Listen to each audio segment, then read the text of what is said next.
Some mental experiences feel strange, even unsettling, until you realize almost everyone has them. Moments where your thoughts feel unfamiliar, time shifts, emotions appear without a clear cause, or your mind does something you can't quite explain. This video looks at 51 mental experiences that are common, normal, and rarely talked about. If you enjoy long, thoughtful videos like this, like and subscribe to our channel Rest Wise. These videos take a lot of time to make, and your support helps keep the channel going. Let's begin. The eerie feeling you've lived this moment before. You are in the middle of an ordinary moment, and suddenly your stomach drops.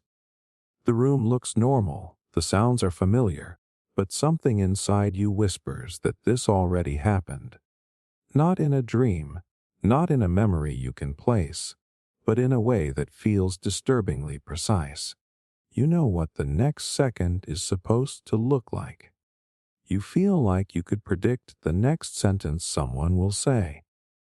For a split instant, reality feels like a replay, and the scariest part is not the familiarity. It is how certain you are that you have stood in this exact moment before. That certainty is what makes the experience so eerie. Your brain is supposed to separate past and present with surgical precision. Memory is supposed to live in its own compartment. Yet here you are, watching your own life, and feeling like it is a rerun. Some people freeze when it happens. Some feel a rush of panic. Others get a strange calm, like they slipped behind the curtain of time and saw the machinery. The moment usually lasts only a few seconds, but those seconds stretch. They feel thick and heavy. You might even test it while it is happening, thinking this is impossible. I know this is impossible. And still the feeling refuses to leave. It is like your brain is arguing with itself and losing. The shock comes from the implication. If this moment already happened, what does that say about free will? Are you choosing anything, or are you following a script you somehow glimpsed before? People rarely say it out loud, but that is the quiet fear underneath déjà vu. It pokes at the idea that time is linear and stable. It suggests that maybe your perception can glitch. And if perception can glitch, what else about your experience is less solid than you assumed? That thought alone is enough to make a perfectly rational person feel unsteady. Here is the part that almost no one tells you while it is happening. Your brain is not broken. It is doing something incredibly human. Neuroscientists believe déjà vu happens when the memory system fires in the wrong order. Normally, when you experience something new, your brain processes it and tags it as present. A fraction of a second later, it can be stored as memory. During déjà vu, those signals overlap. The familiarity circuit lights up before the logic circuit confirms the moment is new. So your mind receives a false stamp of recognition. It is like your brain accidentally labeled a fresh file as already opened. The emotional center trusts that label instantly, even when the rational part protests. That tug of war is the sensation you feel. What makes this even more fascinating is how common it is. The majority of people experience déjà vu at least once, and it is most frequent when you are young and your brain is aggressively building and reorganizing connections. Stress, fatigue, and overstimulation can make it more likely because your neural timing becomes slightly messy. So the moment that feels supernatural is often a side effect of a tired, overworked brain trying to keep up with the flood of information you feed it every day. In a strange way, déjà vu is proof that your brain is fast enough to trip over itself. And yet, even after you understand the mechanism, the feeling does not lose its power. The next time it hits, you will still pause. You will still scan the room for clues. Part of you will wonder if there is something you are supposed to notice, some hidden message tucked inside the repetition. Humans are pattern-seeking creatures. We are wired to assign meaning to anything that breaks expectation. Déjà vu breaks expectation perfectly. It hijacks your sense of time, memory, and identity in one clean sweep. No wonder it sticks with people. No wonder they talk about it years later, like a ghost they once met. What keeps it haunting is that it leaves no evidence. You cannot replay it for someone else. You cannot prove it happened. It is a private crack in reality that seals itself immediately after opening.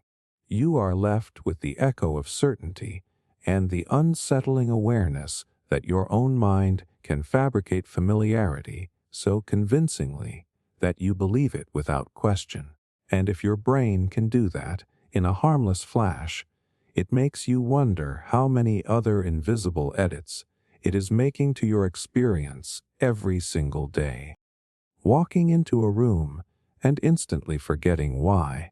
You walk through a doorway with purpose. There was a reason. It felt important enough to get up, cross the house, maybe even interrupt what you were doing. Then, the second you step into the room, your mind goes blank. Not fuzzy, not distracted, completely wiped. You stand there staring at the walls like they are supposed to answer you. You try to rewind your thoughts, but it is like the tape snapped. The harder you push, the more the reason hides. Now you are not just forgetful. You are unsettled. How does a clear intention vanish in the span of 3 steps? The shock is how total the disappearance feels. It is not like misplacing your keys or forgetting a name. This is a full mental reset triggered by a doorway. A doorway. A piece of architecture just erased your mission. You might laugh it off, but there is a split second where it feels like your brain betrayed you. You question your focus. You wonder if this is what aging feels like. Some people even feel a flicker of fear, because memory is tied so tightly to identity. If your mind can drop information this easily, what else is slipping through the cracks without you noticing? Here is the twist that makes the experience stranger. This is not random failure. It is a feature of how your brain organizes reality. Psychologists call it the doorway effect. Your mind uses boundaries in the environment to segment experiences into chapters. Walking through a doorway signals the end of one mental scene and the beginning of another. Your brain quietly packages the previous goal with the previous room, like closing a file when you leave an office. The intention you had belongs to the old context. When you enter the new space, your brain prioritizes fresh sensory input and pushes the old file into the background. The memory is not destroyed. It is just temporarily shelved so efficiently that it feels gone. This system usually helps you. Without it, every moment would blur together. You would carry the mental clutter of every previous task into the present. The doorway effect is your brain trying to stay organized, not sabotage you. But organization has a side effect. If the intention was weak or half-formed, the context switch can snap the thread holding it in place. That is why you often remember the reason the moment you step back into the original room. The old context reloads. The file pops open again. Suddenly the memory returns with embarrassing clarity, and you feel ridiculous for ever losing it. What makes this relatable is how human it is. Everyone assumes memory should work like a recording device. You store information and retrieve it on command. But memory is more like a stage performance. It depends on cues, lighting, and setting. Change the stage and the performance stutters. Walking into a new room is a dramatic set change. Your brain responds by clearing space for the new scene. The intention that felt rock solid a second ago turns out to be fragile because it was anchored to the previous environment more than you realized. There is also an emotional layer. Modern life floods your attention with micro decisions, messages, notifications, background worries, unfinished tasks. Your working memory is juggling too much. When you stand up to do something, that intention is competing with a dozen others. The doorway effect is the final shove that knocks it out of your hands. So the blank feeling in the new room is not just forgetfulness. It is the visible tip of mental overload, a reminder that your brain is filtering aggressively just to keep you functional. The eerie part is how automatic it is. You do not feel the sorting process, you only feel the aftermath. 1 second you are certain. The next you are lost in a room you chose to enter. That gap between intention and awareness is unsettling because it exposes how much of your mental life runs on hidden systems. You like to think you are steering every thought. Moments like this prove there is an entire backstage crew making edits without asking permission. And every time you stand there trying to remember why you came, you are catching a brief glimpse of that invisible machinery at work. Hearing your name when nobody said it. You are not even thinking about your name when it happens. You are washing dishes, scrolling, half listening to the world, and suddenly you hear it. Clear as day, someone says your name right behind you. Your head snaps up instantly. Your body reacts before logic has a chance. You turn, expecting a person, a voice, a presence. Nothing. The room is empty. The air is still. For a second you just stand there, heart beating faster than it should, trying to convince yourself you misheard. But the sound felt personal, precise. It did not feel like random noise. It felt directed at you. That is what makes the moment so unsettling. Your name is not just a sound. It is wired deep into your identity. From childhood, your brain learned to treat it as an emergency signal. It cuts through crowds. It wakes you from sleep. It demands attention. So when you hear it without a source, your nervous system reacts like someone touched your shoulder from another dimension. Even if you are rational, even if you do not believe in anything supernatural, there is a flicker of primal fear. Who called me? How did I hear that? Am I alone? Some people brush it off immediately.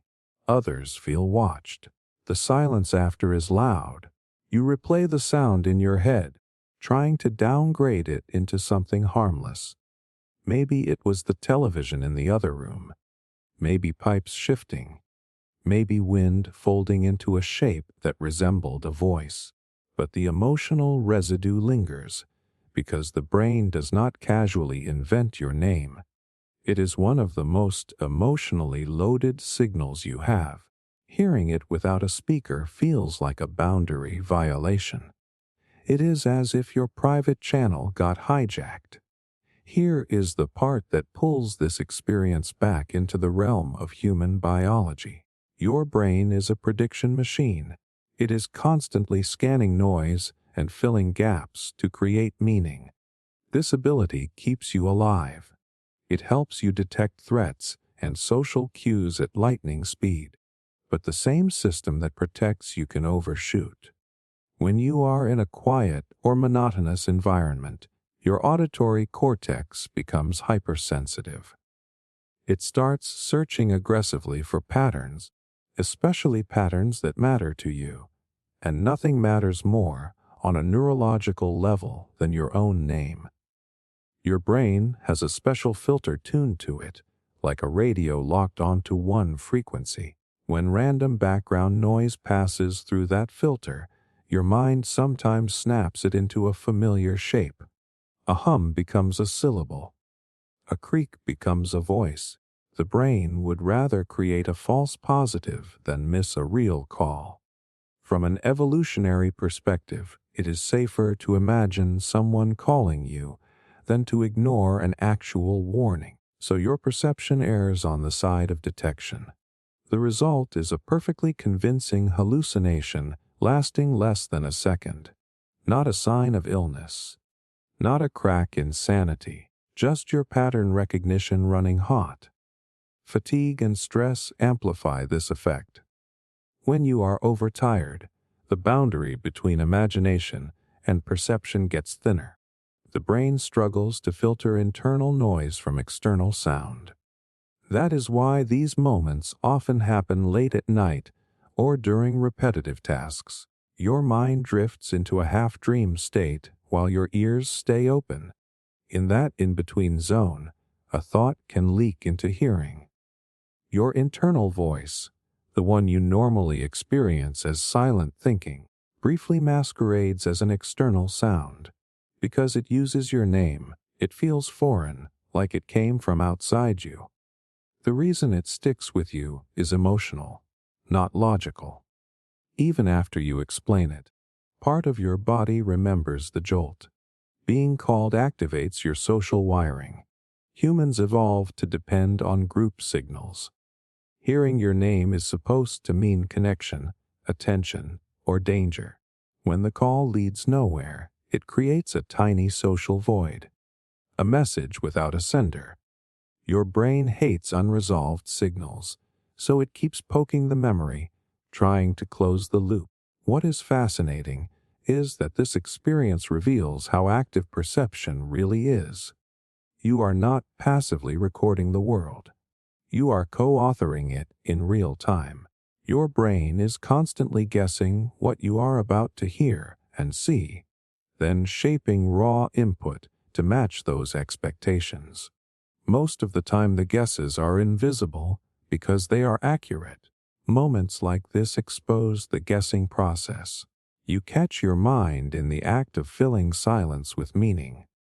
And for a heartbeat, you feel the strange truth that reality is not just received, it is constructed, and your own name is one of the strongest building blocks your brain has. Reliving embarrassing moments late at night, it always waits until the lights are off. You are finally horizontal, finally quiet, and your brain decides this is the perfect time to replay the worst highlight reel of your life. Out of nowhere, an embarrassing memory surfaces with full audio and high-definition detail. Something you said wrong. A joke that landed in silence. A wave you gave to someone who was not waving at you. Your body reacts like it is happening again. Your stomach tightens. Your face heats up in the dark. You physically cringe into your pillow like you can escape your own skull. The room is calm, but inside you it feels like a social disaster just detonated. The shock is how fresh it feels. Logically, you know this moment is old. It might be years old. The people involved probably forgot it the same day. But your nervous system does not care about timestamps. It responds as if the embarrassment is current. Your heart rate bumps. Your muscles tense. You feel exposed even though you are alone. There is something deeply unsettling about being attacked by your own memory when you are supposed to be resting. Sleep is meant to be safe. Instead, your mind turns into a courtroom where you are both the defendant and the prosecution, replaying evidence that no one asked to see. What makes it worse is the spiral that follows. One memory triggers another. Now you are not just reliving a single awkward moment. You are touring a museum of personal failures. Each exhibit feels like proof that you are fundamentally flawed. At night, there are no distractions to dilute the emotion.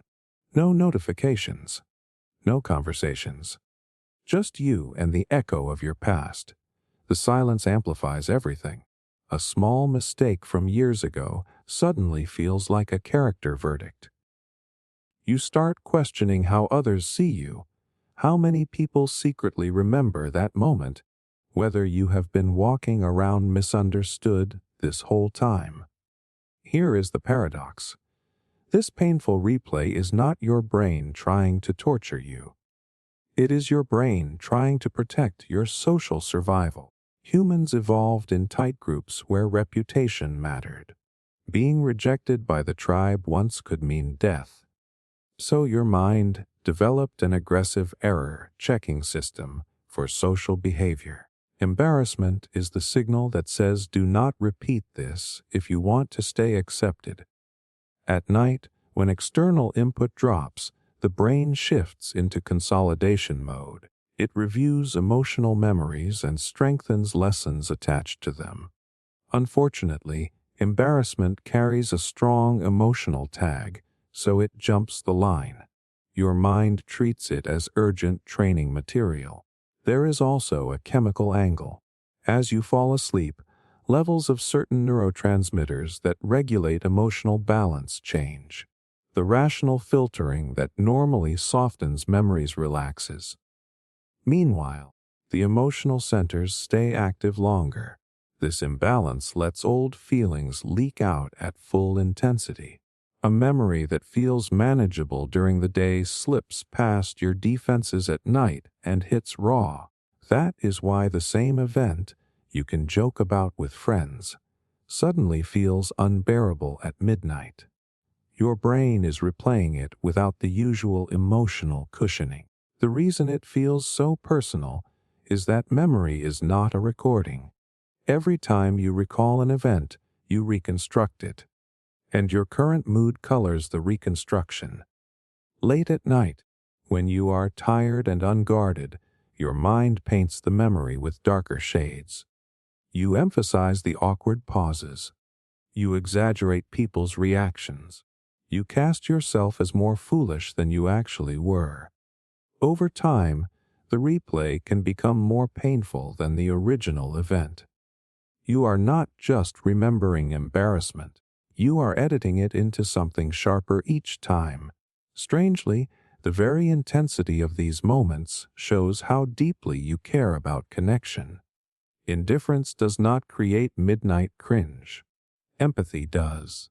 The fact that your brain replays social missteps means you are tuned to how your actions affect others. That sensitivity is the same trait that allows for kindness, humor, and belonging. The system that stabs you at night is the same system that lets you bond during the day. It is misfiring in volume, not intent. And in the dark, when another memory ambushes you, and your body curls with second-hand shame, what you are really feeling is your brain rehearsing survival in a modern world that no longer requires such brutal self-review.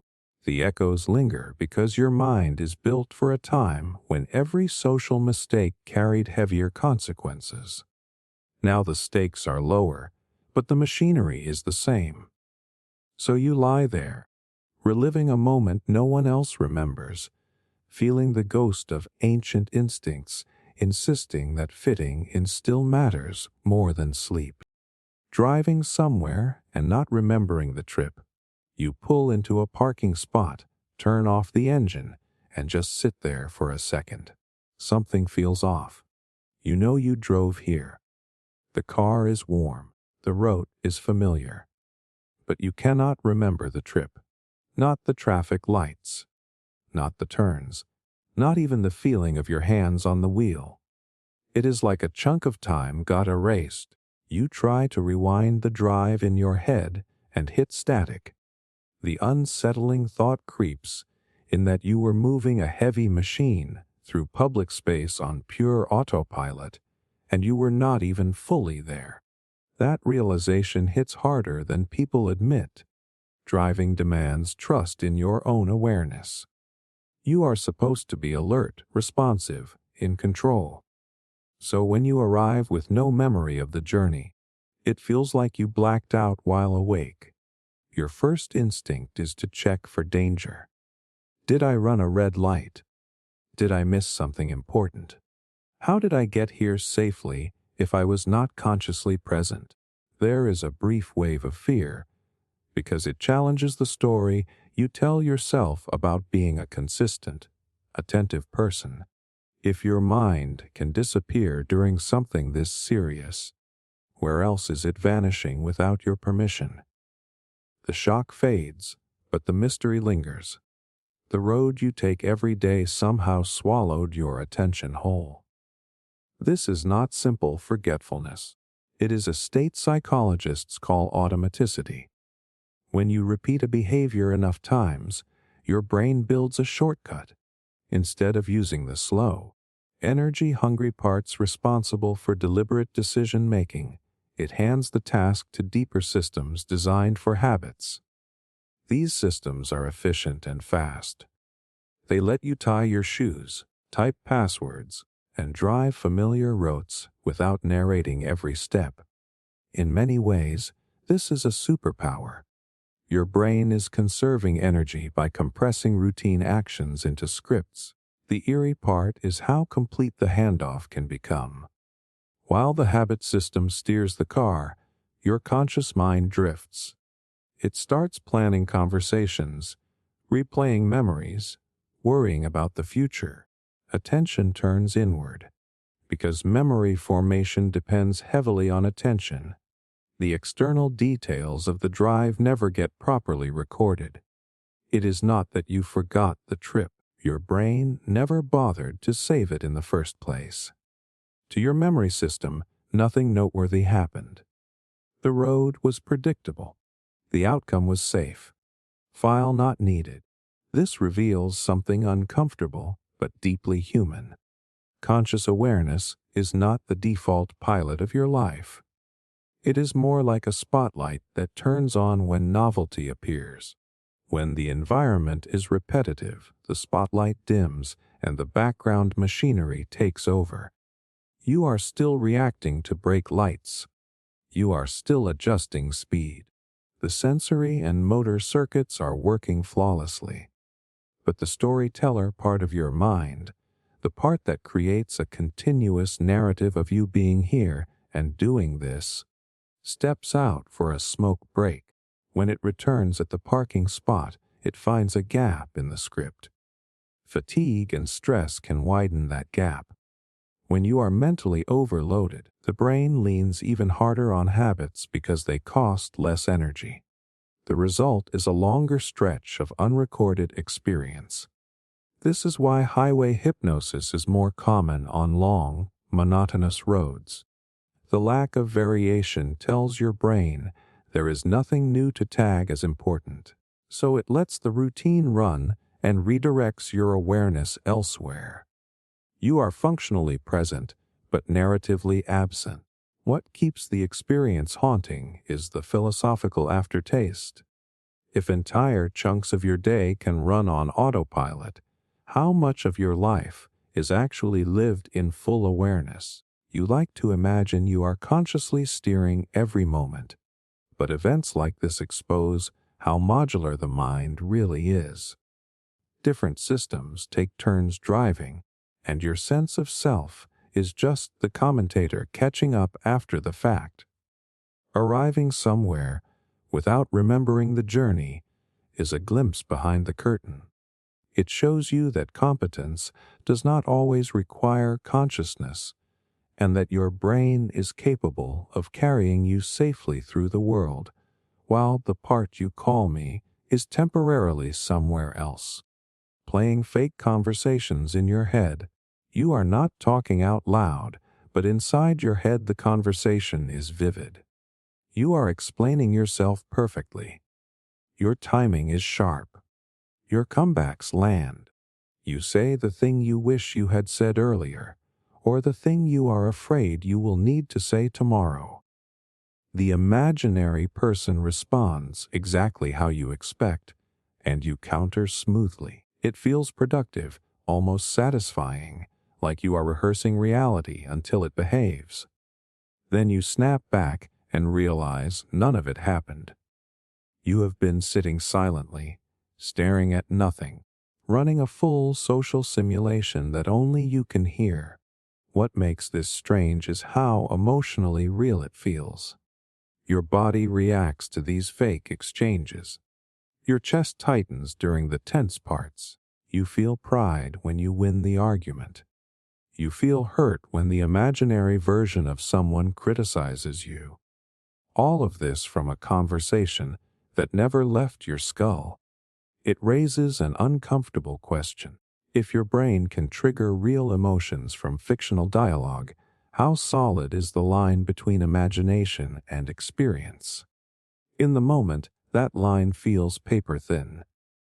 The shock is not just that you do this, it is how often. Entire car rides disappear into mental debates. Showers become press conferences. Walks turn into award speeches or confrontations that will probably never occur, and there is a quiet embarrassment attached to it. If someone could hear your thoughts, you worry they would think you are obsessed, angry, or desperate for validation. So the habit stays private, even though almost everyone does it. You assume you are uniquely weird for staging plays in your head, unaware that this is one of the most common uses of the human brain. Underneath the oddness is a powerful cognitive tool. Your mind is built to simulate the social world because social outcomes matter enormously to survival and belonging. Psychologists link this habit to something called mental time travel and theory of mind. Mental time travel lets you project yourself into future situations. Theory of mind lets you model other people's thoughts and reactions. When you play conversations in your head, you are combining both systems. You are stress testing possible futures. You are trying to predict emotional landmines and rehearse safe paths through them. This rehearsal has a purpose. Social interactions are high stakes. A single conversation can affect relationships, status, and opportunity. Your brain would rather over-prepare than be caught off guard. So it generates scenarios and runs them repeatedly, searching for better wording, safer strategies, or emotional closure. The fake argument you keep replaying is often your mind trying to resolve a lingering threat to your social standing. The imaginary success speech is your brain sampling the reward of acceptance and achievement, motivating you to pursue it in real life. The eerie part is how autonomous the process feels. You do not always choose to start these conversations. They intrude. You catch yourself mid-sentence internally, like walking into a movie already in progress.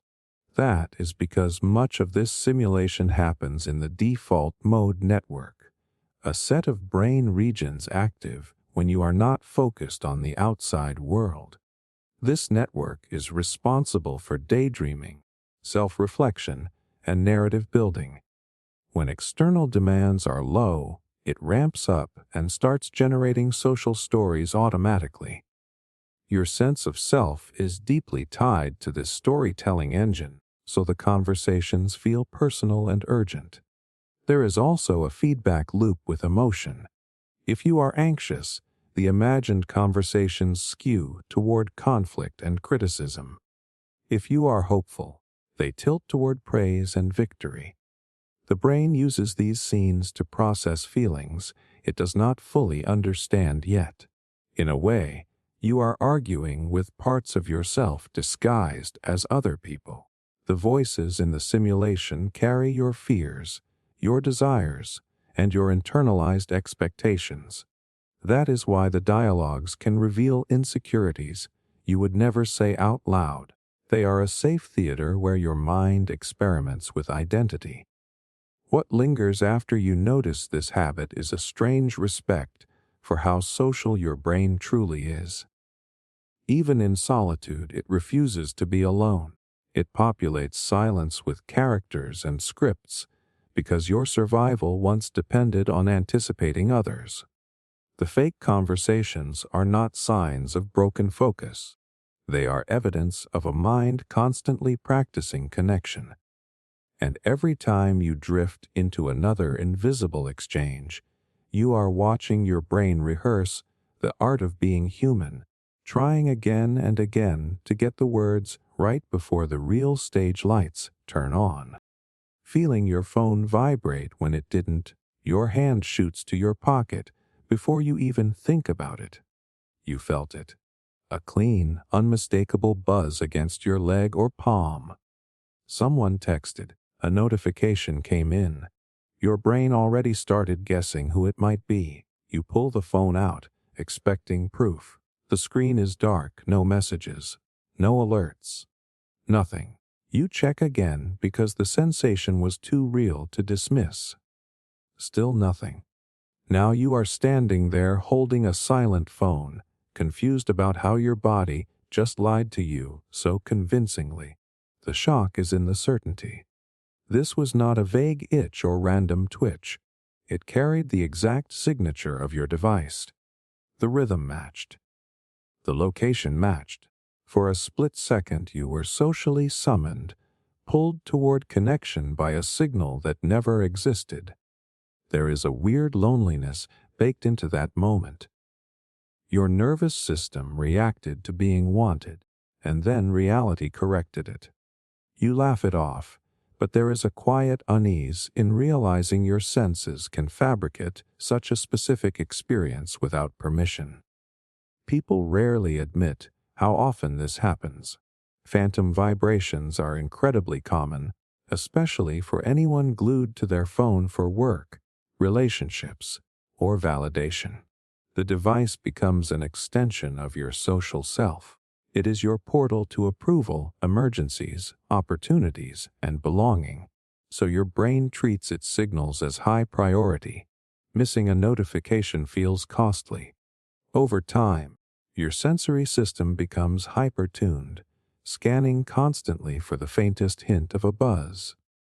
And when a system is tuned that tightly, it starts producing false alarms. This is the same mechanism that makes you think you hear a baby cry in the shower or your name in a crowd. The brain is not a passive receiver. It predicts what it expects to feel and hear, then compares incoming signals against that prediction. When expectation is strong enough, weak or ambiguous sensations get pulled into shape. A muscle twitch, fabric shifting, or a nerve firing randomly can be interpreted as a vibration because your brain is already leaning in that direction. It is easier for the mind to say that was the phone than to ignore a potential social cue. There is a deeper layer tied to anticipation. Every notification carries a tiny hit of dopamine, the chemical associated with reward and motivation. Your brain learns that buzz equals possibility. Someone might need you. Someone might like you. Something new might be waiting. That loop trains your attention like a gambler listening for slot machine sounds.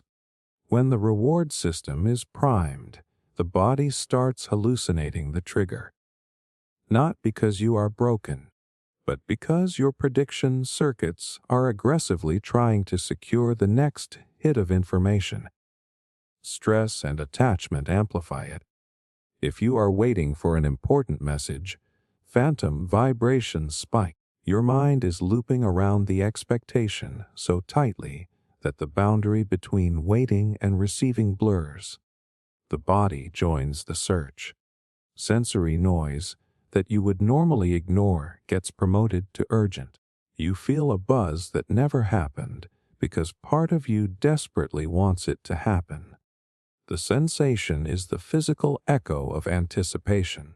What makes this experience linger is how it exposes your relationship with technology. A small object in your pocket has rewired your threat and reward systems enough to create sensory illusions. That is not weakness. It is adaptability pushed into overdrive.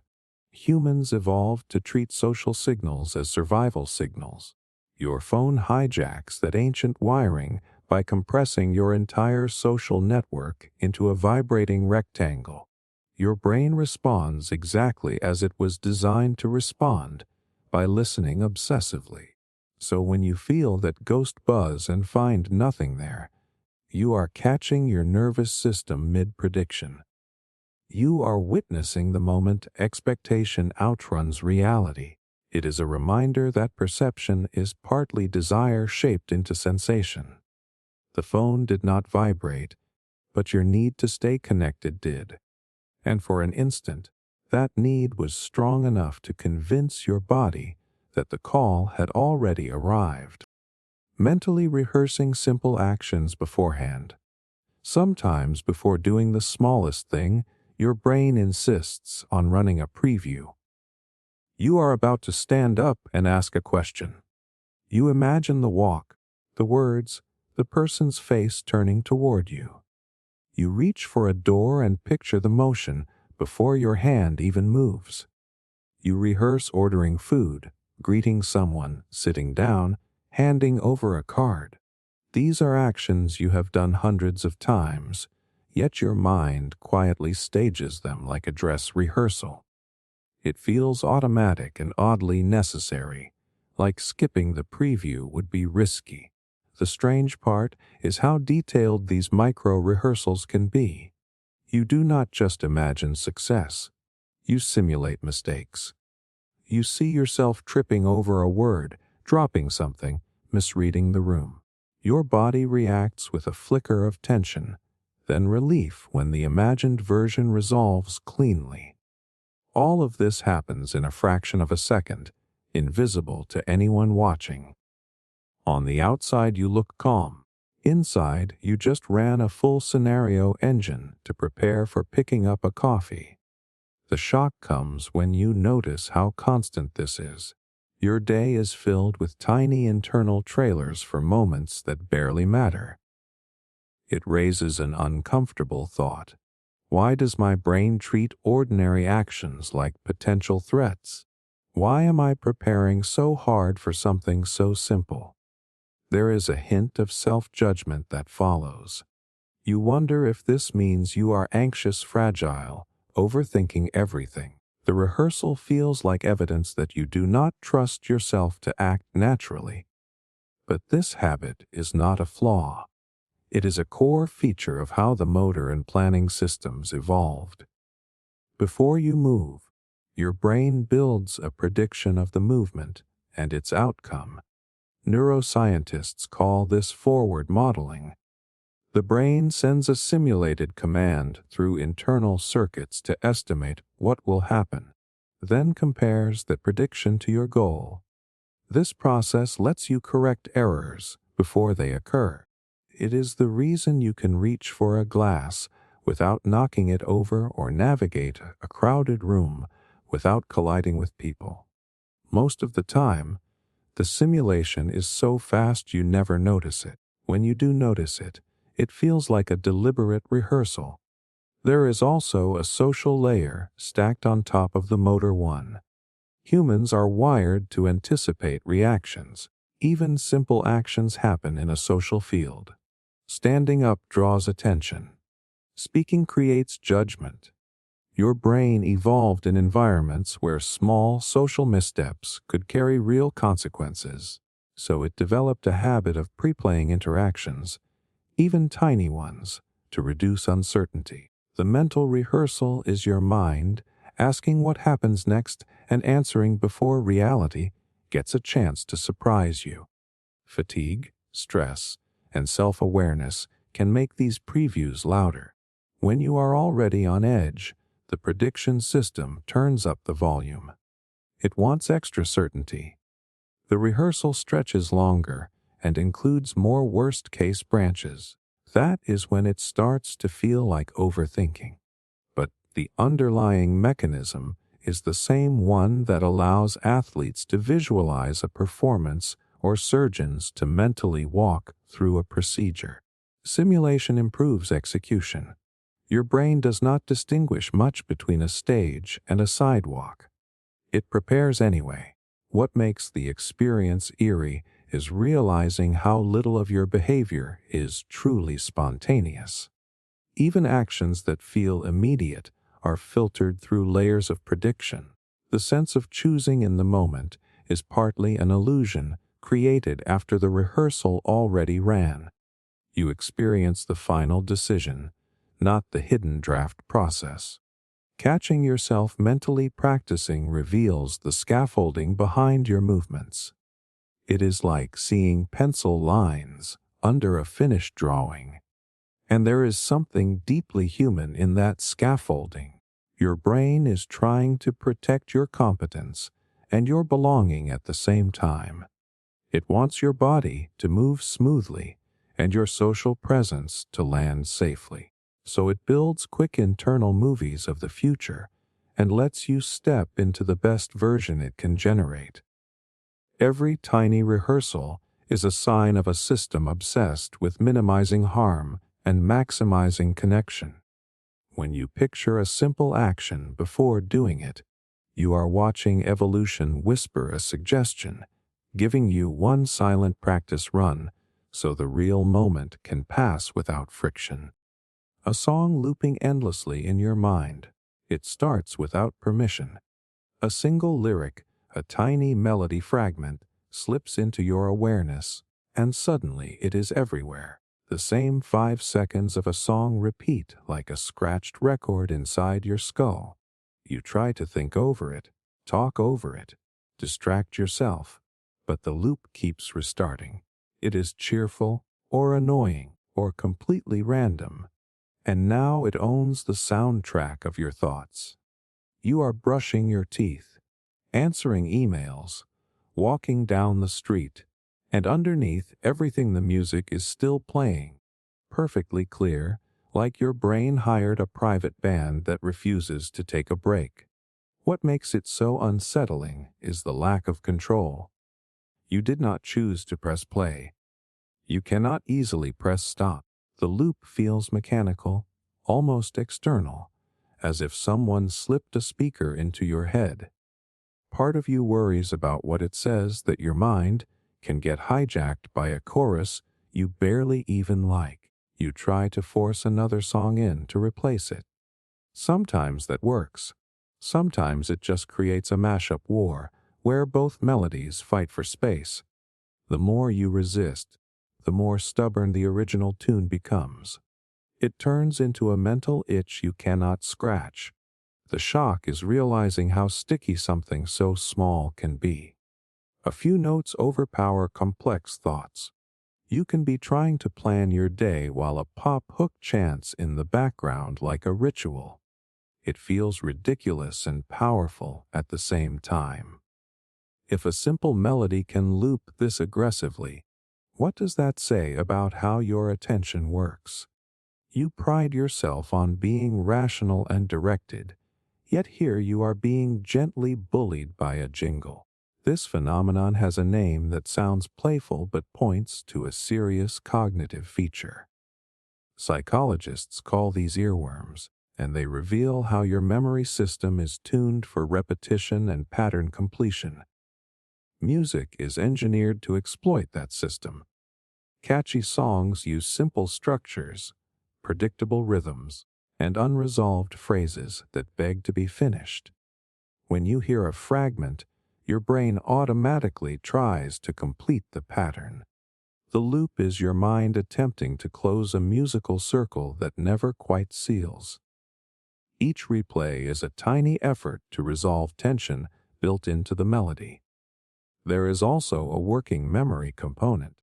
Your brain has a limited space for holding active information, sometimes described as a mental sketch pad. Repetitive sound fits perfectly into that space because it is lightweight and rhythmic. When your attention is idle or mildly stressed, the sketchpad looks for something easy to occupy it. A song fragment is the perfect filler. It is structured enough to hold shape but simple enough to repeat without effort. So the brain keeps it spinning, like a screensaver for consciousness. Emotion fuels the loop too. Songs linked to strong feelings, recent events, or unfinished thoughts stick harder. If a track reminds you of a person or a moment, the repetition is partly emotional processing disguised as music. Your mind circles the melody the way it circles unresolved feelings, using rhythm as a container. Even irritation can strengthen it. Getting annoyed at the loop adds emotional charge, which signals to your brain that this content matters. So it replays it again, trying to figure out why it is important. The reason earworms feel so intimate is that they blur the boundary between memory and perception. You are not just recalling a song. You are re-experiencing it with surprising clarity. Auditory regions of the brain activate almost as if you are actually hearing it. That is why the loop can feel invasive. It occupies the same neural real estate as real sound, competing with your thoughts for stage time. You are witnessing how vividly the brain can recreate sensory experience from storage alone. And yet, there is something oddly comforting in it. A mind that loops music is a mind tuned for rhythm, pattern, and anticipation. The same circuitry that traps you in a chorus allows you to enjoy melody, predict beats, and bond with others through shared sound. The endless replay is the shadow side of a system built for pleasure and connection. When a song refuses to leave your head, you are feeling the persistence of a brain that hates unfinished patterns and loves repetition so much it keeps singing to itself long after the speakers go quiet. Mixing up dreams with real memories, you remember a conversation, a place, a moment with surprising clarity. The image feels anchored. You can see the lighting, hear the tone of voice, feel the emotion attached to it. Then a small doubt creeps in. When did this actually happen? You try to place it on a timeline and the memory slides around. The details stay vivid, but the context dissolves. Slowly it hits you that this might not be a memory at all. It might be a dream you accidentally filed under real life. The realization is disorienting, like discovering a photograph in your album that documents an event that never occurred. The shock is not just confusion. It is the betrayal of trust between you and your own mind. Memory is supposed to be your internal record of reality. It is the evidence you use to build identity and make decisions. So when a dream sneaks into that archive undetected, it rattles something deep. You start questioning other memories. How many moments am I certain about that never truly happened? If my brain can blend fiction into my personal history, how solid is the story I tell about myself?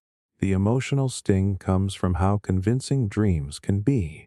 During certain stages of sleep, especially rapid eye movement sleep, the brain areas responsible for sensory experience and emotion are highly active. Meanwhile, the regions that handle critical reasoning are quieter. That imbalance lets dreams generate experiences that feel real without being rigorously fact-checked. When you wake, the emotional imprint can linger, even if the logic dissolves. If the dream connects to your real-life concerns, your brain may store it using the same pathways it uses for waking memories. Later, when you retrieve it, the tag that says this was imagined is faint or missing. Memory itself is not a perfect archive. It is a reconstruction process. Each time you recall something, you rebuild it from fragments and current expectations. That rebuilding leaves room for contamination. A dream shares the same raw materials as waking memory. Images, voices, emotions, narrative flow. When those materials overlap with real experiences, the brain can merge them during reconstruction. You are not deliberately lying to yourself. You are assembling a story from pieces that fit a little too well together. This blending actually reveals how your mind prioritizes meaning over accuracy. The brain cares less about whether an event happened and more about whether it carries emotional or predictive value.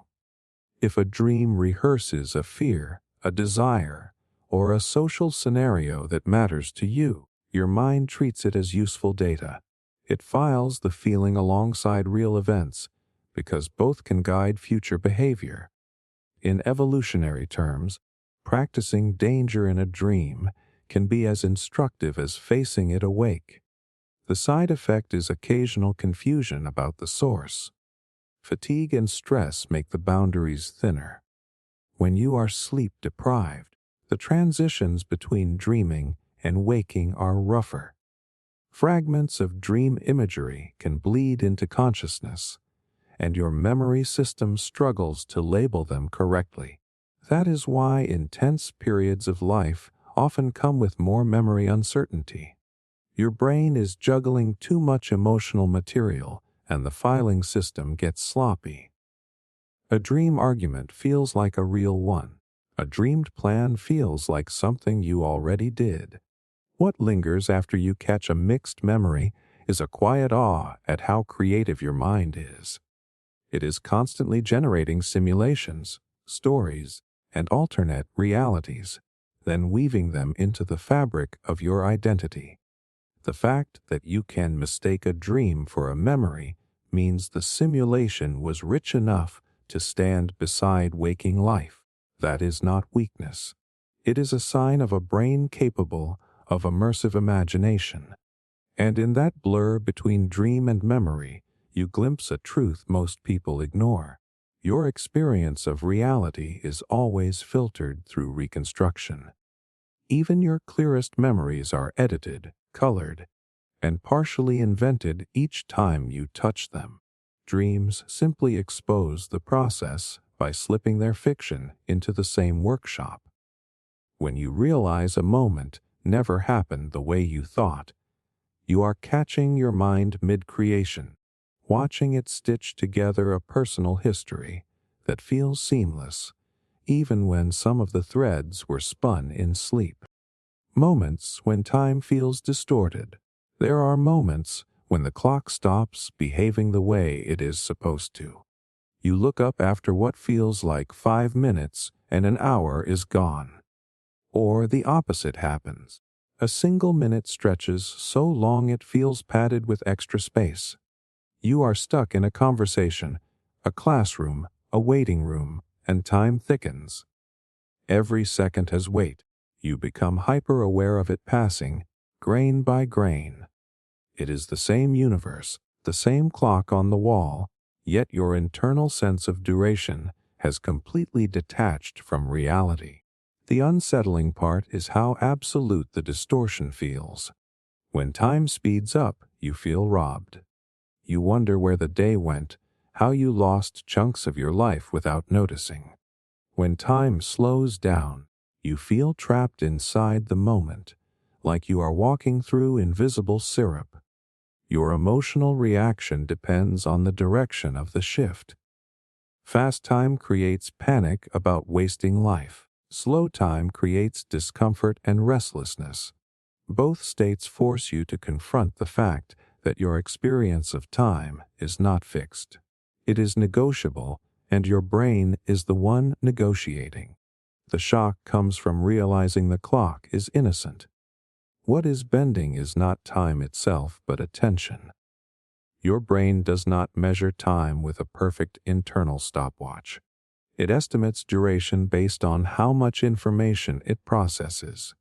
When you are engaged, curious, or emotionally absorbed, your attention narrows and your brain stops tracking time closely. Fewer timestamps get recorded. Later, when you look back, the period feels short because there are fewer mental markers stored. It is like flipping through a book with missing pages. The story jumps ahead. During boredom or anxiety, the opposite happens. Your attention turns inward and starts monitoring the passage of time itself. Every tiny change becomes a marker. Your brain is sampling reality at a higher rate, packing the moment with detail. When you later reconstruct that period, it feels longer because there is more data attached to it. The experience is dense. This is why waiting in line can feel endless while an evening with friends disappears instantly. One state starves your memory of markers. The other floods it. Emotion intensifies the effect. In emergencies, many people report time slowing dramatically. This is not because the brain suddenly runs faster than physics. It is because stress hormones like adrenaline boost alertness and memory encoding. Your senses sharpen. You notice micro-movements, subtle sounds, tiny decisions. The brain records an unusually high number of snapshots in a short span. When you replay the event, the sheer volume of detail makes it feel stretched. You are reliving a high frame rate recording. What makes these distortions eerie is how they expose time as a psychological construct. You trust your sense of duration the way you trust your vision. It feels like a direct readout of reality. But moments like these reveal it is a translation, not a measurement. Your brain is constantly compressing and expanding experience based on relevance. It edits time the way a filmmaker edits footage, lingering on some scenes and cutting others short. You live inside the final cut and mistake it for the raw tape. There is also a quiet existential layer. When time speeds up during routine phases of life, it can create the sense that years are slipping through your fingers. Familiarity breeds compression. The more repetitive your days become, the fewer distinct markers your brain records. Months blur. In contrast, novel experiences expand your sense of time because they force the brain to encode new patterns. That is why childhood feels long in hindsight and adulthood feels accelerated. Early life is packed with firsts. Later life risks becoming a montage. Catching time distort mid-moment is like seeing the gears of perception turning. You realize your life is not measured only by hours, but by attention and memory density. A minute can feel tiny or enormous, depending on how fully your brain inhabits it. The clock keeps ticking at its steady pace, indifferent, while your mind stretches and compresses the fabric of experience to match emotion and focus. In those warped moments, you are not stepping outside time. You are watching your brain reshape it in real time, proving that the length of a moment is as much a mental creation as the memory it leaves behind. Forgetting a basic word mid-sentence, you are in the middle of a sentence, cruising along, and then you hit a wall. The next word should be easy. It is a basic, everyday word you have used your entire life. You can feel its shape. You know exactly what it means. But when you reach for it, there is nothing there. Your mouth hangs open for half a second too long. Your brain scrambles. You start describing the word instead of saying it. The thing you use to cut paper. The device that keeps food cold. You hear yourself talking around the missing piece, and it feels absurd that your vocabulary just developed a hole. The shock is how naked it makes you feel. Language is tied so tightly to intelligence that a missing word can trigger instant embarrassment. You worry the other person thinks you are slow, distracted, or losing your edge. Even if they are patient, you feel exposed. The silence stretches while you search. Your heart rate bumps. It is a tiny social panic over something that should be automatic. You have said this word thousands of times. Why is your brain acting like it never existed? What makes the moment eerie is that the word is not gone. You can sense it hovering just out of reach. This is the classic tip of the tongue state, and it is one of the clearest demonstrations that memory is not a simple on and off switch. Words are stored across networks of sound, meaning, and association. When you try to retrieve one, your brain has to activate the full pattern. Sometimes part of the pattern lights up while the final link fails. You access the concept and maybe the first letter, but the phonological piece refuses to lock in. It is like dialing a number and getting every digit except the last. Stress and multitasking make these glitches more likely. When your attention is split, the retrieval system has less bandwidth to complete the pattern. The brain is juggling context, social cues, and your next thought while also searching the lexicon. Under pressure, it can stall. Ironically, the harder you force it, the worse it gets. Anxiety adds noise to the network, drowning out the signal you are trying to amplify. That is why the missing word often pops back effortlessly minutes later, when you are relaxed and no longer hunting for it. Age plays a role, but not in the way people fear. Even young adults experience frequent tip-of-the-tongue moments. As your vocabulary grows, the network becomes denser. More similar words compete during retrieval. Having a rich language actually increases the chance of temporary blockage because there are more neighbors crowding the pathway. The system is overloaded with options, not empty. The failure is a traffic jam, not a memory loss. There is also a social brain angle. Speaking is a performance. You are monitoring the listener's reactions while constructing sentences in real time. That dual task is impressive, but fragile. When you hit a retrieval snag, your self-awareness spikes. You start watching yourself struggle, which steals even more cognitive resources from the search. The moment becomes meta. You are not just finding a word. You are reacting to the fact that you cannot find it. That loop intensifies the feeling of breakdown. What lingers after the word finally returns is a strange humility about how language actually works. You like to believe you own your thoughts and can deploy them at will. A simple lapse reveals that speaking is a coordinated dance between multiple hidden systems. Most of the time, they synchronize perfectly, giving the illusion of effortlessness. When one step misfires, you glimpse the machinery underneath. The sentence stutters, and you realize fluency is not guaranteed.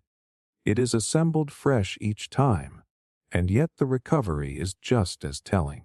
The word almost always comes back. The network reroutes. Another path lights up. Conversation resumes.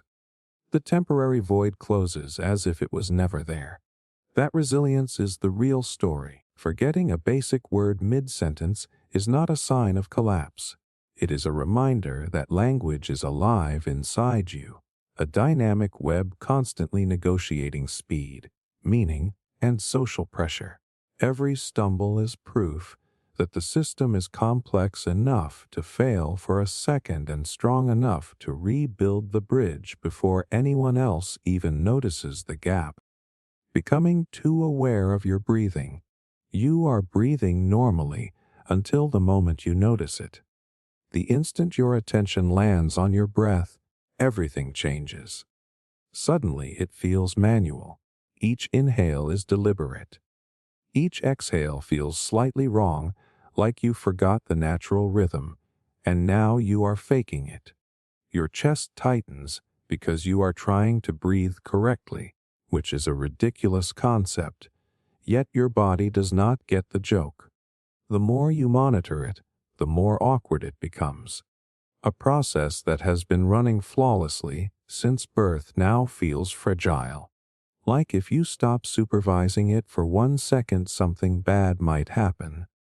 The shock is how quickly awareness turns comfort into discomfort. Breathing is supposed to be the most automatic thing you do. It is the background hum of being alive. When it moves into the foreground, it feels invasive. You start questioning the depth of each breath. Was that too shallow? Too fast? Not satisfying enough? A loop forms where you try to fix a problem that did not exist until you started checking for it. Your body feels louder. Your lungs feel exposed. And a small fear creeps in that you somehow broke a system that should never require conscious effort. What makes the moment eerie is realizing how much of your survival depends on processes you normally never witness. Your heart is beating. Your organs are regulating.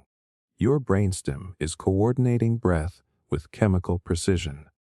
When you interrupt that autopilot with attention, you step into a control room you were never meant to operate manually. It is like grabbing the steering wheel of a car that was already driving perfectly. The motion becomes jerky not because the system is failing, but because you are interfering with a smooth automatic loop. There is a neurological reason this feels so uncomfortable. Breathing sits at a crossroads between voluntary and involuntary control.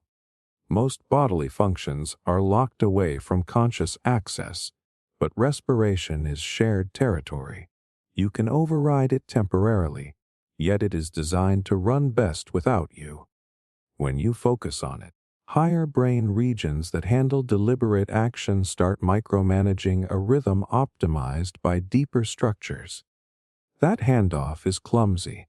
Your conscious mind is slower and less precise, so the breath loses its natural flow. The discomfort you feel is the mismatch between expert automation and amateur supervision. Anxiety amplifies the effect. When you are stressed, your brain scans your body for signs of danger. Breath is an easy target because it is rhythmic and noticeable. Once attention hooks onto it, every variation feels significant. A slightly shallow inhale gets interpreted as a threat. That interpretation adds more tension, which actually changes your breathing pattern, confirming the fear. You end up trapped in a feedback loop where observation creates the symptom you are worried about. The body responds to the story you are telling about it. What is fascinating is how this reveals the power of attention to reshape physical experience.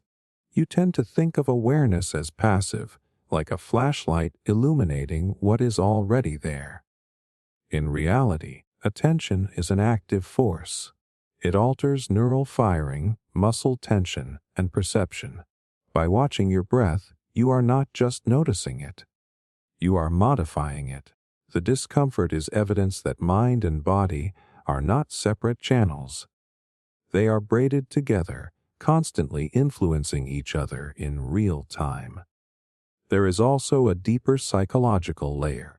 Becoming hyper-aware of breathing often happens during quiet moments when external distractions drop away. Without noise to occupy you, attention turns inward. Many people are not used to sitting with raw bodily sensation, so the sudden intimacy feels threatening. You are confronted with the machinery of your own existence, the steady proof that you are a living organism rather than just a stream of thoughts. That confrontation can trigger a strange mix of awe and panic.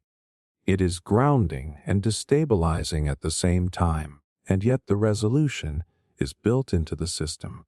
The moment your attention drifts, breathing repairs itself. The brainstem reclaims control. Rhythm returns without ceremony. This automatic recovery is the quiet reassurance hidden inside the discomfort. You cannot truly break your breath by noticing it. You can only momentarily complicate something that is designed to outlast your interference. When you become too aware of breathing, you are brushing against the boundary between conscious will and biological intelligence, feeling for a second how much of your life is sustained by processes that do not need your help, even when you insist on giving it. Laughing again at a joke in your head. You are sitting there minding your business when a memory ambushes you. A joke someone told earlier, a stupid line from a video, a perfectly timed moment from years ago. It replays in your head with full clarity, and before you can stop it, you laugh. Not a polite smile, a real laugh, out loud, in public. Now you are the person randomly laughing at nothing while everyone around you pretends not to stare. For a split second, you feel like you slipped out of sync with reality and revealed a private channel no one else can hear. The shock is how powerful the delayed reaction is. The joke is old, the moment past, yet the humor hits your body like it is happening live. Your shoulders move. Air bursts out of your lungs. Your face lights up. It proves that the emotional charge of the memory is still active, stored somewhere ready to fire on command. You are not just remembering that something was funny. You are re-experiencing the funniness, and that makes the boundary between past and present feel weirdly thin. There is also a flicker of embarrassment tied to it. Laughing is social. It is meant to sync with other people. When it erupts in isolation, it feels misplaced, like clapping in an empty theater. You become hyper-aware of how you look from the outside. A person smiling at nothing. A person reacting to invisible stimuli. Even though you know exactly what triggered it, the mismatch between inner experience and outer context feels awkward. You are briefly split into two selves, the one inside enjoying the replay and the one outside managing appearances. What makes this experience fascinating is what it reveals about how memory stores emotion. When you encode a funny event, your brain does not just archive the facts. It records the emotional pattern alongside it. The same neural circuits involved in laughter and reward get linked to the memory trace. Later, when the memory is reactivated, parts of that circuit light up again. The brain is not built to separate recall from feeling. To remember deeply is to partially relive. That is why a joke in your head can trigger a genuine physical laugh. The system treats the simulation as close enough to reality. Humor itself relies on surprise and pattern breaking. A joke works by setting up an expectation and snapping it in a new direction. When you replay it mentally, your brain runs the same prediction machinery. Even though you know the punchline, a piece of you still rides the structure of the joke. The timing, the rhythm, the sudden twist. The reward centers respond again, because the pattern is inherently pleasurable. It is like listening to a favorite song. Familiarity does not erase the effect. It can even deepen it. There is a social brain angle too. Laughter evolved as a bonding signal. It tells others you are safe, playful, connected. When you laugh alone at a memory, you are echoing a past social moment. Your brain is revisiting a time of shared amusement and briefly recreating the feeling of belonging. The laugh is a ghost of that connection. Even if no one is around, the circuitry fires as if the group is still there. You are carrying fragments of past interactions and reactivating them on demand. The eerie sweetness of the moment comes from how private it is. No one else can see the scene you are watching. To the outside world, nothing happened. Inside, a full emotional event just unfolded. It highlights how much of your life occurs in an internal theater that runs parallel to physical reality. Memories are not static pictures. They are living clips you can step back into. Your brain treats them as rehearsals, reminders, and rewards all at once. So when you laugh again at a joke in your head, you are not malfunctioning or being strange. You are witnessing the durability of joy encoded in neural circuits. A tiny piece of the past reached forward and tugged your body into the present. For a second, time folded. The humor survived the gap and landed twice. And your laugh is proof that experiences do not end when they are over. They linger inside you, waiting for the right cue to play again, bright enough to pull a real reaction out of an empty room. Feeling watched while completely alone, you are alone. The doors are locked. The room is quiet in that heavy way that proves no one else is there. And yet a sensation crawls up your spine that you are being observed. Not loudly, not dramatically. Just a steady awareness that your back feels exposed. Your eyes keep flicking to corners. You resist the urge to turn around because you already know what you will see. Nothing. Still, the feeling refuses to leave. It sits in your chest like a warning without an object. The shock is how convincing it is. You are a rational person. You understand walls, space, and basic reality. But your body does not care about logic in that moment. Your muscles tense. Your hearing sharpens. Every tiny sound becomes suspicious. The silence feels crowded. It is disturbing to realize that the fear response can ignite without evidence. You are reacting to a presence that does not exist, yet the adrenaline is real. Your system is preparing for an encounter your mind knows is impossible. What makes the experience eerie is that it feels directional. You do not just feel uneasy. You feel watched from somewhere specific, a doorway, a dark hallway, the empty space behind you. Your brain paints intention onto emptiness. That is what unsettles people most. It is not just fear. It is the illusion of another mind in the room. Humans are wired to detect agency, to assume that movements and attention come from living beings. That wiring is so sensitive it sometimes fires in a vacuum. From an evolutionary standpoint, this oversensitivity is protective. Missing a real watcher in the wild could be fatal. Assuming one is there when it is not only costs you a spike of stress. So the brain evolved to prefer false positives. Deep structures like the amygdala constantly scan for threat patterns using incomplete information. In low visibility or quiet environments, the lack of data becomes data. Your mind fills the gap with a worst-case guess. Someone could be there. The emotional brain sends the alarm before the rational brain finishes checking the room. There is also a social dimension baked into the sensation. Humans are intensely attuned to gaze. Being watched has shaped our behavior for thousands of years. Reputation, safety, and belonging depended on it. Neuroscience shows that the brain has specialized circuits for tracking eyes and attention. When you are alone in an ambiguous environment, those circuits do not shut off. They idle, and idling systems still produce noise. Random sensory fluctuations can be misread as cues of observation.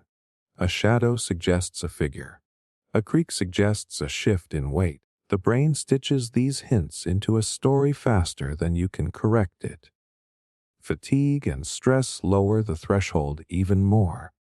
When you are tired, your perceptual filters loosen. The boundary between imagination and perception becomes porous. Your brain leans harder on prediction than on incoming data. In that state, a vague unease can crystallize into the feeling of a watcher. You are not seeing a ghost.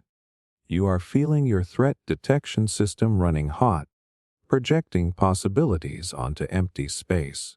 What lingers after you shake the feeling is a strange respect for how ancient your nervous system is. Part of you is still built for dark forests and hidden predators. Modern walls do not fully convince that part. It operates on probability, not reassurance. When it senses uncertainty, it fills the silence with vigilance. The sensation of being watched is the echo of survival instincts that once kept your ancestors alive. And in that moment of tension, standing alone in a perfectly safe room, you glimpse how much of your experience is shaped by invisible guardians inside your brain. They are always scanning, always modeling other minds, always preparing for contact. Usually they hum quietly in the background. Occasionally they flare up and remind you that your sense of safety is negotiated, not guaranteed. Feeling watched while alone is your awareness brushing against those guardians, catching them mid-patrol, and mistaking their shadow for a stranger in the dark. Mishearing lyrics even after learning them. You can know a song for years, look up the official lyrics, read them line by line, and still hear the wrong words every single time it plays. Your brain refuses the correction. The singer clearly says one thing, but your ears translate it into something else, something you learned the first time and never let go. Even when you try to force the real lyric into place, the old version snaps back like a rubber band. It is like your perception signed a contract early and now will not renegotiate. The weird part is how confident the mishearing feels. You are not guessing. You genuinely hear the wrong phrase as if the artist recorded it that way. When someone points out the real lyric, it feels like they are the mistaken one. You replay the song, ready to prove it, and your brain still feeds you the same incorrect words. There is a brief identity crisis in realizing your senses are not reporting faithfully. You thought hearing was passive. Sound goes in, meaning comes out. But here you are, locked in a tug of war with your own interpretation. This shock hits because language feels stable. Words are supposed to be solid building blocks. If you cannot trust what you hear in a controlled environment, like a song you know well, it raises a quiet doubt about how often your brain is filling gaps without telling you. The lyric mix-up becomes a small crack in the illusion that perception is objective. You are forced to admit that you are not just listening. You are actively constructing what you think you hear. The reason this happens lives in how the brain processes speech. Hearing is not a simple recording device. It is predictive. Your auditory system constantly guesses what sounds are coming next based on context, rhythm, and past experience. Music exaggerates this because melody stretches and compresses words, blurring consonants and vowels. When the signal is ambiguous, your brain chooses the closest match from its library and locks it in. The first convincing interpretation becomes the template. After that, every replay is filtered through the same expectation. Psychologists sometimes call these misheard lyrics mondegreens, and they stick because the brain values coherence over accuracy. If your mistaken lyric forms a phrase that makes emotional or narrative sense, your mind prefers it. It feels complete. When you later learn the real words, they may actually feel less satisfying because they conflict with the established pattern. Your brain has already optimized the song around the earlier version. Changing it would require rewriting a well-worn neural path, and the mind is lazy in the most efficient way. It keeps the rote that costs the least energy. There is also a memory anchoring effect. The first time you fall in love with a song, your interpretation fuses with the emotions of that moment. Maybe you were with friends, driving at night, or going through something intense. The lyric you heard becomes glued to that emotional snapshot. When someone corrects it, they are not just adjusting a word. They are poking a memory. Your brain resists because the misheard version is part of the feeling you attach to the song. It is personalized now. What makes this experience fascinating is that it reveals perception as a collaboration between input and expectation. You are not hearing raw sound. You are hearing your best guess shaped by history.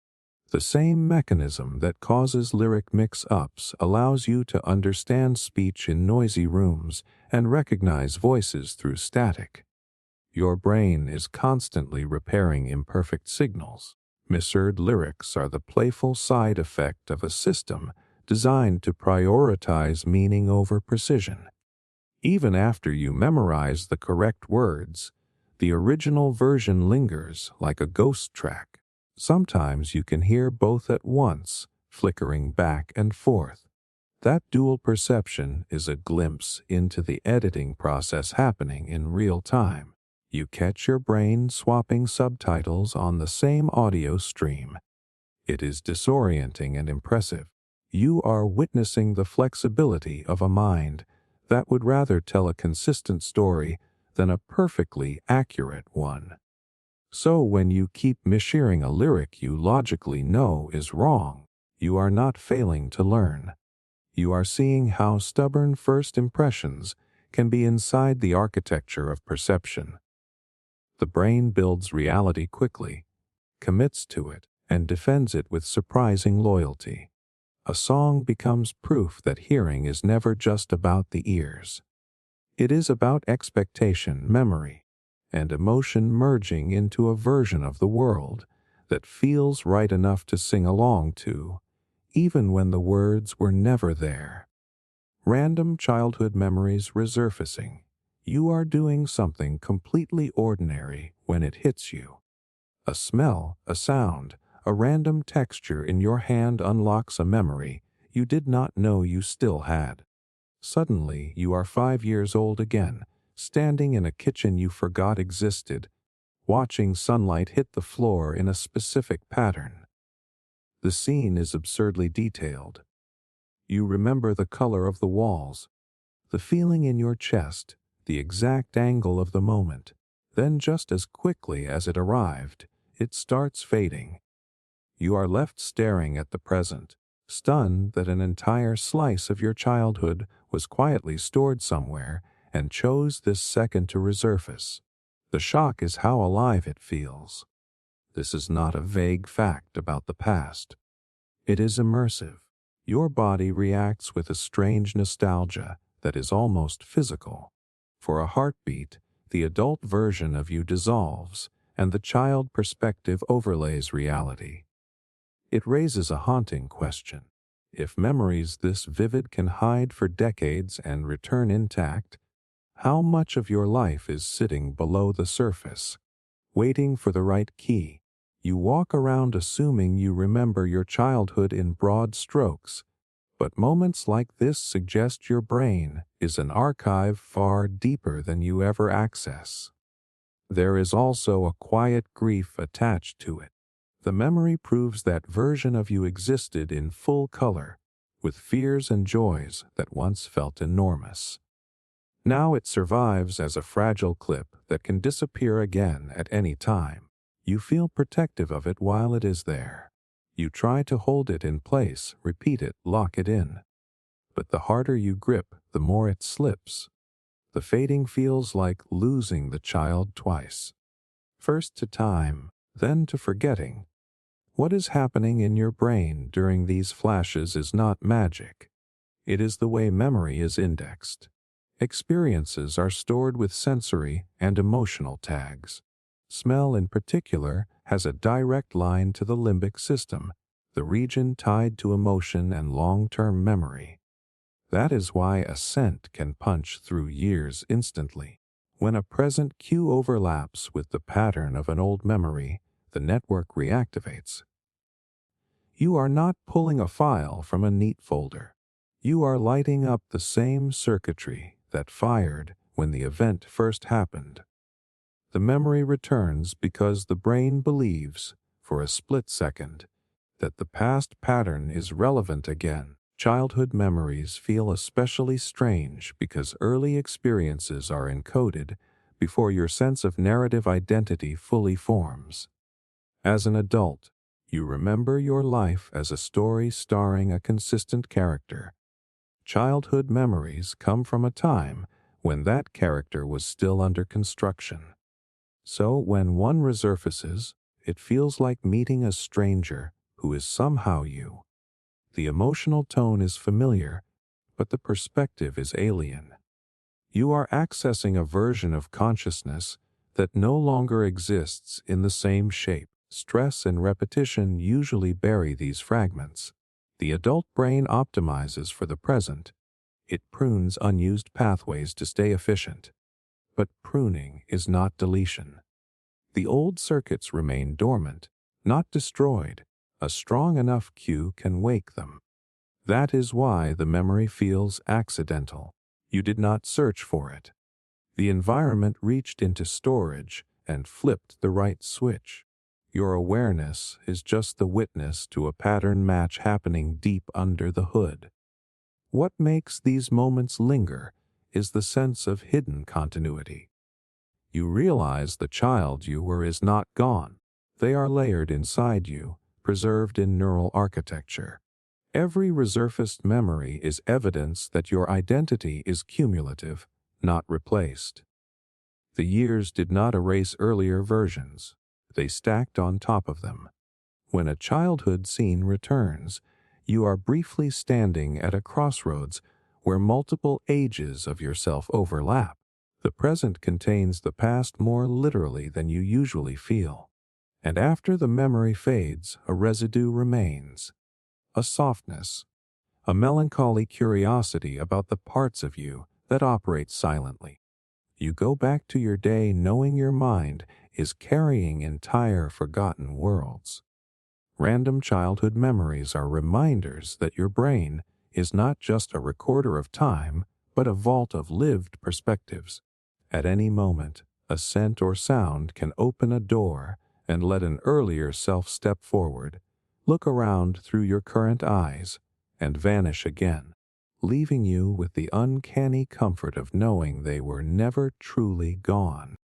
Sudden waves of feeling unreal. It can hit in the middle of the most normal moment. You are walking, talking, scrolling, and suddenly the world tilts in a way that has nothing to do with balance. Everything looks the same, but it feels distant. Your hands feel like props attached to you.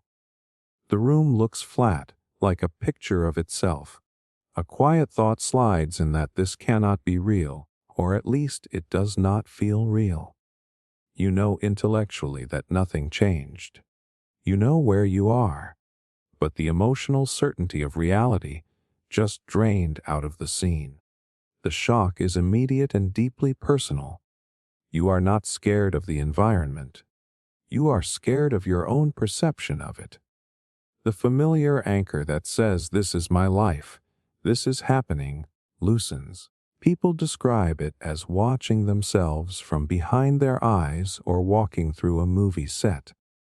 The more you check reality, the stranger it feels. You touch objects to ground yourself. You listen to your own voice. Everything passes the logic test, yet the sense of authenticity refuses to come back on command.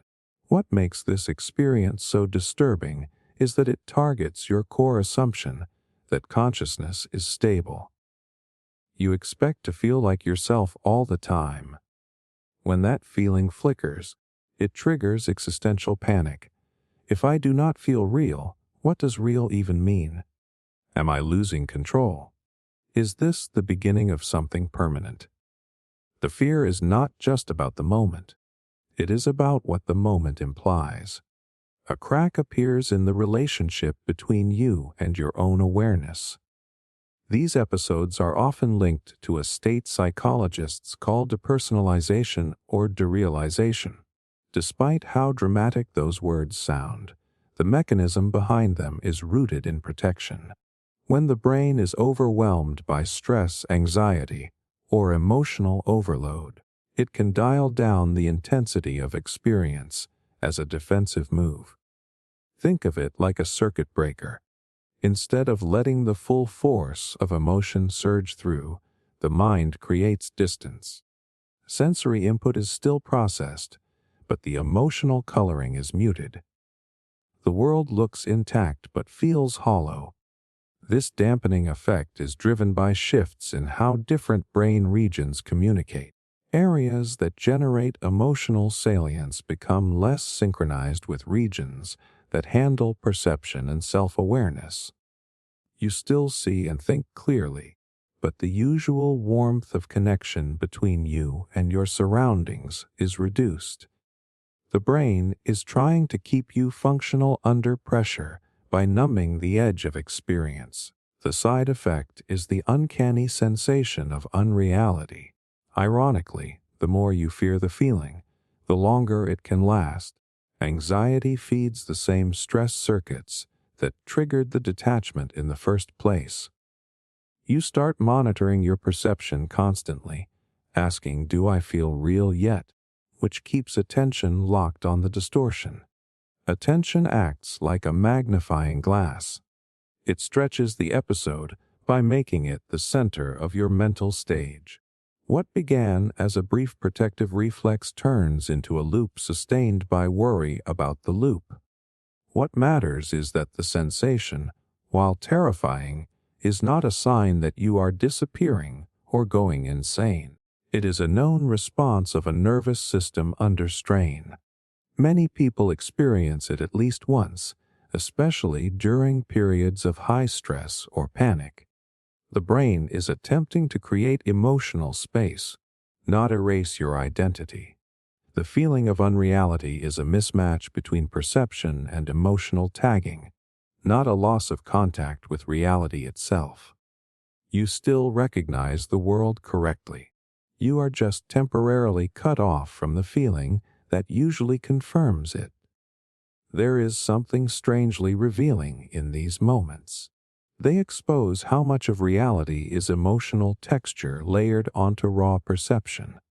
The world does not feel real because of sight alone. It feels real because your brain continuously stamps experience with significance and familiarity. When that stamp fades, you notice the scaffolding. You realize that the sense of being here, fully embedded in the moment, is an active construction, and when the wave passes, as it almost always does, the return of normal feeling carries a quiet relief. Colors seem warmer. Your body feels inhabited again. The episode becomes a memory that is hard to explain, but impossible to forget. Sudden waves of unreality are glimpses into the brain's emergency architecture, proof that your sense of self is maintained by delicate balances you rarely notice. For a few minutes, the volume of existence gets turned down, and you are left face to face with the machinery that usually keeps the world feeling solid. Seeing movement from the corner of your eye, you catch it for a split second. A flicker of motion in your peripheral vision. Something moved along the edge of the room. Your head turns instantly, body already preparing for a threat, and there is nothing there. Just furniture, shadows, air, but you are sure you saw it. The certainty lingers longer than it should. Your eyes sweep the space again, slower this time, trying to force the movement to repeat. The room stays still. Now you are left with the uncomfortable feeling that your senses just invented an event. The shock is in how automatic your reaction was. You did not decide to look.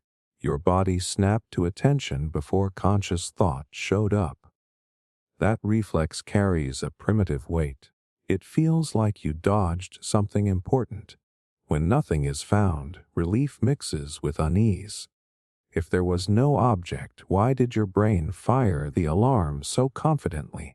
It exposes a gap between what you see and what is actually there, and that gap is unsettling because vision is supposed to be your most trusted sense. What makes this experience eerie is that peripheral vision is already ghost-like.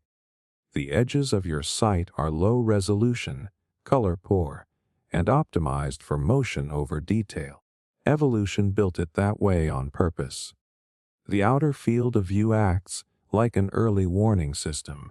It sacrifices clarity to become hypersensitive to change. A rustle in the bushes mattered more to your ancestors than crisp detail. So the brain tuned the margins of vision to shout movement first and ask questions later.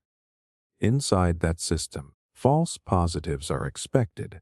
Your visual cortex is constantly predicting motion patterns from incomplete data. A shift in light, a shadow stretching as a cloud moves. Even tiny eye muscle adjustments can register as external motion.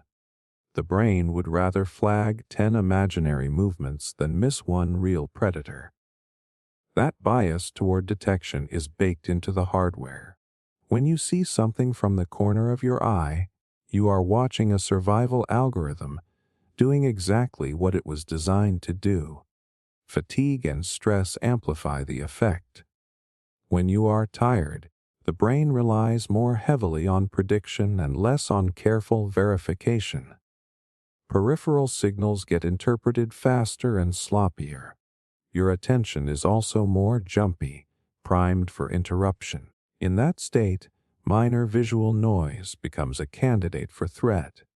The sensation that something darted by is your pattern recognition system running hot, stitching together fragments into a story of motion before the central vision can veto it. There is also a neurological quirk in how the eyes and brain coordinate. Your vision is not a continuous video feed. It is a series of rapid snapshots stitched into a stable scene. During eye movements, called saccades, the brain briefly suppresses incoming visual data and fills the gap with prediction to avoid blur. Sometimes that predictive fill leaks into awareness. A guess about motion slips through as if it were perception. You turn your head to confirm, and the guess evaporates because it was never anchored to an object. What lingers after the moment is a heightened awareness of the edges of your perception. You realize how much of your visual world is constructed from inference. The brain is not waiting passively for perfect information. It is constantly gambling, using probability to keep you safe. Most of the time, those gambles are invisible because they align with reality. Seeing movement that is not there is catching the system mid-bet. You glimpse the predictive engine that normally hides behind the illusion of seamless sight. And there is a strange comfort buried in that unease. The same sensitivity that creates phantom motion allows you to react instantly to real danger. Your peripheral vision is a guardian that sometimes cries wolf because silence would be riskier. When you whip your head toward an empty corner, you are feeling the echo of ancient vigilance. The room is calm, but your brain is still scanning like the world is wild. That flicker at the edge of your eye is proof that part of you never stopped watching the horizon, ready to move before you even know why. Narrating your life like a movie. Sometimes you catch your thoughts switching tone, like a voice stepped into your head and grabbed a microphone. You are walking down the street and suddenly your brain starts describing it. He walks faster than he means to. She pretends not to care. The narration is calm, cinematic, slightly dramatic. For a moment your life feels framed, edited, and scored. You are not just living the scene. You are watching it unfold as if an invisible audience is taking notes. The shock is how natural it feels. There is no effort in starting the narration. It slides in smoothly, like it was always waiting backstage. And once it starts, your actions feel more intentional. Opening a door becomes an entrance. Sitting down becomes a statement. You become hyper-aware of posture, expression, timing. It is like stepping into a role you did not know you were rehearsing. The ordinary gains a thin layer of performance. You are still yourself, but you are also a character version of yourself. What makes this strange is the split perspective. Part of you is acting. Another part is observing and commenting. You feel doubled. The observer voice is not exactly separate from you, but it is not identical to your usual stream of thought either. It is curated. It edits your behavior into a story shape. That creates a quiet question in the background. If I can watch myself this clearly, which part is the real me? The one moving or the one narrating?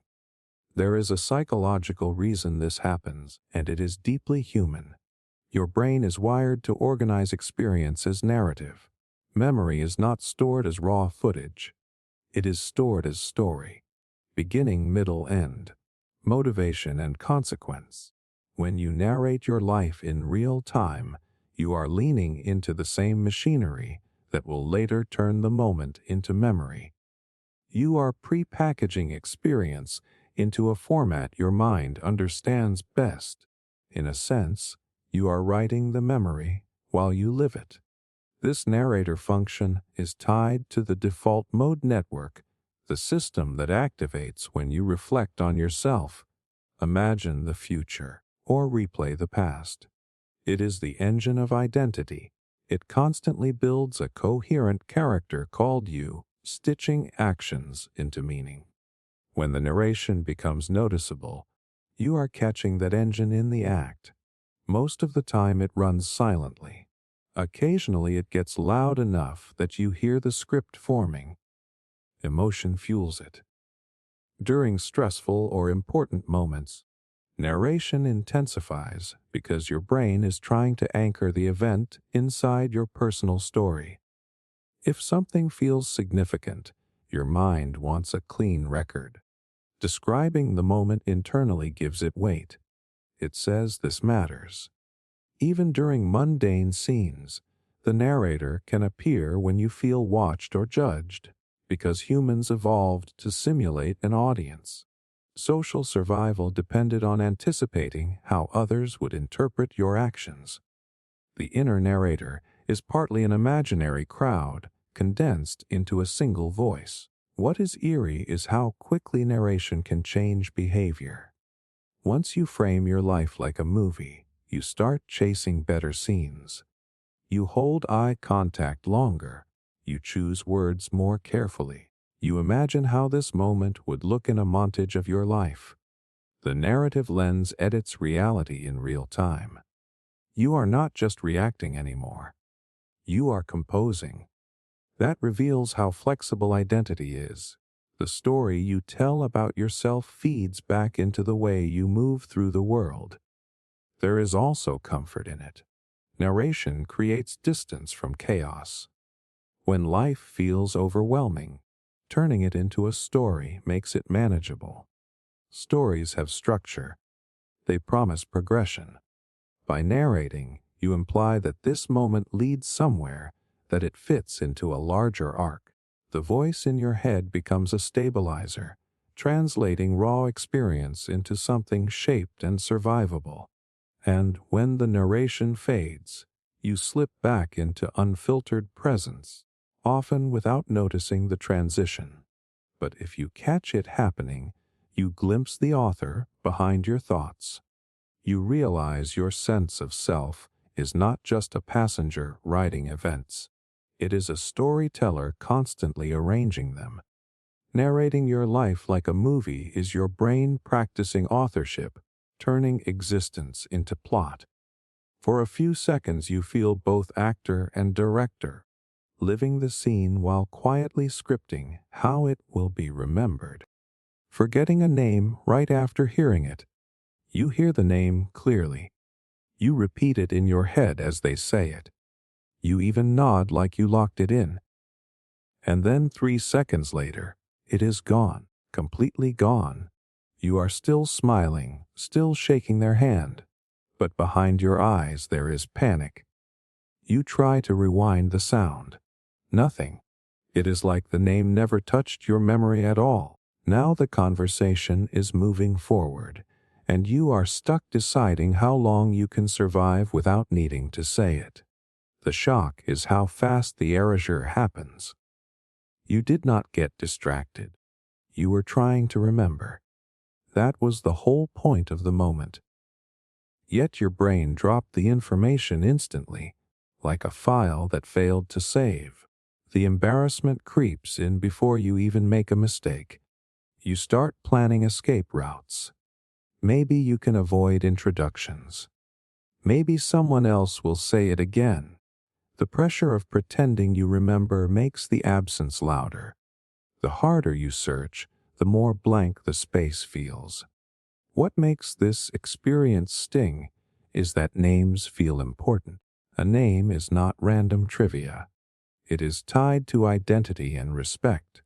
Forgetting it feels like a social failure, like you mishandled the first piece of someone they offered you. You worry it says something about your attention, your character, your intelligence. But the truth is far less personal and much more mechanical.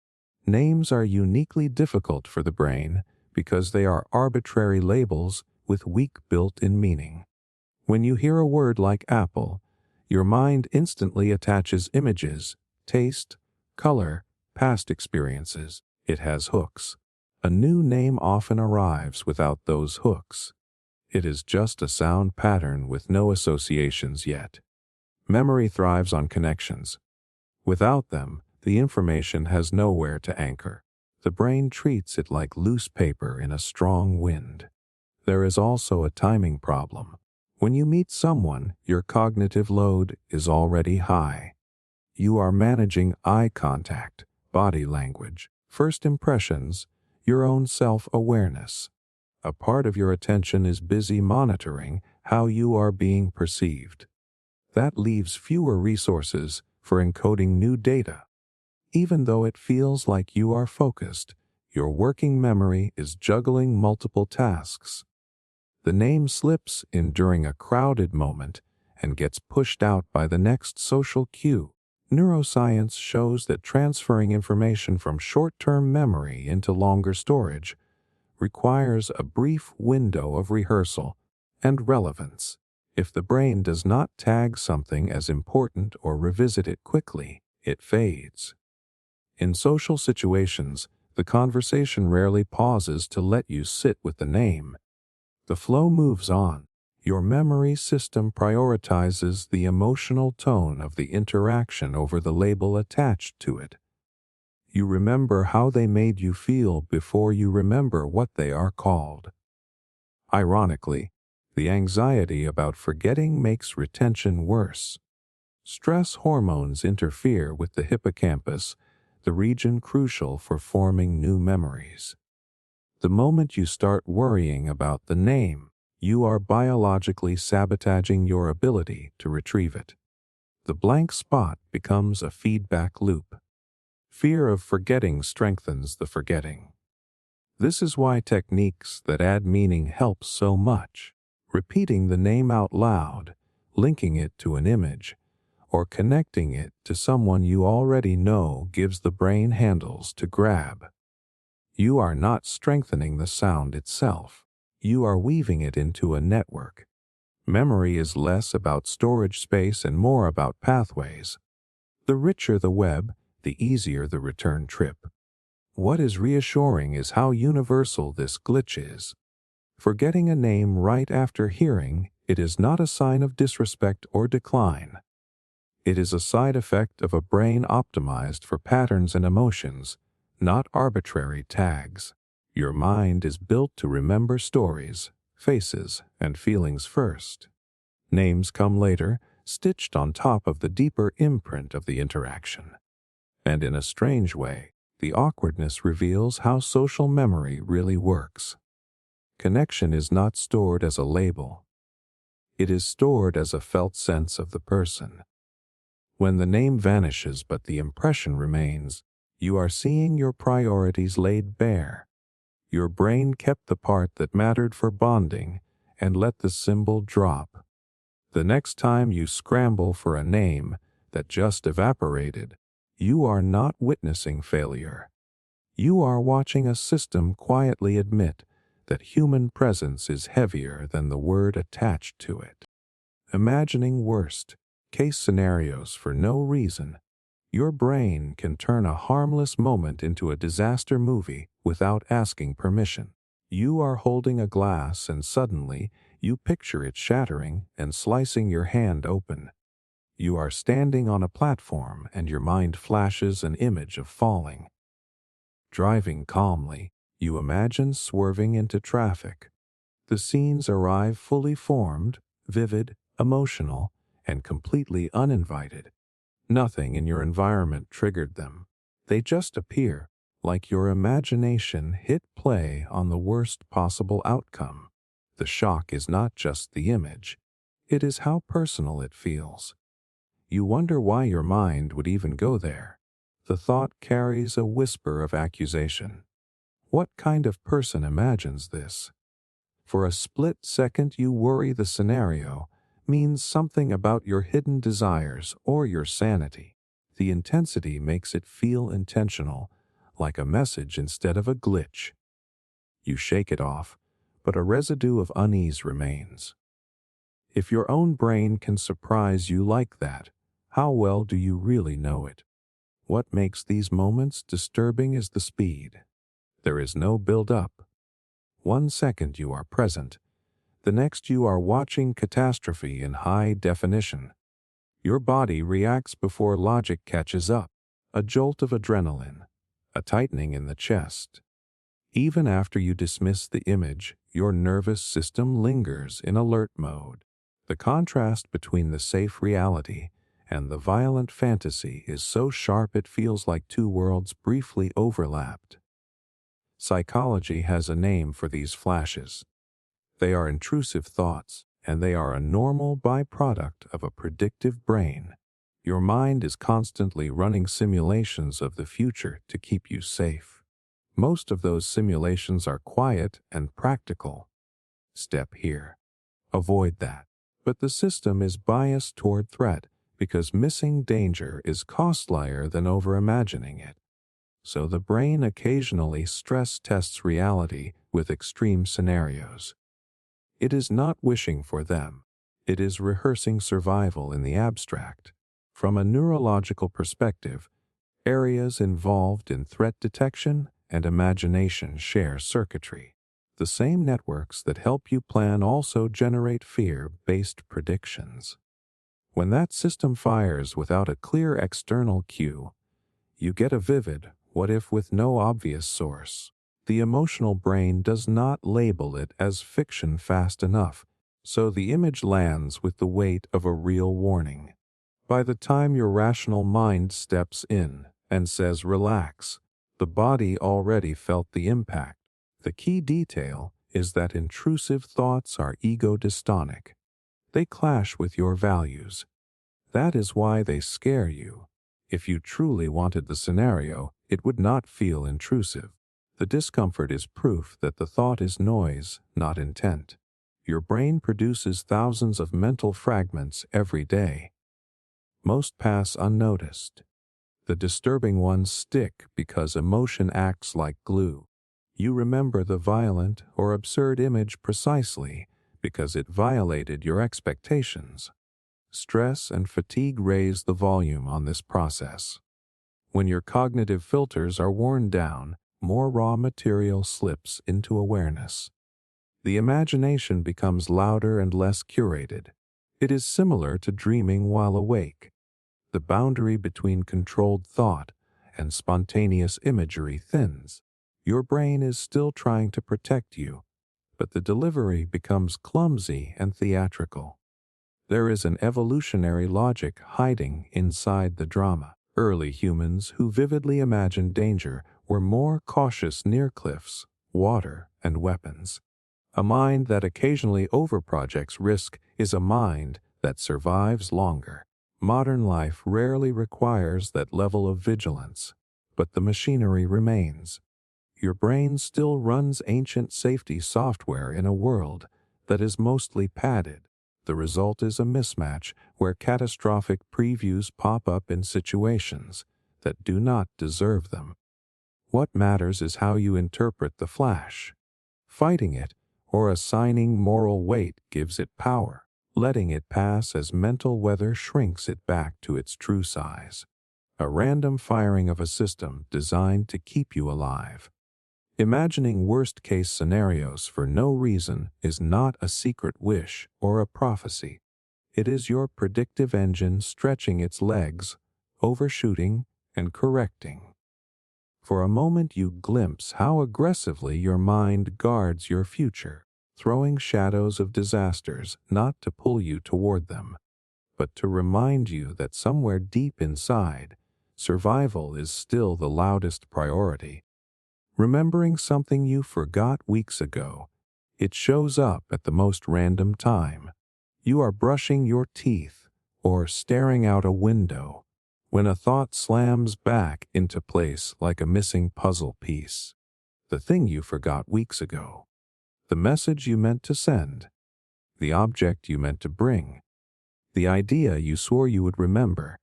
There it is, perfectly intact, arriving with a burst of clarity and a wave of frustration. You did not search for it. You did not work for it.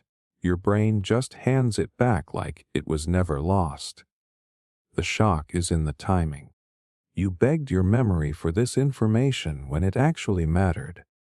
You retraced your steps, scanned your mind, felt the anxiety of knowing something important was just out of reach. Nothing. Total silence. Now, long after the consequence passed, your brain casually returns it. The uselessness of the timing almost feels like betrayal. You want to ask where this memory was hiding when you needed it. What makes the moment surreal is how complete the recall feels. It does not come back as a guess. It lands with certainty.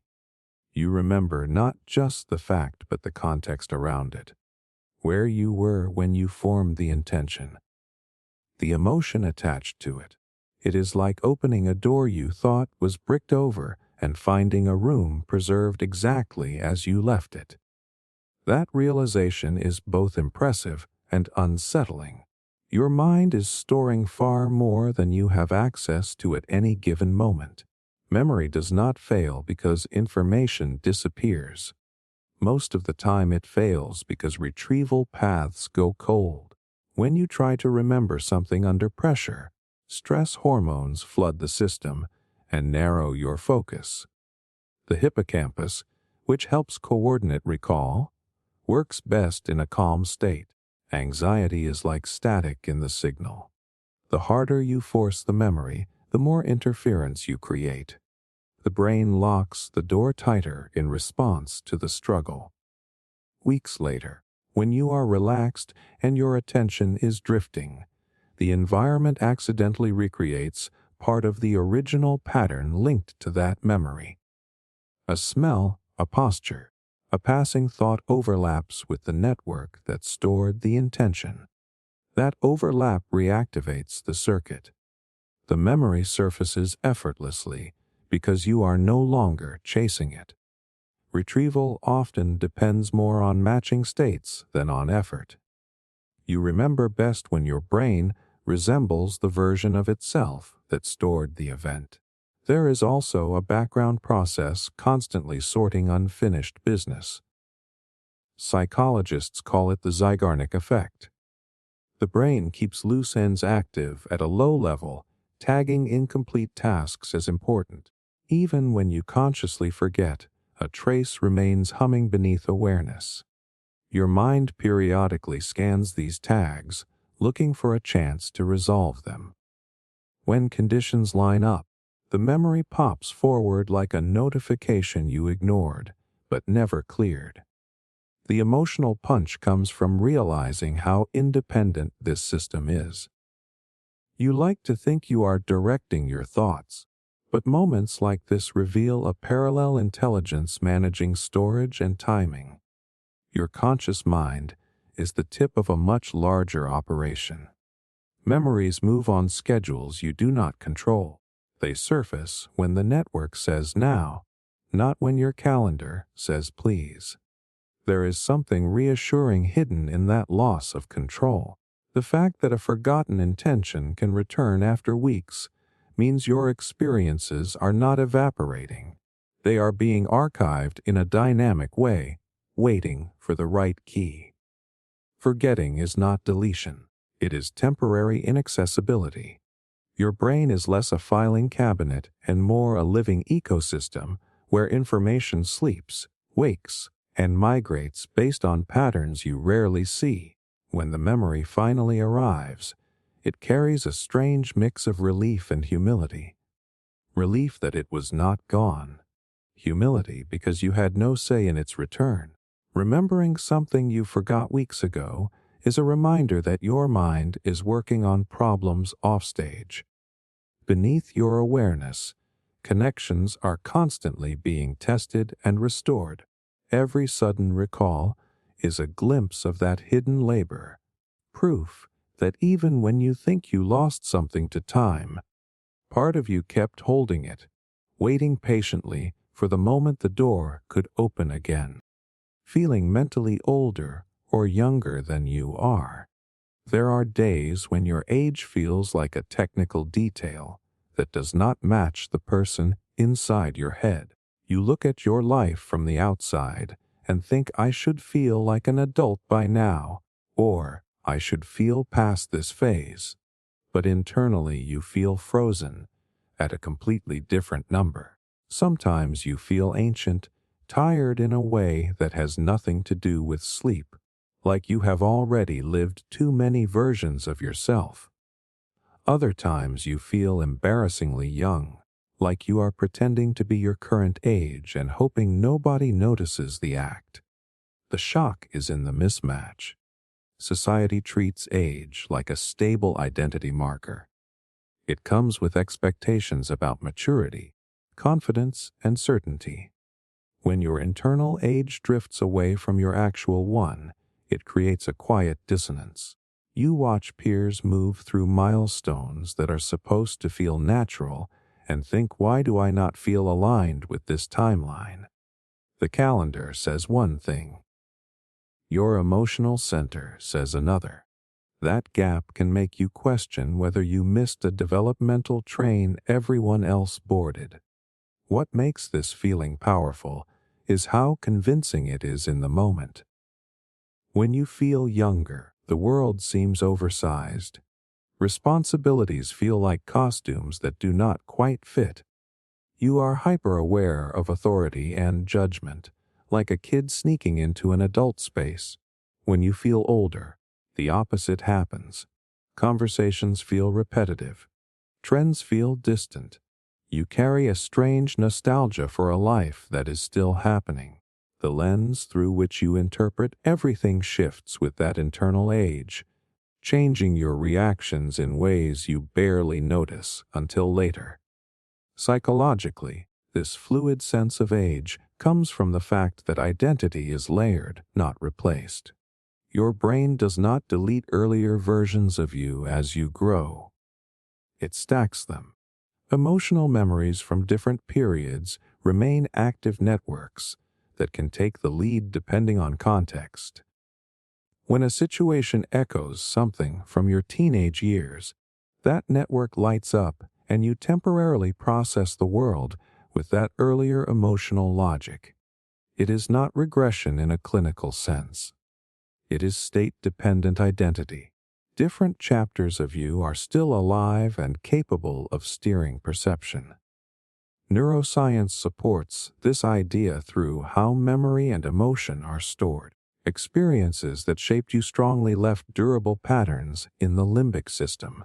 Those patterns include not just facts but ways of feeling and reacting. Under stress, joy, or familiarity, the brain may default to an older template that once worked well. The result is a shift in subjective age. You are biologically the same person, but psychologically you are running an earlier program. Cultural pressure intensifies the confusion. We are taught that maturity is a straight line upward, that you are supposed to outgrow entire emotional landscapes. In reality, development is additive. The child, the teenager, the early adult are still present as internal voices. Healthy identity is not erasing them, but integrating them.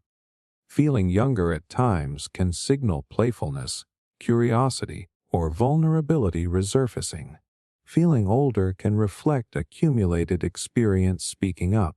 Both are parts of the same system negotiating which perspective is most useful. There is also a time perception element. Your sense of age is tied to how dense your memories feel. Periods packed with change and novelty stretch your internal timeline, making you feel older because you have more psychological distance behind you. Repetitive stretches compress it, creating the illusion of youth because fewer distinct markers separate now from earlier years. You are measuring age not just in years, but in the texture of remembered experience. The relief comes when you realize the mismatch is not an error. It is evidence that the self is dynamic. You are not a single age walking forward. You are a coalition of past selves sharing a body. Depending on mood and context, different members of that coalition step to the front. Feeling mentally older or younger is your awareness catching that rotation in progress. And once you see it that way, the dissonance softens. You stop treating internal age as a verdict and start seeing it as information. A younger feeling might mean you need play or reassurance. An older feeling might mean you are drawing on deep reserves of perspective. Neither cancels the other. Together, they form a wider emotional range than a single number could hold. The calendar tracks your body. Your mind tracks the full archive of who you have been, letting those ages breathe through you whenever they have something to say. Starting a sentence and losing the ending, you open your mouth with total confidence. The sentence is clear in your head. You know exactly what you want to say. The first few words come out smoothly, and then halfway through, the track disappears. The ending evaporates mid-flight. You are left hanging in your own silence, staring into space like the rest of the thought might float back if you wait long enough. Everyone is looking at you, and you can feel the pressure building around the blank. The shock is how complete the loss feels. It is not fuzzy. It is gone. You try to grab the thread, and there is nothing to pull. The harder you search, the more your mind echoes with static. Now you are improvising, trying to land the sentence somewhere safe without revealing you forgot the destination. Sometimes you laugh it off.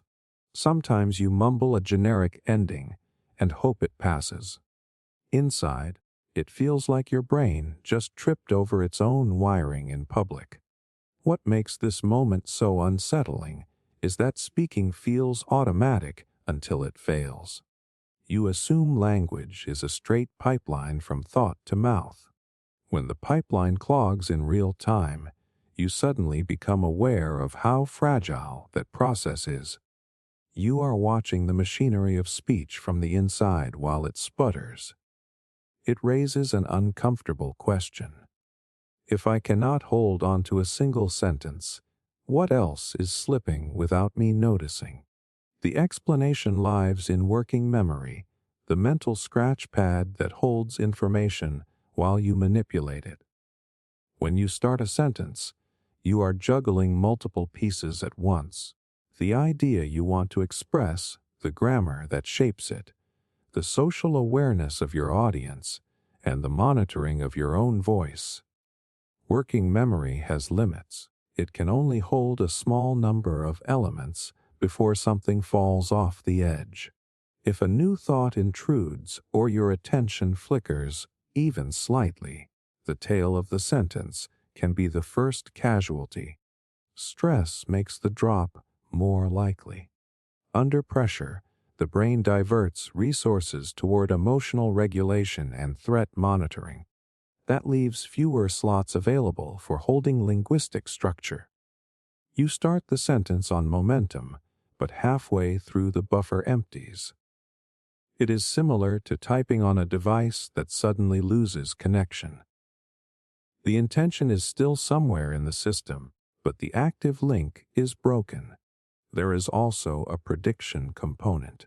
When you speak, your brain is constantly forecasting the end of your own sentence before you arrive there.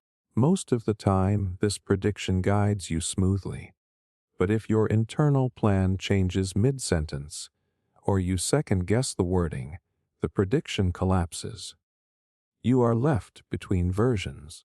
The original ending is discarded, the new one is not built yet, and the gap becomes visible as silence. Ironically, awareness of the failure extends it. The moment you panic about forgetting, attention shifts from language production to self-monitoring. You start watching yourself struggle instead of continuing to speak.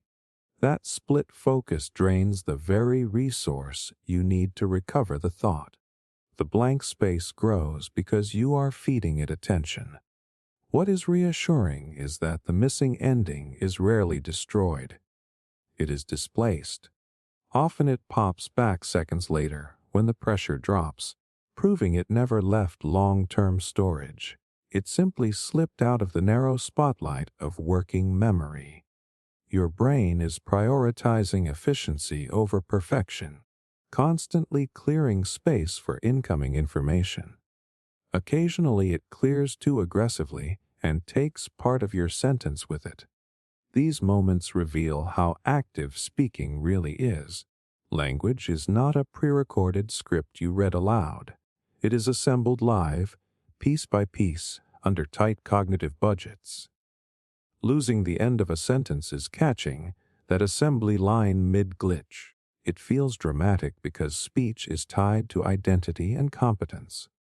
But neurologically, it is a small overflow error in a system doing thousands of complex operations per second.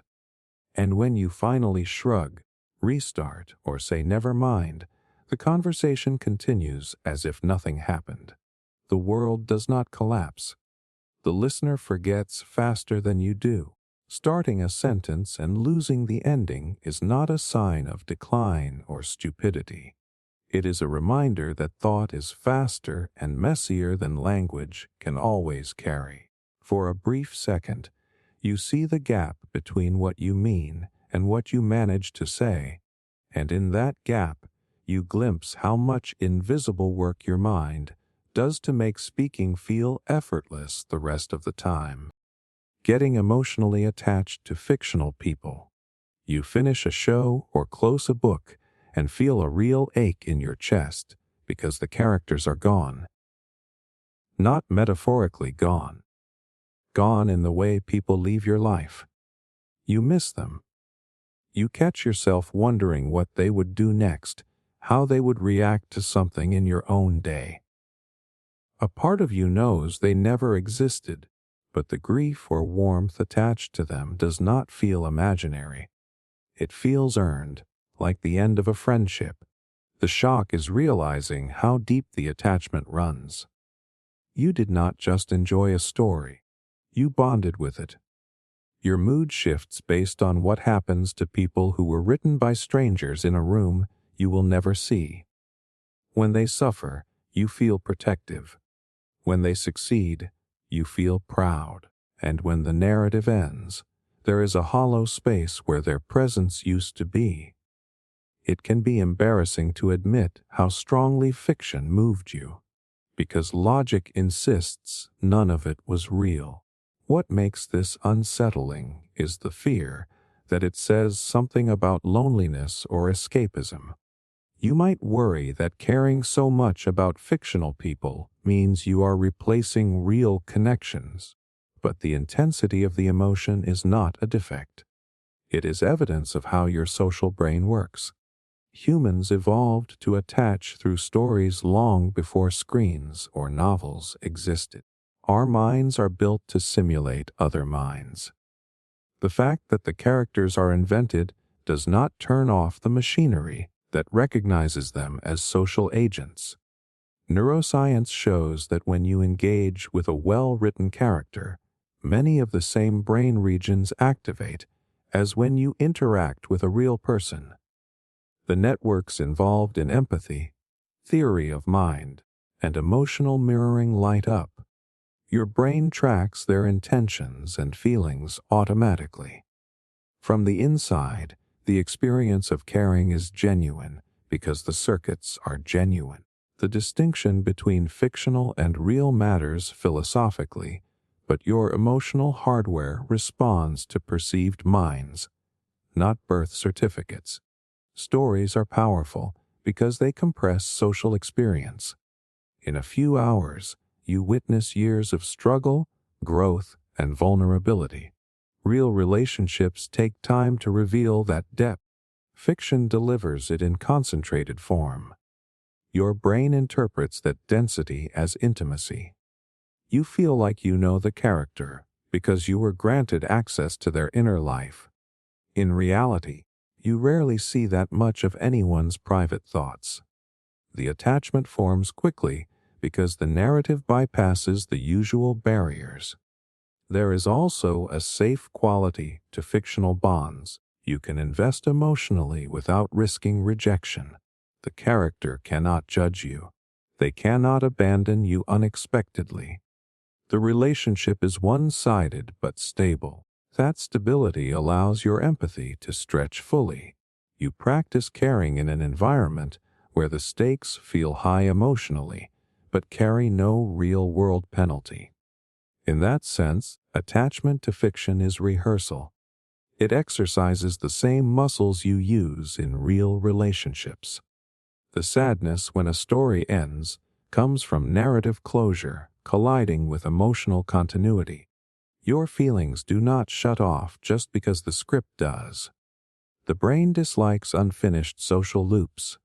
It expects ongoing interaction with minds it has tracked closely. When the input stops abruptly, it creates a withdrawal effect. You are not addicted to the character. You are reacting to the sudden silence of a channel that was feeding your empathy.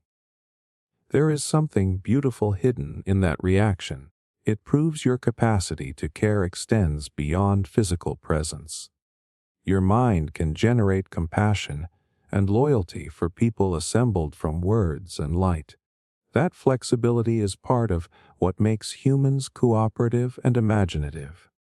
The same ability that bonds you to fictional heroes bonds you to distant strangers and future generations. It is empathy unbound by immediate reality. When the attachment fades, it does not vanish completely. The character becomes part of your internal landscape, a reference point for values and emotions. You carry lessons and feelings forward, integrating them into your own story. Getting emotionally attached to fictional people is not a weakness or a substitute life. It is your social brain doing what it was designed to do, reaching toward minds wherever it can find them. Fiction simply gives it a stage large enough to remind you how real imagined connections can feel. Feeling nostalgic for imperfect times, you think back to a period of your life that was objectively messy. You were stressed, insecure, maybe even unhappy most days. And yet when the memory surfaces now, it glows. The edges are soft. The pain is muted. What you feel first is warmth. You miss it. You miss a version of your life you once begged to escape. That contradiction lands quietly but heavily. How can you long for a time that hurt you? The shock is realizing nostalgia does not care about accuracy. Your brain edits the footage, the arguments, the anxiety. The boredom get pushed to the background while tiny details step forward. The way the air felt at night. The music you played on repeat. The people who were around before everything shifted. You remember textures instead of problems. It feels like your past is being remastered into a kinder film than the one you lived through. What makes this unsettling is the guilt attached to it. You worry that missing an imperfect time invalidates the struggles you had. You remember how desperate you were for change and think I should not want that back. But nostalgia is not a vote to return. It is not saying the period was better. It is saying that even inside difficulty, there were pieces of life that mattered, and distance has made them visible. Psychologically, nostalgia is a reconstruction, not a replay. Memory is not stored as a perfect archive. Each time you recall an event, you rebuild it using fragments and current emotion. Over time, the brain prioritizes meaning over detail. It keeps the emotional highlights and compresses the noise. Negative feelings fade faster than positive ones in long-term recall, a bias researchers sometimes call the fading effect. It is a built-in optimism filter that protects your present mood. The past becomes gentler because your mind is designed to let wounds scar over instead of staying raw. There is also a perspective shift. When you were inside that imperfect time, you could not see its boundaries. It felt endless. Now you know it ended. That knowledge changes its emotional weight. Suffering that has a clear frame is easier to hold than suffering that feels permanent. From the outside, the period becomes a chapter instead of a trap. Nostalgia is partly relief disguised as longing. You are grateful you survived it, and gratitude blends strangely with missing it. Another layer is identity. Imperfect times often shape you the most. They mark transitions, teach resilience, introduce people who mattered. When you feel nostalgic, you are not just missing circumstances. You are missing the version of yourself that existed there. That self had specific hopes, fears, and intensity that cannot be recreated. Remembering them is like touching an old emotional frequency. Even if it hurt, it was alive in a way that feels distant now. The brain links memory tightly with sensory cues, so small triggers can flood you with that earlier atmosphere. A song, a season, a smell unlocks the emotional climate of the period. For a moment you are standing in two timelines at once. The contrast between who you were and who you are highlights the passage of time, and that awareness carries a bittersweet beauty. You feel loss and appreciation braided together. What is important is that nostalgia does not demand you romanticize suffering. It is selective gratitude. It acknowledges that within flawed circumstances, real connections and moments of meaning existed. Your mind is honoring those fragments, not erasing the hardship. The glow you feel is not denial. It is integration. The past is being folded into a story where pain and beauty can coexist without canceling each other. Feeling nostalgic for imperfect times is a sign that your memory is less interested in keeping score than in preserving significance. It sands down the sharpest edges so you can carry the shape of the experience without bleeding. When you miss those days, you are responding to the parts that helped build you, the textures that colored your growth. The longing is not a wish to return to the struggle.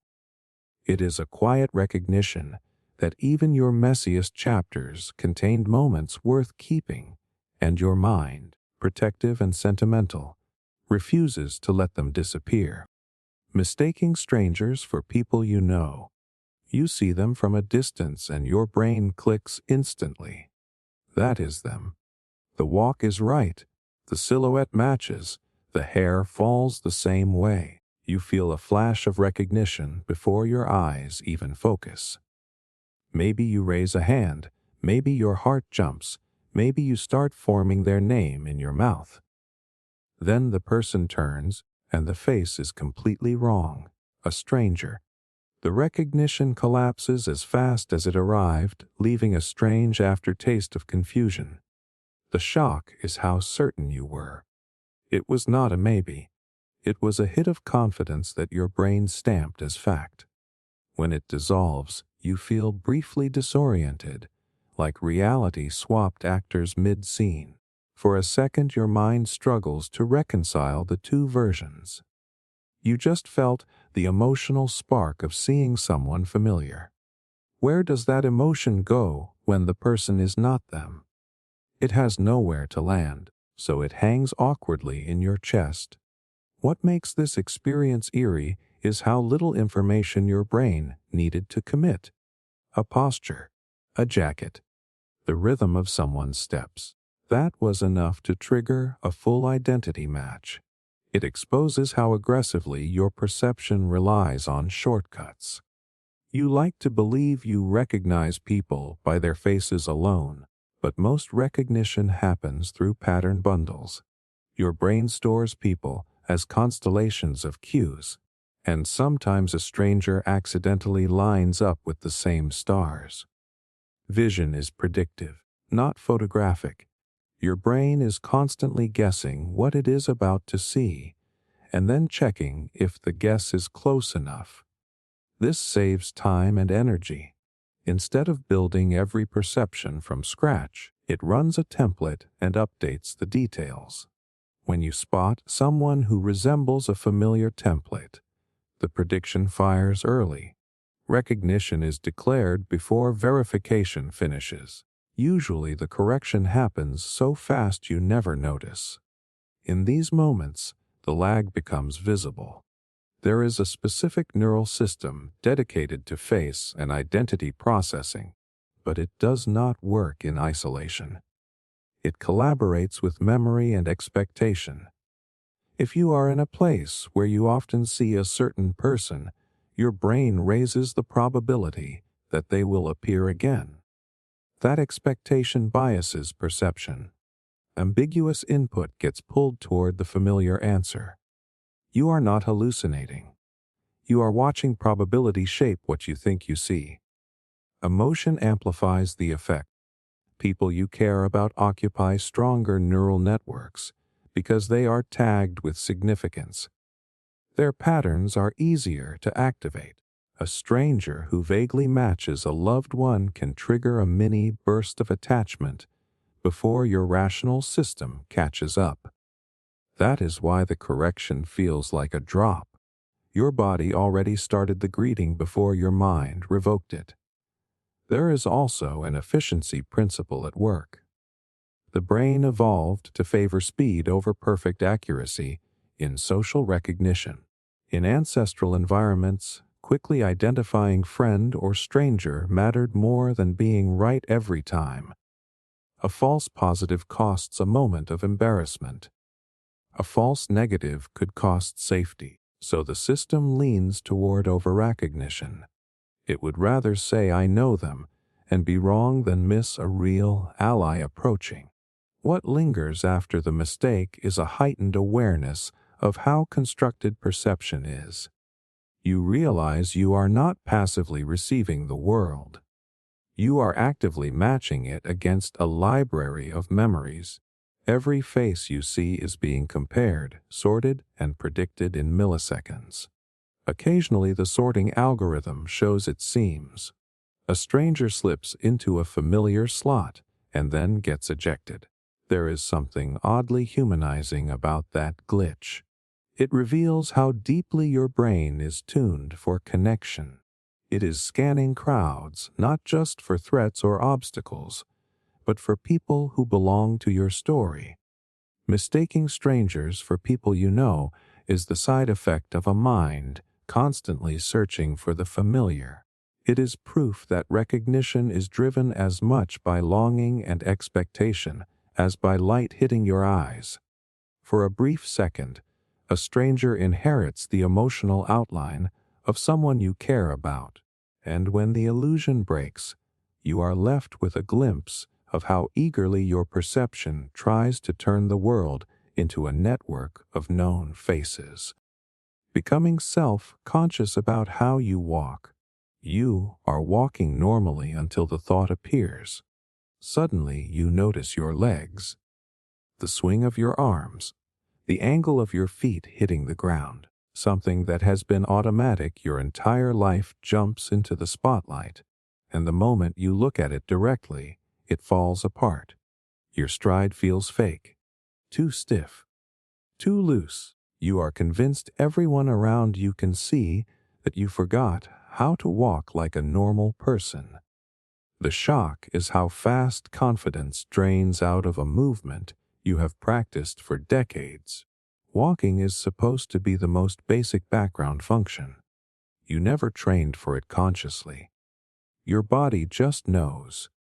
Yet one intrusive spark of awareness is enough to scramble the rhythm. You start micromanaging each step. Heel first. No, wait, that looked weird. Should your arms swing more? Are you leaning? The sidewalk becomes a stage and your body becomes a malfunctioning puppet. What makes this feeling intense is the imaginary audience that appears with it. You suddenly feel observed from every angle. Even if nobody is looking, your brain fills the space with watchers. You picture how you must look from the outside and assume the worst version is accurate. The more you monitor yourself, the less natural the movement feels. Your walk turns into a performance of walking, and performances are fragile. This happens because automatic skills live in a different system than conscious control. Most of your daily actions are handled by procedural memory, a network optimized for efficiency and flow. When you drag a procedural task into conscious awareness, you reroute it through slower circuits meant for problem solving. It is like asking a computer to manually process something it usually runs on autopilot. The extra attention does not improve the action, it interferes. Psychologists sometimes call this reinvestment. Under self-focus or social anxiety, people reinvest attention into movements that normally run smoothly. Athletes experience it when they choke during a simple play. Musicians feel it when they suddenly think about their fingers mid-performance. Walking is no different. The body already has the program. Conscious supervision adds noise to a system that was working fine. The social layer amplifies the disruption. Humans evolved to be extremely sensitive to how they appear to others. Your brain constantly simulates external judgment to keep you aligned with the group. Most of the time, this simulation runs quietly. When self-consciousness spikes, the simulation gets loud. You start seeing yourself through an imagined camera. Every step feels like data being recorded and evaluated. The fear is not about walking incorrectly. It is about being seen failing at something that should be effortless. Ironically, the harder you try to fix the walk, the stranger it feels. Attention narrows onto details that were never meant to be isolated. Walking is a coordinated whole. When you dissect it, you break the fluid pattern into awkward parts. The discomfort is your motor system protesting the interruption. It wants to return to autopilot, but your awareness keeps grabbing the wheel. What is reassuring is how quickly the system resets once your focus drifts. The second you get absorbed in a thought or conversation, the natural rhythm returns without ceremony. You do not relearn anything. You simply stop interfering. That snap back to normal reveals the truth. The skill was never gone. It was buried under excessive observation. Becoming self-conscious about how you walk is a glimpse into the tension between control and trust inside your brain. It shows how much of your competence depends on letting go. Your body carries a library of movements refined over years, and they function best when you allow them to run without commentary. The awkward episode is not proof you forgot how to walk. It is proof that awareness is powerful enough to disrupt even your most basic patterns. And the relief you feel when your stride smooths out again is your nervous system reminding you that sometimes the smartest move is to step back and let the machinery do what it has always known how to do. Checking something again right after checking, you lock the door. You feel the click. You even watch your hand turn the key. You walk 3 steps away and a question punches through your certainty. Did I actually lock it? The image of doing it is already fuzzy. Your chest tightens just enough to turn you around. You check again. It is locked. You tell yourself, okay, now it is settled. 2 seconds later the doubt crawls back, softer but persistent, asking for one more look. The shock is how little trust you suddenly have in your own memory. You were there. You performed the action consciously, yet your brain treats the event like unreliable testimony. The urge to verify feels stronger than the evidence you just collected. You are arguing with yourself in real time, and the anxious side keeps winning by volume. It is unsettling to realize that direct experience is not always enough to produce certainty. What makes this loop so frustrating is that the second check does not deliver relief the way you expect. The comfort lasts a heartbeat and then evaporates. Each repetition teaches your brain a quiet lesson. Checking reduces anxiety. That lesson is powerful. The mind starts tagging the behavior as necessary for safety, even though the danger was imaginary to begin with. The action that was supposed to end the doubt accidentally feeds it. This pattern grows out of how memory and attention interact. When you perform routine actions like locking a door or turning off a stove, your brain runs them on autopilot. Autopilot is efficient, but it produces weaker memory traces because attention is spread thin. Memory encoding depends heavily on focus. If part of your mind was already thinking about the next task, the record of locking the door is shallow. Later, when you try to recall it, the file feels incomplete. The gap invites suspicion. Anxiety pours fuel on that gap. The brain is a prediction machine built to scan for potential threats. When uncertainty appears, even a tiny one, the threat system flags it. What if the door is not locked? The emotional brain does not measure probability calmly. It reacts to possibility. The cost of being wrong feels catastrophic in the moment, so the safest move seems to be checking again. Logic whispers that you already solved this. Fear shouts louder. There is also a quirk in how reassurance works. External confirmation quiets anxiety temporarily, but weakens internal confidence. Each time you rely on rechecking instead of trusting your memory, you outsource authority. Your brain updates its model to say my memory is not enough, I need proof. That update makes the next doubt arrive faster. The loop is not about the door anymore. It is about training your mind to distrust itself. What is important is that this experience exists on a spectrum. Most people feel it occasionally, especially when stressed or distracted.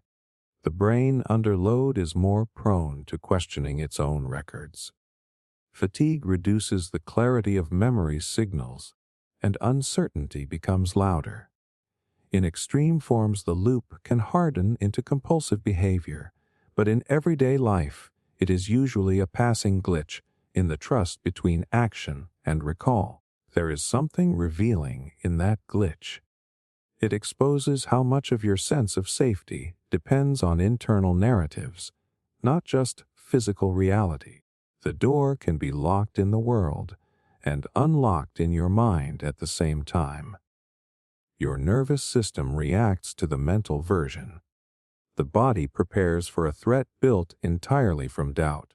That shows how persuasive imagined risk can be when paired with incomplete memory. When you resist the extra check and sit with the discomfort, you feel the system recalibrating. Anxiety spikes, searches for evidence, and eventually burns out when no catastrophe follows. In that silence, trust slowly rebuilds. Your brain relearns that uncertainty is survivable. Checking something again right after checking is not a sign that you are broken. It is a moment where your threat detector and your memory system fall out of sync. The tension you feel is the mind negotiating how much proof it needs to feel safe, and every time you notice the loop, you are watching that negotiation happen in real time. Smelling something that isn't there, out of nowhere, a smell cuts through your awareness. Smoke, perfume, something burning. It is sharp enough that your body reacts before you think. You start scanning the room, sniffing the air, trying to find the source. Nobody else seems to notice. The smell fades as quickly as it arrived, leaving you standing there with the uneasy feeling that your senses just fabricated a warning. The shock comes from how physical it feels. Smell is intimate. It bypasses language and hits emotion directly. When you smell smoke, your heart rate jumps because your brain treats it as immediate danger. When there is no fire, that adrenaline has nowhere to go. You are left holding a burst of fear with no object attached. It is hard not to wonder what else your perception might invent if it can conjure something this convincing. What makes phantom smells especially eerie is their specificity. They are not vague impressions. They have character. You can almost describe the brand of the scent, the texture of it in your nose. That detail tricks you into trusting it. Vision can be doubted. Sound can be misheard. But smell feels primal and honest. When it lies, it shakes your confidence in the body's alarm system.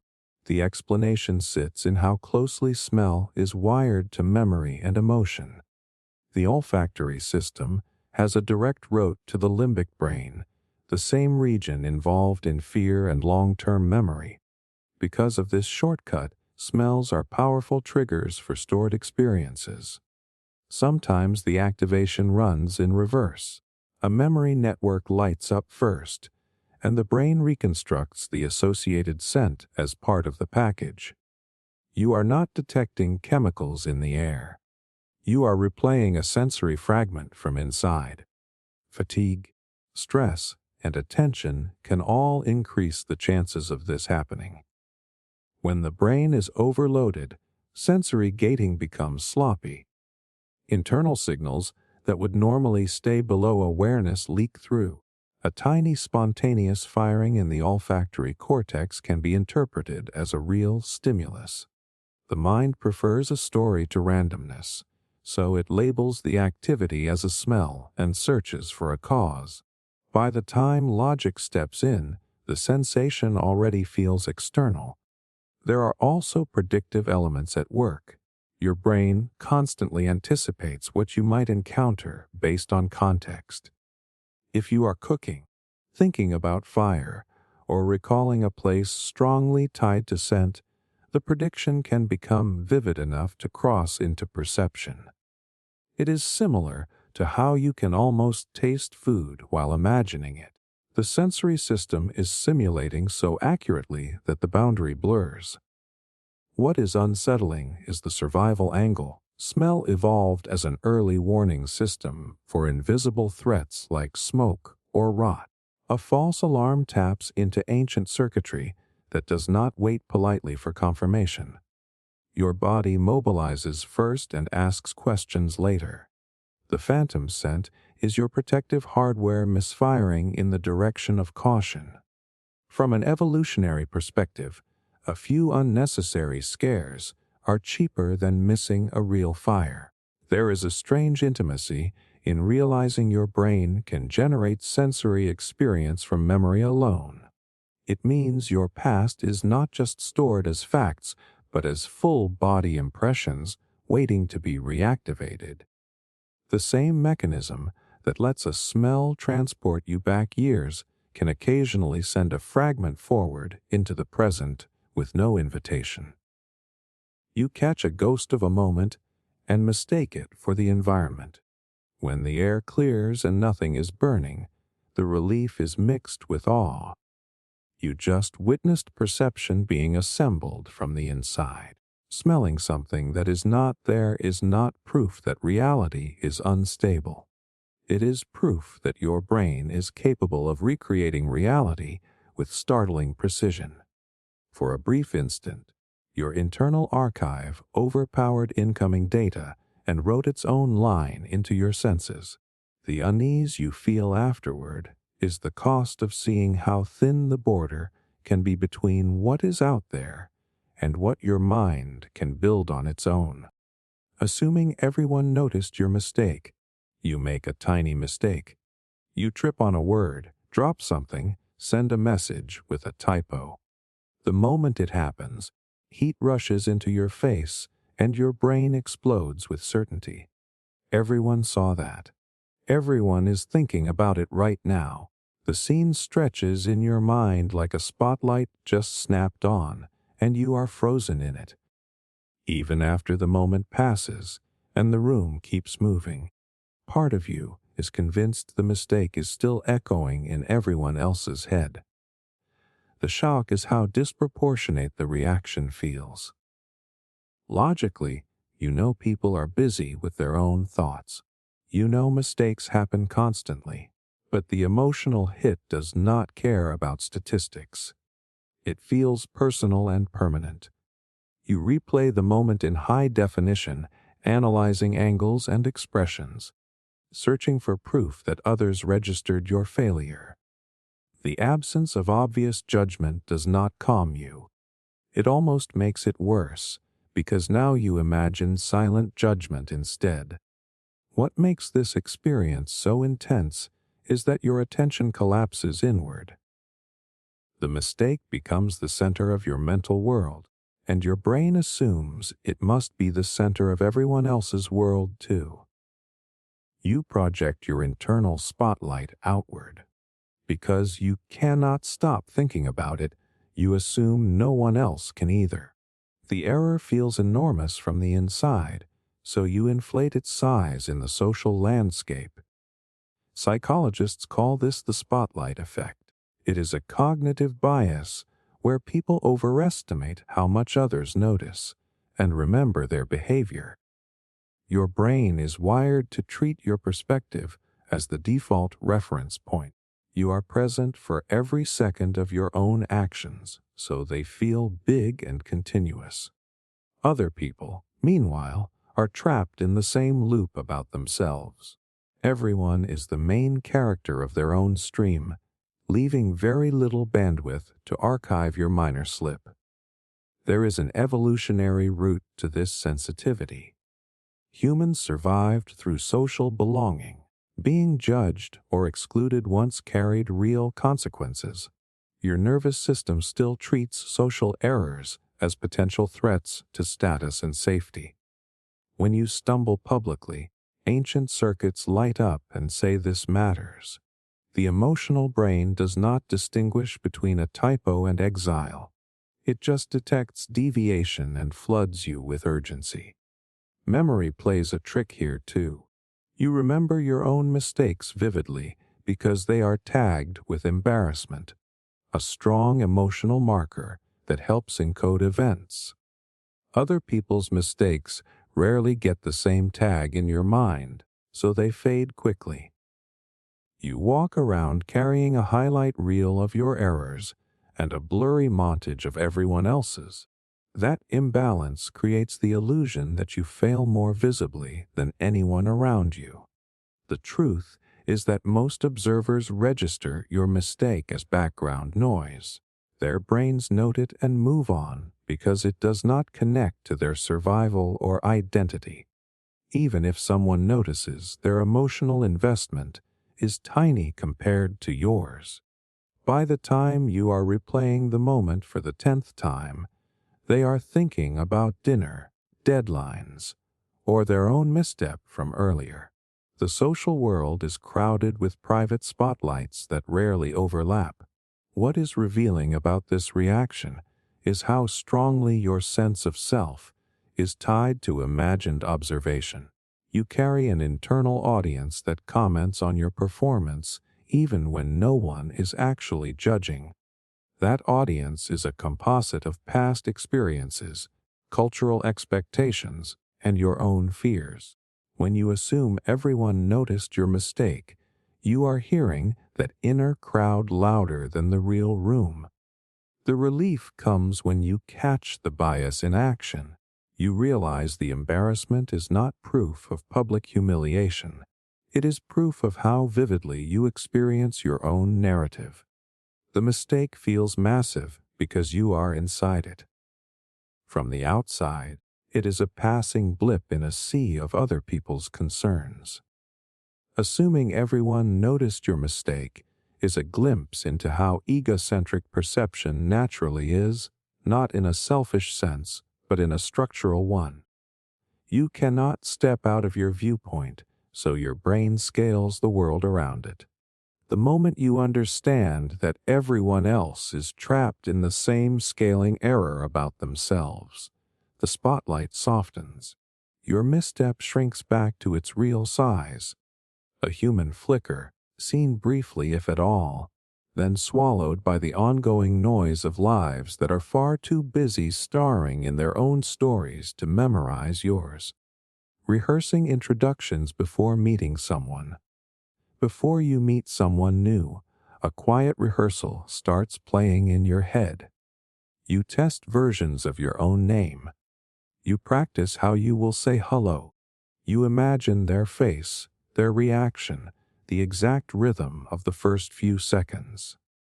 Sometimes you run the script so many times that the real moment feels like a performance you already staged. You walk in carrying lines you hope will land smoothly. The shock is how serious your brain treats this tiny social exchange. It is just an introduction, a few words.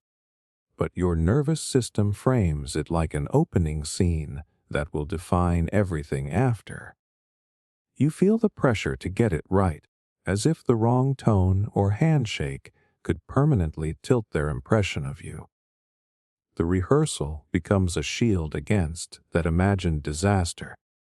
If you can pre-live the moment, maybe you can control it. What makes this experience strangely intense is that the imaginary version often feels clearer than reality. In your head, you are articulate and relaxed. The conversation flows. Then the real interaction arrives with unpredictable pauses and noise, and you feel the script crumble. That gap between rehearsal and reality can spark embarrassment. You wonder why something you practiced still feels awkward. The answer is that you were not practicing the words. You were practicing certainty, and certainty is the one thing real conversations refuse to provide. This mental rehearsal is rooted in the brain's simulation machinery. Humans constantly run social forecasts to reduce uncertainty. The prefrontal cortex and default mode network collaborate to model other minds and anticipate outcomes. When you rehearse an introduction, you are using the same system that plans future actions and predicts social feedback.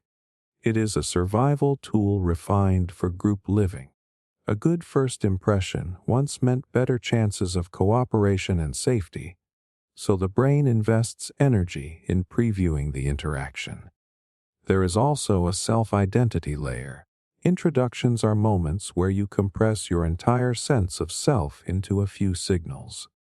Name, tone, posture. Your brain recognizes that as a branding event. It asks what version of me should appear here. The rehearsal is partly about aligning your internal story with the image you want to project. You are negotiating between authenticity and strategy and fast forward. Anxiety amplifies the loop because uncertainty is its favorite fuel. The less you know about the person or context, the more variations your brain generates. Each rehearsal is an attempt to close the gap. Ironically, over-rehearsing can heighten self-consciousness. You enter the interaction monitoring whether reality matches the script instead of listening naturally. Attention splits between performing and participating, which is why even a prepared introduction can feel shaky. What is important is that this behavior is not a flaw. It is a sign of social intelligence stretching its muscles. You care about connection, so your mind prepares for it. Most people do some version of this silently. The difference is only in how loud the rehearsal becomes. At moderate levels, it increases confidence. At extreme levels, it traps you in perfectionism. The same mechanism that helps you anticipate can start policing you if fear takes over. There is a revealing tenderness in the urge to rehearse. It shows how much humans want to be understood quickly.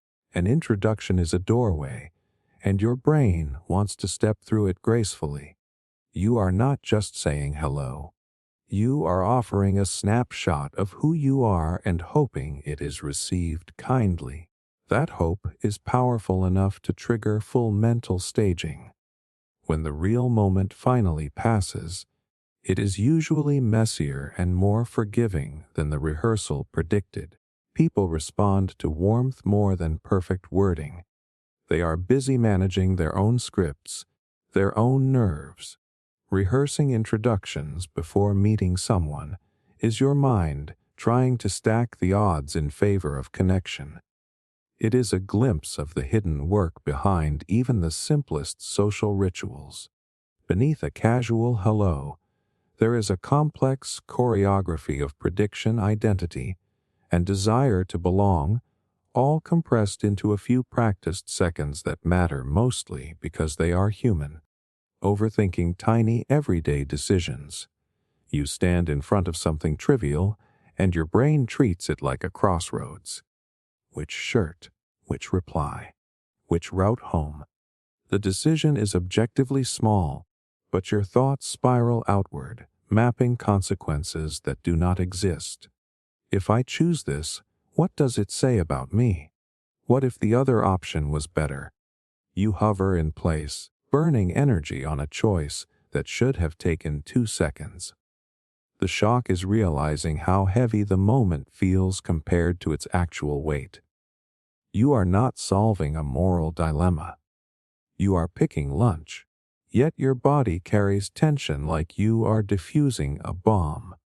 The longer you hesitate, the more the options seem loaded with meaning. You start hunting for the perfect answer, convinced there is a correct move hidden somewhere in the noise. What makes this exhausting is the illusion of stakes. Your mind quietly upgrades the decision from preference to identity. Suddenly, the tiny choice feels like a statement about who you are. People who choose this kind of thing are organized.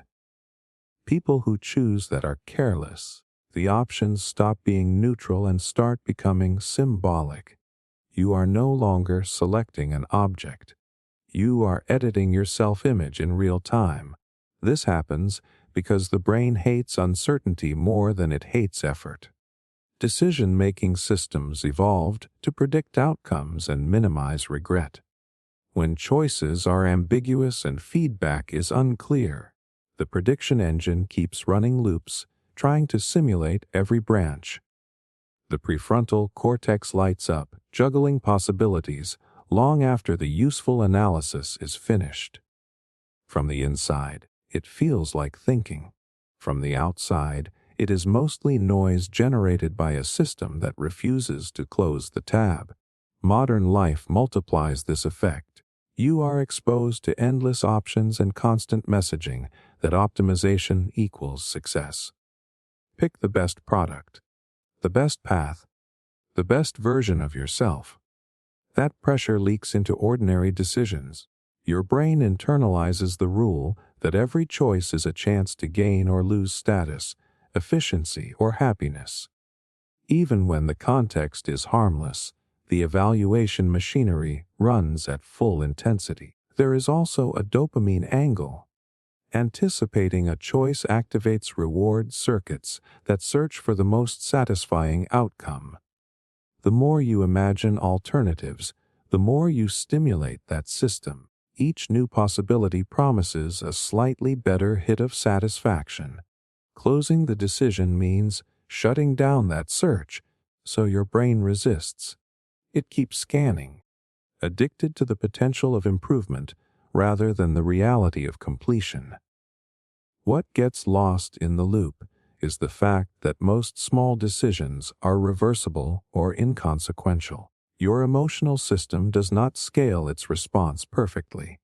It uses the same architecture for major and minor choices, adjusting only by degree. Under stress or fatigue, that adjustment fails. Everything feels equally urgent. The mind starts treating pebbles like mountains because the filter that sorts importance is overloaded. There is a quiet relief in recognizing that overthinking is not proof of depth or intelligence. It is a sign that your predictive engine is stuck in overdrive. The skill is not adding more analysis. It is knowing when to disengage it. Letting a decision be imperfect teaches the brain that survival does not depend on microscopic control. Each time you choose quickly, and the world does not collapse, you recalibrate the system.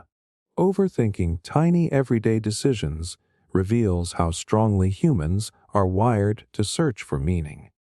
You are a pattern-making creature dropped into a sea of options, trying to align every action with an imagined ideal version of life. The friction you feel is the cost of caring about outcomes in a world where most outcomes are neutral. When you step back and pick anyway, you reclaim energy from a process that was never meant to run nonstop. The decision shrinks back to its real size, and you remember that not every fork in the road is a test. Most are just movement, and movement itself is enough. Feeling sudden sadness without a cause, you are in the middle of a normal day. Nothing dramatic happened. No bad news, no argument, no obvious trigger. Then a heaviness slides in quietly. Your chest feels tight, your thoughts slow down, and a thin layer of sadness coats everything. You start scanning your life for a reason. Did I forget something? Did I mess something up? The feeling is so real that your brain assumes there must be a story attached to it. The shock is how convincing emotion can be without context. We are taught to believe feelings are reactions. Something happens, then you feel. When sadness appears first and the cause is missing, it feels like a glitch in the system. The mind hates empty slots, so it tries to invent an explanation. It digs through memories and worries, searching for a narrative strong enough to justify the mood. What makes this unsettling is the loss of control. If sadness has a clear source, you can address it. You can apologize, fix, or grieve. But when it arrives uninvited, it feels like weather inside your body. You cannot negotiate with a cloud. You just stand under it wondering how long it will last. The lack of a target turns the emotion inward. You start suspecting something is wrong with you instead of recognizing a passing state. Part of the explanation is biological rhythm. Your brain chemistry is not static. Neurotransmitters like serotonin and dopamine fluctuate throughout the day in response to sleep, nutrition, hormones, and stress. These shifts subtly color perception. Sometimes the dial turns down for no dramatic reason, and the emotional tone drops with it. The brain then does what it always does. It reverse engineers a meaning to match the feeling. There is also a predictive process at work. The brain constantly generates models about how you should feel in a given moment. When internal signals do not match expectations, the system tries to reconcile the gap. A sudden dip in mood becomes a puzzle. To solve it, your mind searches for threats or losses that could justify the sensation. This is not weakness. It is the same mechanism that helps you learn from real danger, misfiring in a low-stakes context. Fatigue amplifies the effect. When you are tired, the circuits that regulate emotion and perspective lose efficiency. The amygdala becomes more reactive, while the prefrontal cortex, which normally adds balance and interpretation, goes quiet. Feelings arrive louder and explanations arrive slower. Sadness can bloom simply because the regulatory brakes are worn down. There is something deeply human in the urge to assign meaning to every emotional ripple. We want our inner world to follow clean cause and effect. But the body is not a courtroom. It is an ecosystem. Signals rise and fall based on countless variables you will never consciously track. Sometimes sadness is not a message. It is just a state passing through a complex system. The danger is not the feeling itself, but the story you attach to it. If you interpret unexplained sadness as proof that your life is broken, you add fear on top of mood. The emotion becomes sticky because now it is tied to identity. When you allow the sadness to exist without forcing a narrative, it behaves more like weather. It moves. Emotions are designed to be temporary, even when they feel absolute. There is a quiet strength in noticing the wave without chasing a cause. You can say this is sadness, not this is my life collapsing. That separation gives the nervous system space to reset. Often the feeling fades as mysteriously as it arrived, leaving no wreckage behind. The episode reveals how tightly emotion and interpretation are braided, and how much power lies in loosening that braid. Feeling sudden sadness without a cause is a reminder that your mind is not a perfectly logical script. It is a living instrument adjusting itself moment by moment. Not every note carries a message. Some are just resonance. When you stop demanding an explanation for every shift, you start trusting the system's ability to self-correct.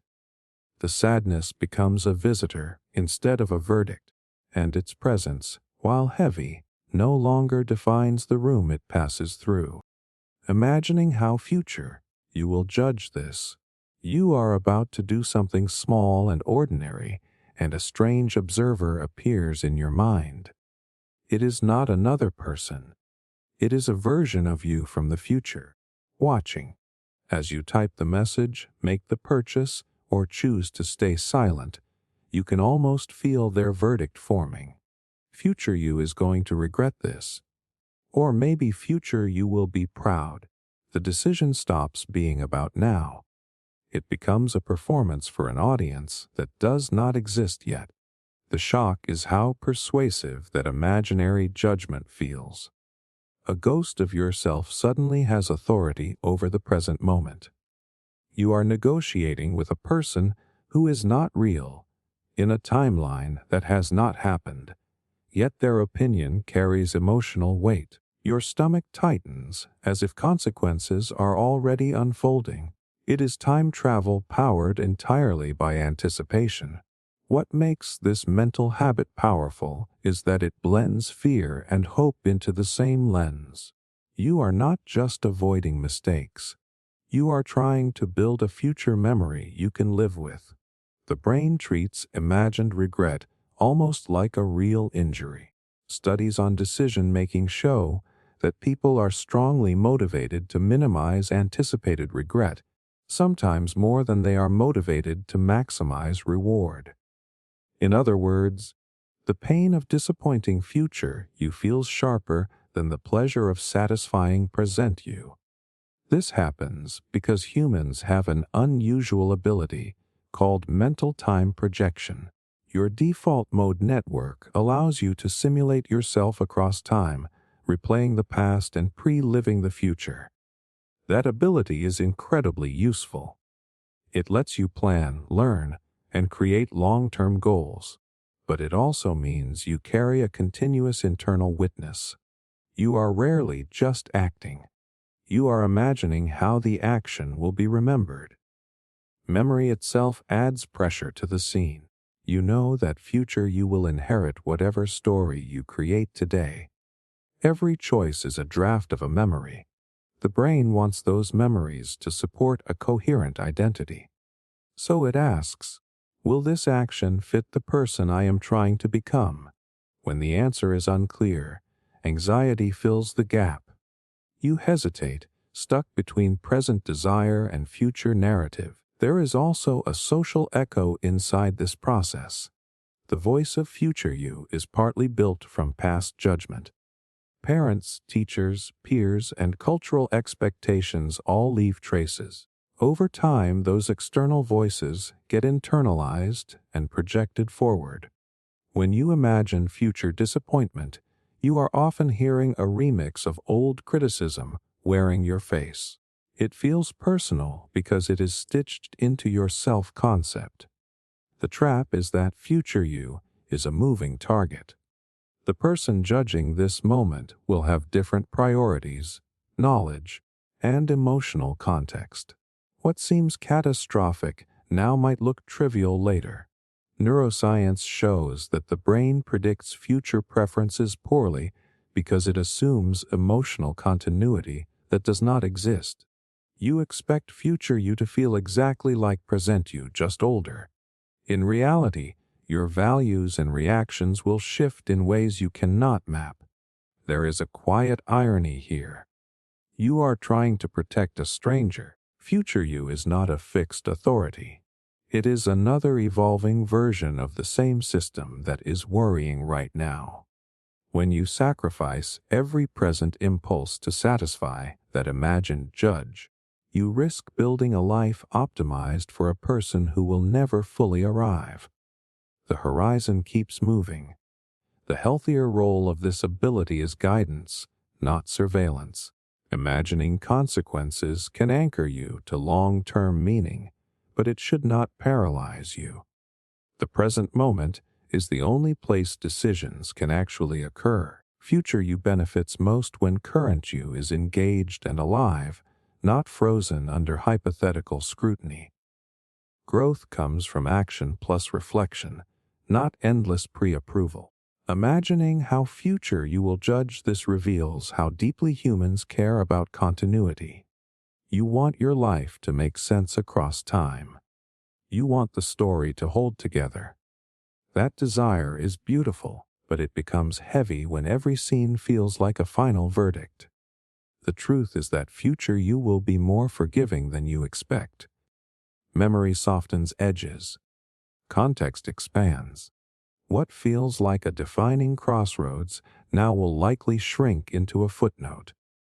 When you act with awareness instead of fear, you give future you something better than perfection. You give them honesty, a record of a person who tried, adjusted, and kept moving. The imagined judge fades into what it always was, not a tyrant, but a compass. Useful for direction, dangerous when mistaken for a courtroom. Feeling like you forgot something important. You get that jolt in your stomach like you just missed a step on the stairs. A sudden certainty hits you. I forgot something. Not a vague maybe. A sharp, urgent feeling that something important is slipping through the cracks right now. You stop what you are doing and start scanning your mental calendar at high speed. Bills, birthdays, emails, deadlines. The feeling is louder than any specific memory. It is pure alarm without a clear target. The shock is how convincing the urgency feels without evidence. Your body reacts as if a real mistake has already happened. Heart rate up, muscles tight, attention narrows. Yet when you search for the missing item, there is nothing concrete to grab. It is like your brain pulled the fire alarm and then refused to tell you where the smoke is. You are left pacing inside your own head, trying to prove a negative. What makes this experience so uncomfortable is the open loop. Humans hate unfinished patterns. Your mind is built to seek closure, to tie loose ends into neat conclusions. When it generates the signal, unfinished task detected, but cannot display the task itself, the loop keeps spinning. You feel responsible for solving a puzzle that has no visible pieces. The longer you search, the more real the threat feels. This sensation is closely tied to working memory and prospective memory, the system that tracks what you intend to do in the future. Your brain is constantly juggling reminders in the background. When cognitive load gets high, stress, multitasking, lack of sleep, that tracking system becomes noisy. Signals bleed into consciousness without their labels. You receive the emotional tag of importance without the attached content. It is like getting a notification with no message. There is a well-known psychological effect behind this called the Zeigarnik effect. The brain tends to hold on to incomplete tasks more strongly than completed ones. Unfinished intentions stay active, buzzing quietly to make sure they are not lost. This is normally helpful. It is why you remember to send the email later. But when too many tasks pile up, the system starts flagging everything at once. The result is a generalized sense that something is pending, even if you cannot identify what. Anxiety magnifies the signal. The threat detection parts of the brain interpret uncertainty as risk. If you might have forgotten something important, the safest assumption is that you did. Better to panic and double-check than ignore it and suffer consequences. From an evolutionary standpoint, false alarms are cheaper than missed dangers. In modern life, that bias turns into phantom responsibilities haunting otherwise calm moments. What is fascinating is that the feeling itself can become detached from reality and run on habit. If you frequently worry about forgetting, your brain learns the pattern. It starts predicting the emotion before the situation. You get the sensation of guilt or urgency as a default state, then scramble to justify it after the fact. The emotion comes first. The story tries to catch up. The relief often arrives in a quiet, anticlimactic way. You review your tasks, check your messages, mentally retrace your steps, and nothing catastrophic appears. The world continues. That moment exposes the gap between internal alarm and external reality. Your nervous system was rehearsing disaster, not reporting one. The intensity of the feeling was not proof of importance. It was proof of sensitivity. Feeling like you forgot something important is a side effect of having a brain that cares deeply about responsibility and future planning. It is the shadow of competence. The same machinery that helps you manage complex lives occasionally overheats and throws a warning with no coordinates. The discomfort is real, but it is not always a message. Sometimes it is just background static from a system running near capacity. When you recognize the pattern, you can respond with curiosity instead of panic. You check what is reasonable, then allow the loop to close even without perfect certainty. Over time, the brain relearns that not every alarm requires a full investigation. The sensation fades faster. What remains is a quiet respect for how hard your mind works to protect your commitments. Even its false alarms are signs of a system trying, imperfectly, to keep your world from slipping out of order. A word stuck on the tip of your tongue. You are mid-sentence, confident, flowing, and then you hit a wall. The word is right there. You can feel its shape. You know it. The first letter almost flickers into view, maybe the rhythm of the syllables, but the actual word refuses to surface. You freeze, eyes drifting upward like the answer might be written on the ceiling. Give me a second. It is on the tip of my tongue. The conversation pauses while your brain wrestles with an invisible object. The shock is how physical the blockage feels. Language is supposed to be automatic. You have said thousands of words today without effort. Suddenly, one missing piece jams the entire system. The harder you push, the further away it seems. You start doubting yourself. Did I actually know this word, or did I imagine it? The certainty that it exists collides with the inability to produce it, and that contradiction is maddening. What makes this experience so intense is the partial access. If the word were completely gone, you would move on. But you have fragments. A sound, a meaning, a memory of using it before. Your brain is broadcasting clues without delivering the prize. That near-miss state keeps attention locked in. It is like an itch you cannot reach. Every failed attempt sharpens the urge to try again. This phenomenon happens because memory retrieval is a layered process. Words are stored across networks that link sound, meaning, and usage. When you search for a word, your brain activates the concept first, then traces pathways to its phonological form. In a tip-of-the-tongue state, the conceptual network fires correctly, but the final pathway is temporarily blocked or weakened.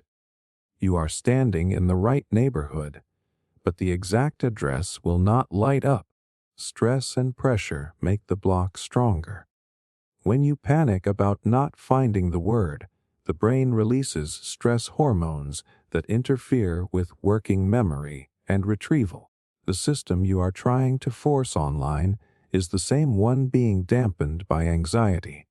That is why the word often pops up later when you stop trying. Relaxation removes the interference, and the pathway reconnects on its own. There is also competition happening behind the scenes. Similar words crowd the search. Your brain activates neighbors with shared sounds or meanings, and they create noise in the network. The target word gets buried under its relatives.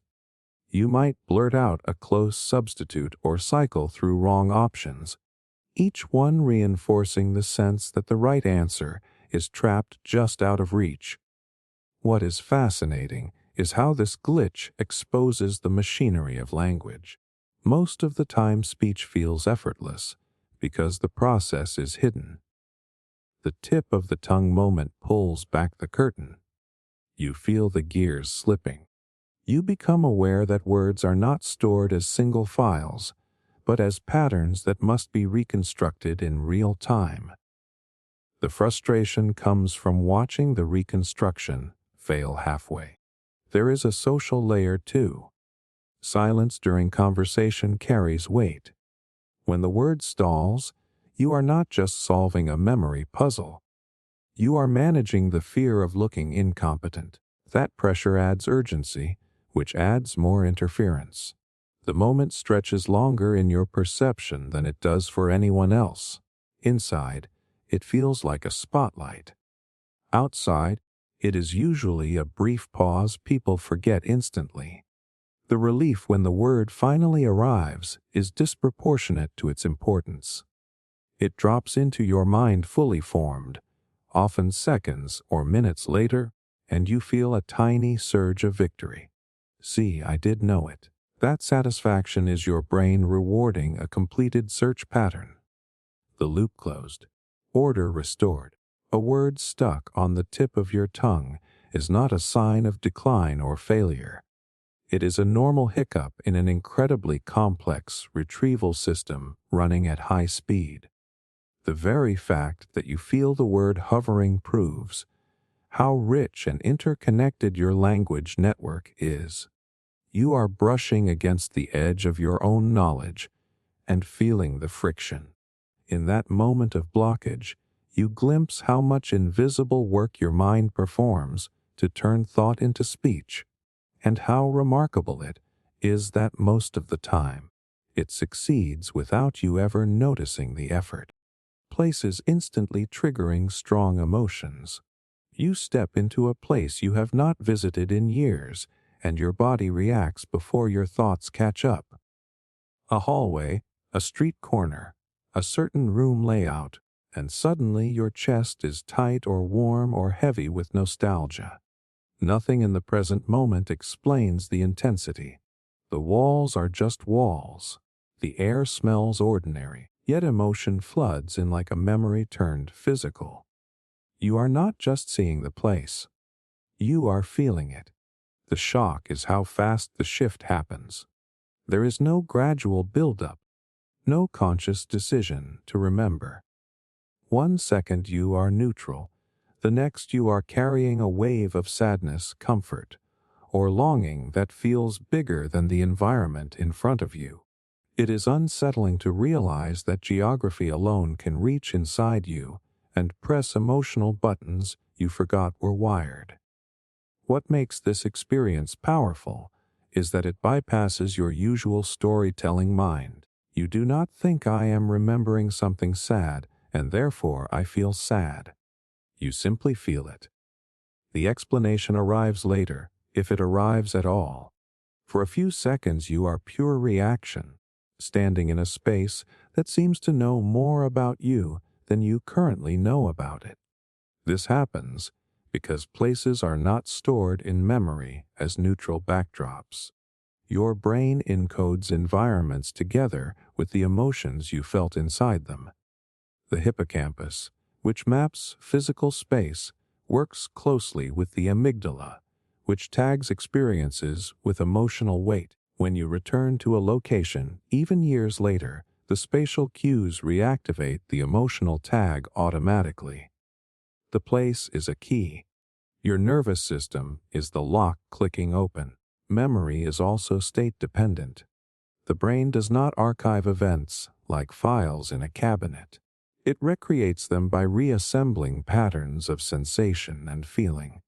When the lighting, sounds, or layout of a place match an old pattern, the system reconstructs more than visuals. It rebuilds the emotional atmosphere that originally surrounded them. You are briefly running an old program on new hardware. That is why the reaction can feel disproportionate. You are not just responding to the present room. You are colliding with layers of your past stacked inside it. A school hallway might carry years of anxiety and friendship compressed into a single sensory snapshot. A childhood home can release comfort and grief at the same time because the memory network contains both. The emotion is dense because it is cumulative. There is a survival logic behind this wiring. Remembering how you felt in specific places helped your ancestors navigate danger and safety. A location associated with threat needed to trigger caution instantly. A place linked to shelter needed to signal relief.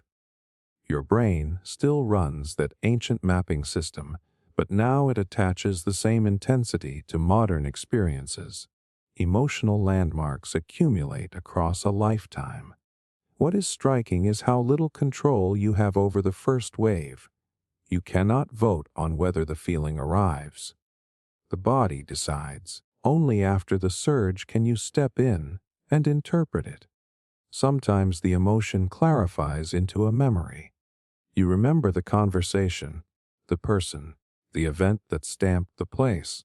Other times the feeling stays abstract, a mood without a clear picture.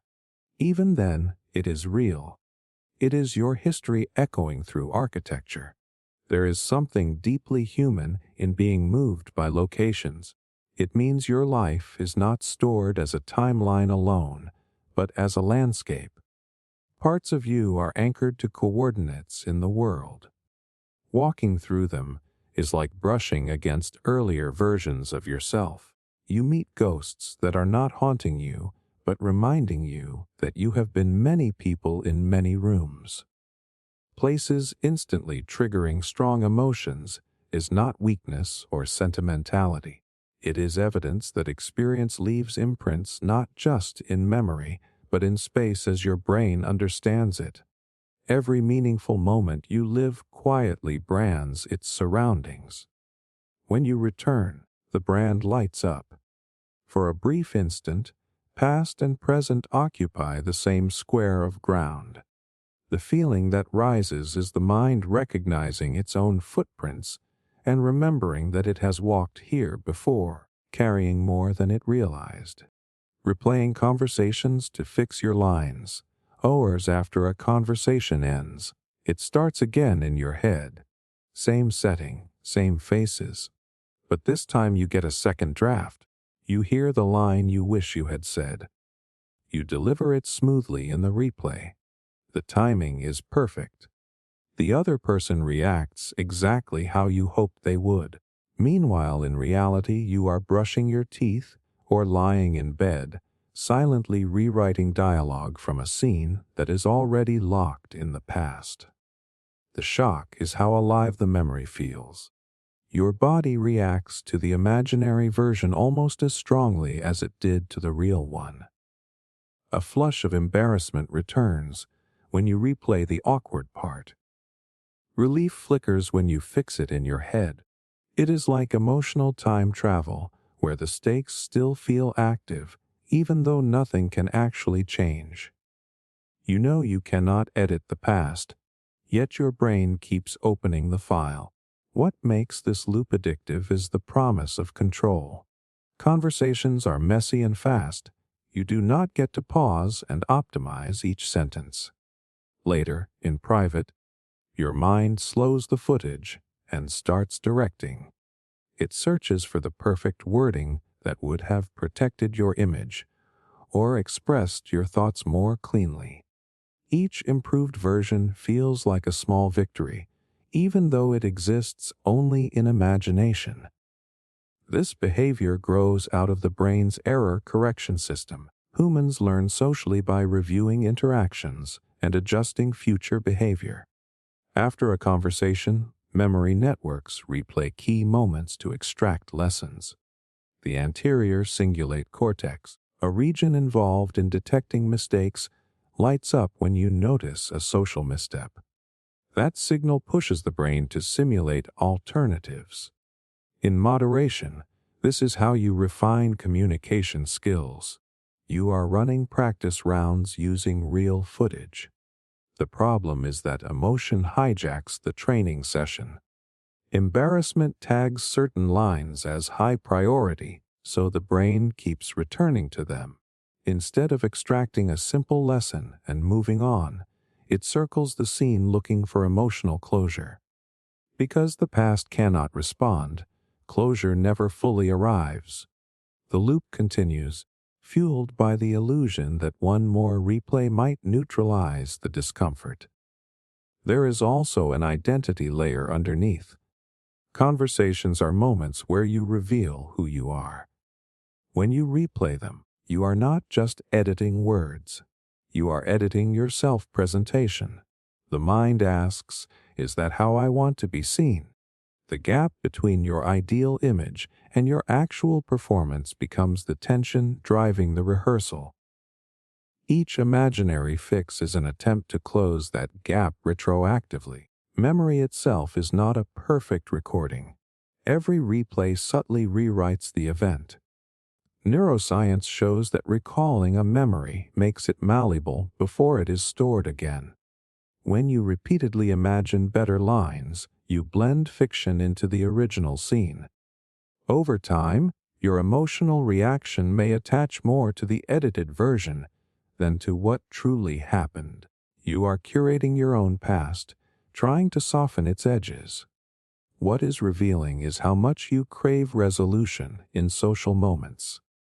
Language is your main tool for connection, so missed lines feel like missed opportunities to be understood. The brain treats them as unfinished business. Replaying is an attempt to complete a sentence that emotionally never landed.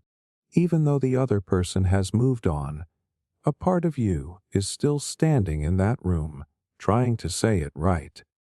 There is relief in recognizing that everyone runs private edits of their own conversations. The awkward line you are obsessing over is competing with 100 other people's internal replays of their own mistakes. Social life looks smooth from the outside because the rehearsals are hidden. Underneath, it is a constant workshop of revisions no one else hears. Replaying conversations to fix your lines is your mind practicing empathy with your future self. It wants you to walk into the next interaction sharper, clearer, safer. The skill is knowing when practice turns into punishment. Once the lesson is learned, the extra loops add no value. Letting the scene fade is not failure. It is trusting that growth happened without needing infinite retakes. The conversation is over in the world, and eventually your nervous system catches up, closing the stage and dimming the lights on a performance that was always meant to end after one showing. Getting irrationally annoyed by small sounds. A tiny sound starts tapping at the edge of your awareness. Someone chewing, a pen clicking, a faint drip. At first it is just there, part of the background. Then something flips and the noise jumps to the front of your mind like it is screaming. Your jaw tightens. Your shoulders rise. The sound feels personal, like an attack aimed directly at your nerves. You are suddenly furious at a noise that objectively means nothing. The shock is how fast irritation turns into anger. You know it is small. You know the person is not trying to hurt you, yet your body reacts as if a boundary has been crossed. The gap between logic and emotion is so wide that it almost embarrasses you. Why does this bother me this much? The question loops while the sound keeps poking the same raw spot. What makes this experience intense is the sense of being trapped with it. You cannot unhear the noise once it locks in. Attention sticks to it like Velcro. Every repetition feels louder than the last. Your brain starts predicting the next click or chew, and the anticipation becomes as irritating as the sound itself. You are no longer reacting to the present moment. You are reacting to the expectation of the next one. There is a neurological reason certain sounds bypass patience and go straight to aggression. The auditory system is wired tightly to the limbic brain, which handles threat and emotion. For some noises, especially repetitive human sounds, the signal triggers a disproportionate limbic response. Brain imaging studies on people with sound sensitivity show heightened activity in the anterior insular cortex, a region that integrates sensory input with emotional salience. In simple terms, the brain tags the sound as important and negative at the same time. This reaction exists on a spectrum. At the far end is a condition called misophonia, where specific sounds provoke extreme distress. But even without a clinical label, many people experience milder versions. Stress lowers your tolerance threshold. When your nervous system is already overloaded, it has fewer resources to filter sensory input. Small noises slip past the gate and hit emotional circuits unbuffered. The irritation is less about the sound and more about a system running hot. There is also a control element buried in the response. Repetitive sounds produced by other people highlight your lack of agency. You cannot stop their chewing. You cannot command the pen to be silent without social consequences. The brain interprets that helplessness as a threat to autonomy. Anger rises as an attempt to reclaim control, even if only internally. The sound becomes a symbol of intrusion. Attention amplifies everything. The more you focus on the noise, the more neural real estate it occupies. Sensory perception is not passive recording. It is active selection. When you label a sound as unbearable, your brain allocates extra monitoring to it, which makes it feel even bigger. A feedback loop forms where irritation sharpens perception, and sharper perception increases irritation. What is revealing is how physical the anger feels compared to its trivial cause. Your heart rate shifts. Muscles prepare. All this for a click. It exposes how thin the line is between annoyance and fight or flight. The same machinery that once protected you from predators is reacting to modern irritants that carry no real danger. Evolution did not design a separate circuit for office noises. The relief often comes from changing context rather than winning the argument in your head. Distance, headphones, or a shift in focus gives the sensory system room to reset. When the sound fades, the anger collapses just as quickly, leaving you slightly stunned at how intense it was seconds before. The emotion was real, but it was tethered to a stimulus that never deserved that much power. Getting irrationally annoyed by small sounds is a glimpse into how tightly sensation and emotion are braided. Your brain is constantly deciding what matters, and sometimes it misfires, promoting a harmless noise to top priority. The frustration is not proof that you are cruel or broken. It is evidence of a nervous system with limited bandwidth trying to manage overload. In those moments, the sound is not just a sound. It is the straw that lands on a stack you were already carrying, and your reaction is the stack speaking through a single, repetitive click. Feeling like people are secretly watching you. You are walking, sitting, existing normally, and a quiet tension creeps in. It feels like eyes are on you. Nobody is obviously staring. No one says your name. Still, a part of your brain is convinced you are being observed. You adjust how you move. You become aware of your posture, your face, your hands. The space around you feels charged, like an invisible audience just leaned closer.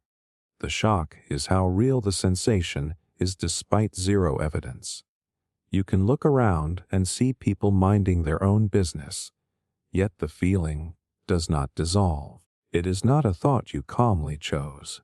It is a bodily certainty. Your skin prickles. Your behavior subtly changes to match the idea that you are on display. You start performing for watchers that might not exist. What makes this experience unsettling is the vulnerability it creates. Being watched implies judgment. Even if you cannot name the judges, your brain fills in the blanks with criticism. Are they noticing how I walk? How I look? Did I do something strange? The fear is not just observation. It is evaluation. You feel exposed in a way that has nothing to do with actual danger and everything to do with social instinct. This reaction is rooted in hyperactive self-awareness. Humans evolved in small groups where attention from others had survival value. Being watched could mean threat, opportunity, or social consequence. Your brain developed a sensitive radar for gaze and intention. Specialized neurons respond to the direction of eyes and body orientation. Most of the time, this system runs quietly, helping you navigate social space. Under stress or fatigue, the dial turns up too high. When anxiety increases, the threat detection circuits start over-interpreting ambiguous signals. A random glance becomes prolonged scrutiny in your mind. A shadow of movement registers as pursuit. The amygdala does not wait for courtroom proof. It deals in probabilities and prepares the body for caution. The feeling of being watched is your prediction system jumping to a protective conclusion before gathering full data. There is also a strong projection element. You are constantly watching yourself from the inside, monitoring behavior to maintain social acceptance. That inner observer can feel external when self-consciousness spikes. Psychologists sometimes describe this as the imagined audience effect. You carry an internal model of how others might see you, and in certain moments, that model becomes so vivid it feels like a real presence. You are sensing your own evaluation and mistaking its source. Technology and modern environments amplify this instinct. Cameras, social media, and public metrics condition the brain to expect surveillance and judgment. Even when no device is pointed at you, the cultural memory of being observable lingers. Your nervous system learns that visibility is the default state. Privacy becomes something you have to actively prove rather than assume. What is important is that this feeling exists on a spectrum. At mild levels, it is common, especially in crowded or unfamiliar places. The brain heightens awareness to scan for social cues. Only when the sensation hardens into certainty and fear does it drift toward pathology. Most of the time, it is a passing flare of vigilance, a system checking for eyes and briefly forgetting to stand down. There is a strange intimacy in realizing the watcher you fear is often built from your own expectations. You judge yourself constantly, so you imagine others must be doing the same. The external world becomes a mirror for internal pressure. When you soften the way you look at yourself, the imaginary audience quiets too. The radar relaxes because the stakes feel lower. Feeling like people are secretly watching you is a glimpse into how deeply social the human brain is. You are wired to track attention, to care about perception, to protect your place in a group. Sometimes that wiring overshoots and paints eyes onto empty space. The discomfort is the echo of an ancient survival tool running in a world where most glances carry no threat. When the moment passes and the air feels neutral again, what remains is the reminder that your mind is always negotiating visibility and safety, trying to keep you connected and protected, even when it occasionally invents an audience to do it. Being startled by your own reflection, you catch movement out of the corner of your eye and your body jumps before your brain catches up. For a split second there is a stranger in the room. Your heart spikes, muscles tighten, and then the image locks into focus. It is you. Just your reflection in a mirror or a dark window. The fear collapses into embarrassment almost instantly, but the adrenaline lingers, leaving you shaken by how easily you scared yourself. The shock is not just the startle. It is the realization that your brain briefly failed to recognize your own face. You live inside that face every day. You see it constantly, yet in the wrong lighting or angle, your mind treated it like an intruder. That tiny delay exposes how fragile recognition can be. Identity, which feels solid and obvious, flickered off for a fraction of a second. What makes this moment so intense is its speed. The fear arrives fully formed before logic has a chance to speak. The startle reflex is ancient and automatic. It routes through subcortical pathways designed to prioritize survival over accuracy. When your visual system detects a human-shaped figure unexpectedly, it triggers a defensive response first and asks questions later. The correction happens milliseconds after, but the emotional punch has already landed. Vision is not a perfect recording device. Your brain constantly predicts what it expects to see and fills gaps with best guesses. In low light or peripheral vision, those predictions carry more weight because the raw data is incomplete. A vague silhouette in a reflective surface matches the template for another person strongly enough to activate alarm. Only when higher visual areas process the details does the system update the label to self. There is also a strange cognitive step involved in recognizing your own reflection. You are performing self-identification from the outside. Most of your experience of being you is internal, built from sensation and thought. A mirror forces the brain to reconcile that inner model with an external image. Under normal conditions, the match is seamless. Under surprise, the comparison lags. For a heartbeat, the outside figure is just another human shape. Fatigue and distraction make the lag more likely. When attention is stretched thin, the brain leans harder on fast pattern detection and slower on careful verification. The result is more false alarms. Your system is optimized to prefer a mistaken scare over a missed threat. Evolution rewarded creatures that jumped at shadows more than those who calmly analyzed them. What is fascinating is the emotional whiplash that follows. Fear flips into humor or embarrassment so quickly that you almost laugh at yourself. That rapid shift shows how layered perception is. The lower brain screams danger. The higher brain steps in and says, relax, it is you. Both reactions are genuine. You experience the handoff between ancient reflex and modern awareness in real time. There is a deeper psychological echo too. Seeing yourself unexpectedly highlights the fact that you are both subject and object. You are the one looking and the thing being seen. That split can feel uncanny for a moment. Philosophers have long noted the eeriness of self-recognition because it forces the mind to treat its own body as part of the external world. The startle exaggerates that uncanniness into a jolt. Being startled by your own reflection is not stupidity or weakness. It is a side effect of a perception system tuned for survival in uncertain environments. Your brain would rather accuse a mirror of being a stranger than risk ignoring a real one. The embarrassment afterward is just social polish layered on top of a perfectly functional alarm. When the adrenaline fades, what remains is a brief glimpse into how constructed recognition really is.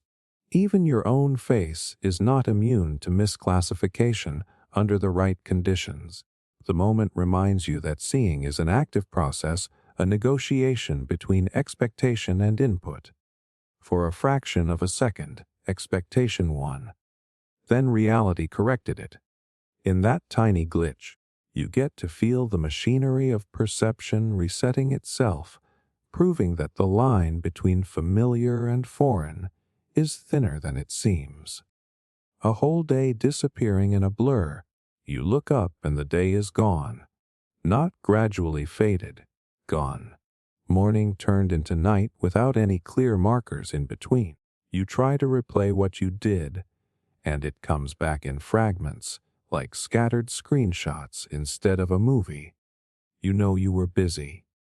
You know things happened, but the hours feel compressed into a single blur, and the speed of it unsettles you. The shock is realizing how little you can grab onto. Time is supposed to feel like a steady stream, but this felt like a jump cut. You check your messages, your calendar, your environment for proof that the day actually existed. There is evidence everywhere that you lived it, yet your memory refuses to stretch to match the clock. It is like someone quietly edited your experience without asking. What makes this eerie is the sense of loss attached to it. You did not just spend time. You misplaced it. The blur carries a faint panic because time is the one resource you cannot recover. When a whole day collapses into a haze, it feels like a piece of your life slipped through your fingers unnoticed. You wonder how many other days are stacking up the same way. This happens because memory does not record time evenly.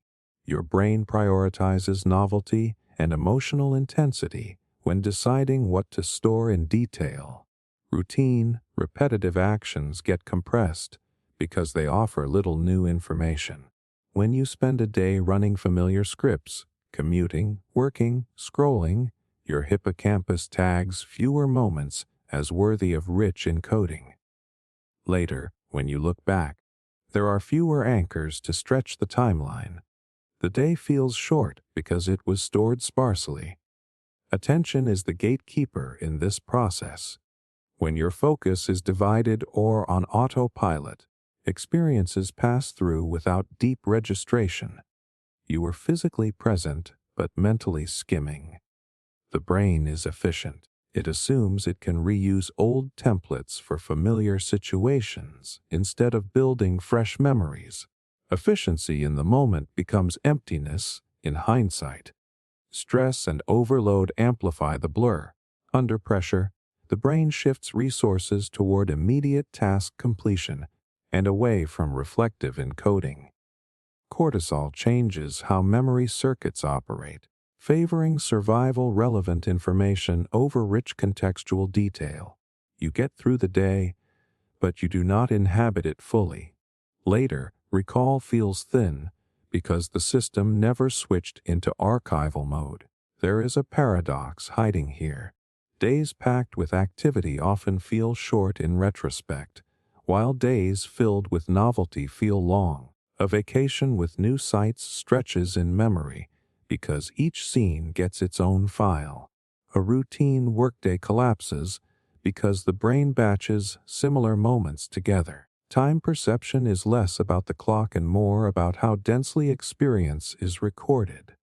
Emotion plays a role too. Strong feelings act like highlighters. Joy, fear, embarrassment, awe. They mark moments as significant and increase the chance they will stand out later. A neutral day lacks those spikes, so it blends into its neighbors. The blur is not proof that nothing happened. It is proof that nothing demanded a spotlight. The unsettling part is the implication that you can live large chunks of life in low resolution. That realization can trigger an urge to grab time harder, to make days more memorable. But the blur is not a failure of character. It is a byproduct of a brain designed to conserve energy and detect change. Stability is quiet by nature. The system assumes that if nothing new threatens or excites you, it can afford to compress. A whole day disappearing in a blur is a reminder that subjective time is elastic. You are not a camera passively recording reality. You are an editor deciding what deserves detail. When days feel like they vanish, it is an invitation to notice where attention is landing. Small shifts toward novelty, presence, or reflection can add anchors that stretch memory again. The discomfort you feel is not just about lost hours. It is about the fear of drifting through your own life unnoticed. Yet even blurred days contribute to the structure of who you are. They are the quiet scaffolding holding the dramatic moments in place. When you recognize how memory sculpts time, the blur becomes less of a theft and more of a clue. It shows you that living and remembering are separate acts, and the texture of your days depends on how often those two processes are allowed to meet. Cringing at memories from years ago. Out of nowhere, a memory ambushes you. Something you said years ago. A weird joke. A bad outfit. A moment where you misread the room. The scene plays in brutal clarity, and your body reacts like it just happened. You physically cringe. Your shoulders tense. You might even make a sound trying to shake it off. Logically, you know no one else is thinking about it, but the embarrassment feels fresh. The shock is how alive the emotion still is. This was years ago. Different place. Different version of you. Yet your nervous system treats the memory like a current threat to your social survival. The past reaches forward and presses a button that still works perfectly. It is unsettling to realize that time did not dull the reaction the way you expected. What makes these flashbacks sting is the gap between who you were and who you are now. The cringe is not just about the mistake. It is about witnessing an outdated version of yourself. You look back and think, how did I not see how awkward that was? That judgment is proof of growth, but it lands as self-attack first. You are measuring your past self with your present awareness and calling the difference failure instead of evolution. Memory is not a neutral archive. When you recall an event, you partially relive the emotional state attached to it. The amygdala helps stamp embarrassment with a strong tag, which is why socially painful memories are easy to retrieve. Your brain treats them as lessons that must not be forgotten. The intensity is a feature, not a bug. It is designed to steer future behavior away from similar risk. There is also a bias at work called the spotlight memory effect.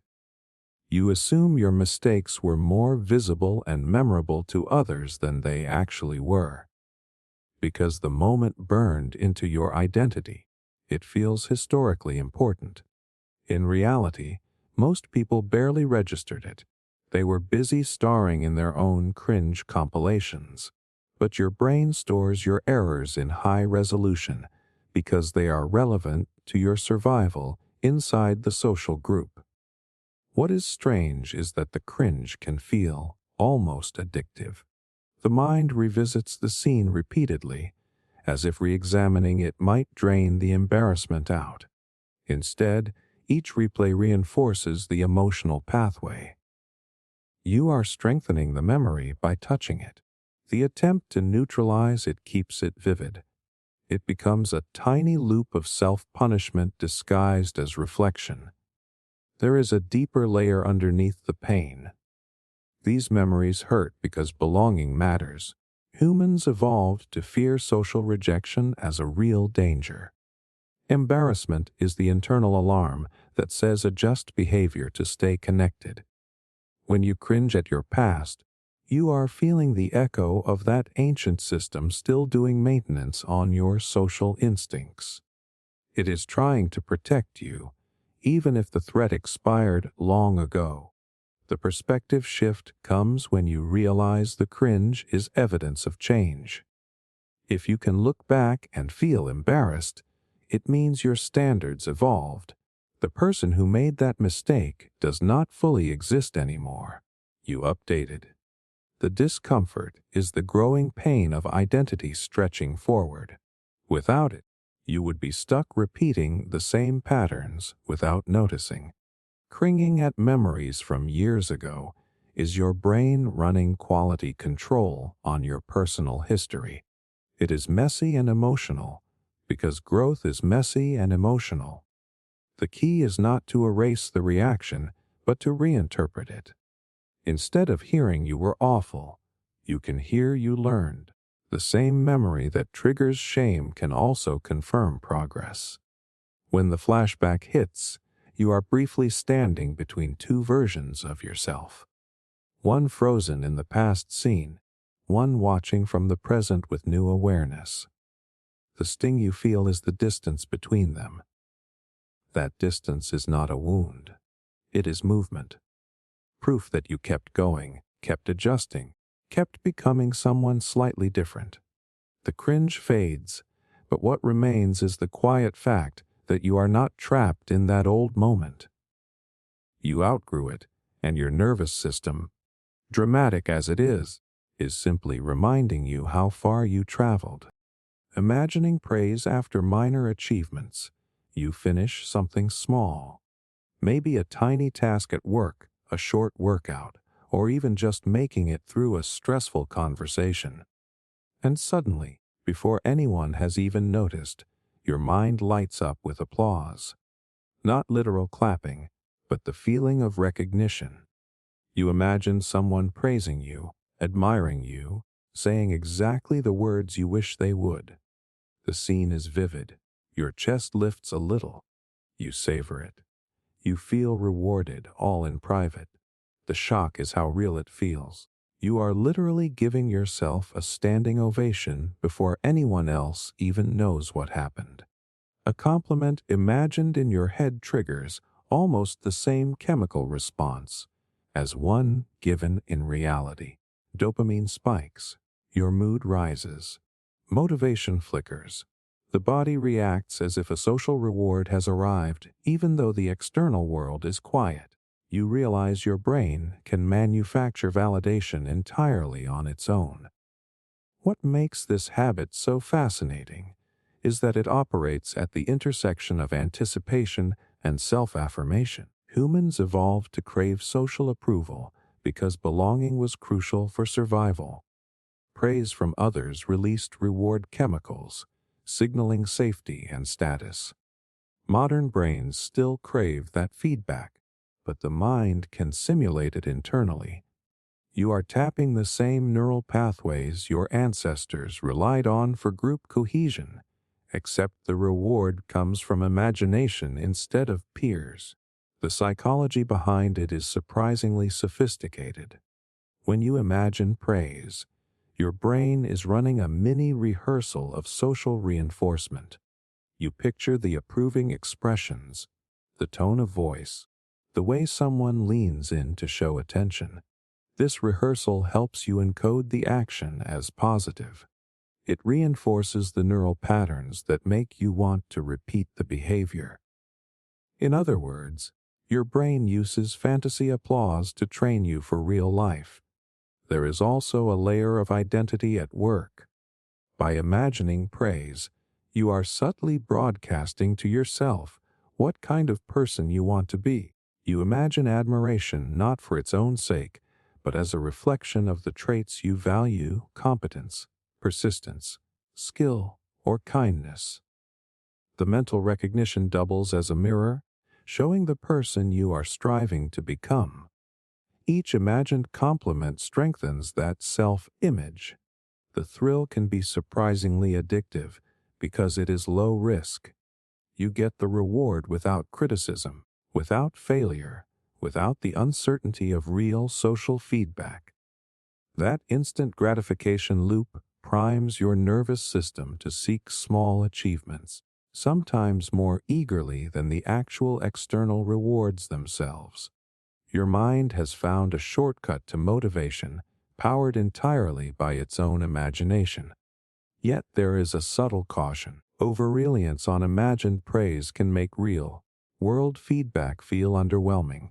Your brain becomes accustomed to perfect, curated admiration.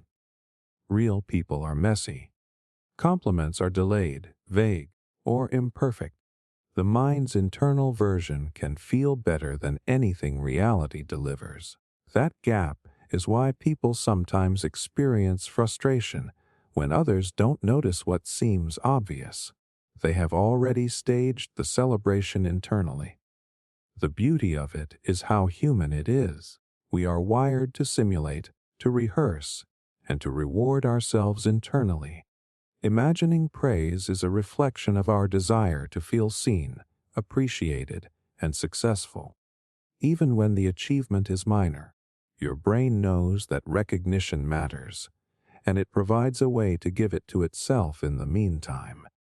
It is a personal cheer squad, quiet and efficient, waiting in the corners of your mind. Imagining praise after minor achievements is proof of how flexible and creative the human brain is. It can manufacture satisfaction, train motivation, and reinforce identity, all without anyone else noticing. The mind turns small victories into internal ceremonies, and in those moments, you are both the performer and the audience, giving yourself the validation you crave while simultaneously practicing the joy of being acknowledged. It is private, instantaneous, and surprisingly powerful, a tiny celebration tucked entirely inside your own head. Sudden motivation that fades immediately. You are sitting, scrolling, or daydreaming, and suddenly a spark hits. A plan lights up, an idea excites you, a surge of energy runs through your chest. You tell yourself now is the time. I will start, I will do it, I will change this thing. For a few seconds it feels unstoppable. You can almost taste the accomplishment. The mind is racing, the body is ready, and then it's gone. Just like that, the surge evaporates, leaving you blinking at the same chair, the same screen, the same unfinished thought. The shock is how intense the feeling was, and how quickly it disappears.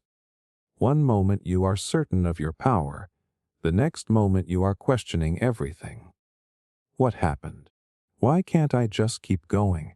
The contrast between possibility and inertia is jarring, and your brain can barely track it.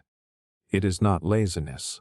It is a system that fires too quickly and shuts down too fast, leaving the emotional residue behind like smoke.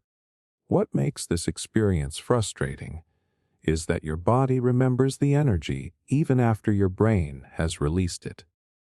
Muscles feel keyed up, heart rate elevated. Thoughts are buzzing, but motivation itself, the drive that pushes you forward, is gone. You want to grab it back, but it is slippery, leaving you in an odd state of both readiness and paralysis. The mind has promised action, but failed to deliver timing. This happens because motivation is not a single switch, but a cocktail of chemicals and neural signals. Dopamine, norepinephrine, and other neurotransmitters spike when your brain anticipates reward or novelty. The surge feels like clarity and purpose. but the maintenance of motivation relies on follow through and environmental support.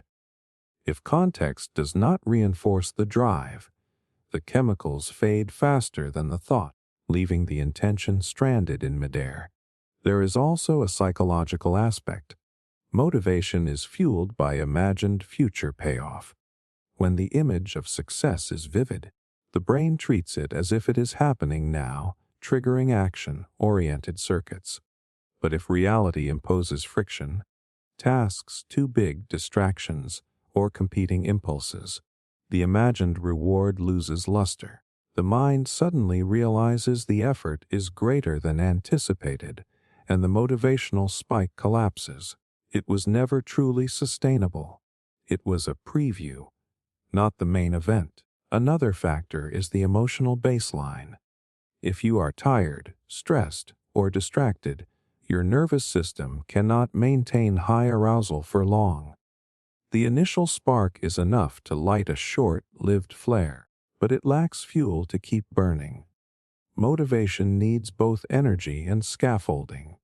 Without them, the brain lets the signal drop rather than forcing action through exhaustion or frustration.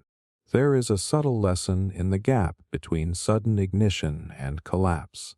Motivation alone rarely sustains behavior.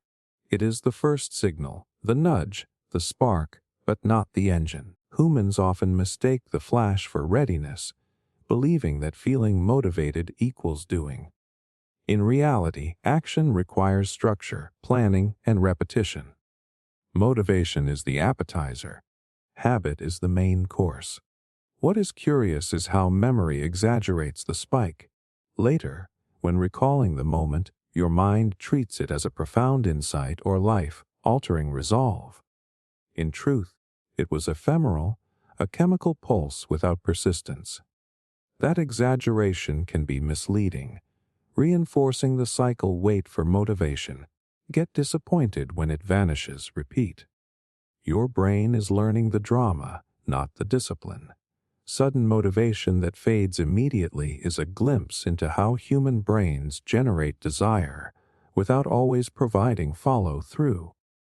It is a signal, a tease, a reminder that readiness is not permanent. The feeling is real, the energy genuine, but it is only a spark.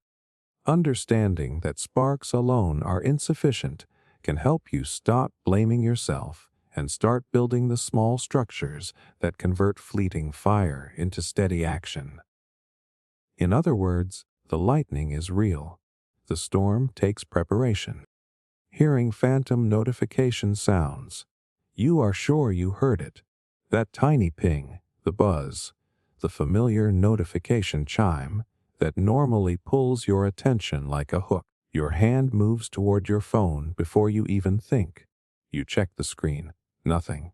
No message, no alert, no missed call. Just silence. For a second you wonder if the phone glitched. Then it happens again later. Another sound that feels unmistakably real, followed by the same empty screen. The shock is how specific it is. This is not a vague noise you misinterpreted. It is your sound, the exact tone your brain has memorized. The fact that your senses can reproduce it without permission is unsettling. It feels like your environment is lying to you, or worse, that your brain is impersonating reality with perfect accuracy. What makes phantom notifications so eerie is the automatic reaction they trigger. Your body does not wait for verification. It responds instantly because you have trained it to. Over time, your brain has linked that sound to social relevance, urgency, and reward. Every notification carries the possibility of connection, news, or validation. The auditory cue became emotionally loaded. When your brain replays it internally, the reaction fires anyway. This happens because perception is partly prediction. Your brain is constantly guessing what it expects to hear based on habit and context. If you are waiting for a message or thinking about your phone, the predictive system is primed. Background noise, airflow, Distant sounds, or even internal neural activity can get matched to the notification template. The brain chooses the familiar pattern and fills in the rest. You do not hear the world as it is. You hear the brain's best guess. There is also a conditioning loop at work. Smartphones train attention through intermittent rewards. The same principle behind slot machines. You do not get notifications at predictable intervals. They arrive randomly, which makes the brain check more often. This unpredictability strengthens the neural pathways tied to anticipation. Over time, the expectation becomes so active that it generates its own sensory echoes. The mind is rehearsing the reward signal even when the device is quiet. Stress and vigilance amplify the effect. When you are socially alert or waiting on important communication, your sensory threshold lowers. The brain would rather produce a false positive than miss a real signal. From a survival perspective, overdetection is safer than underdetection. In the modern world, that ancient bias attaches itself to technology. The notification becomes a stand-in for social survival. What is fascinating is that the sound is not purely imagined in the abstract.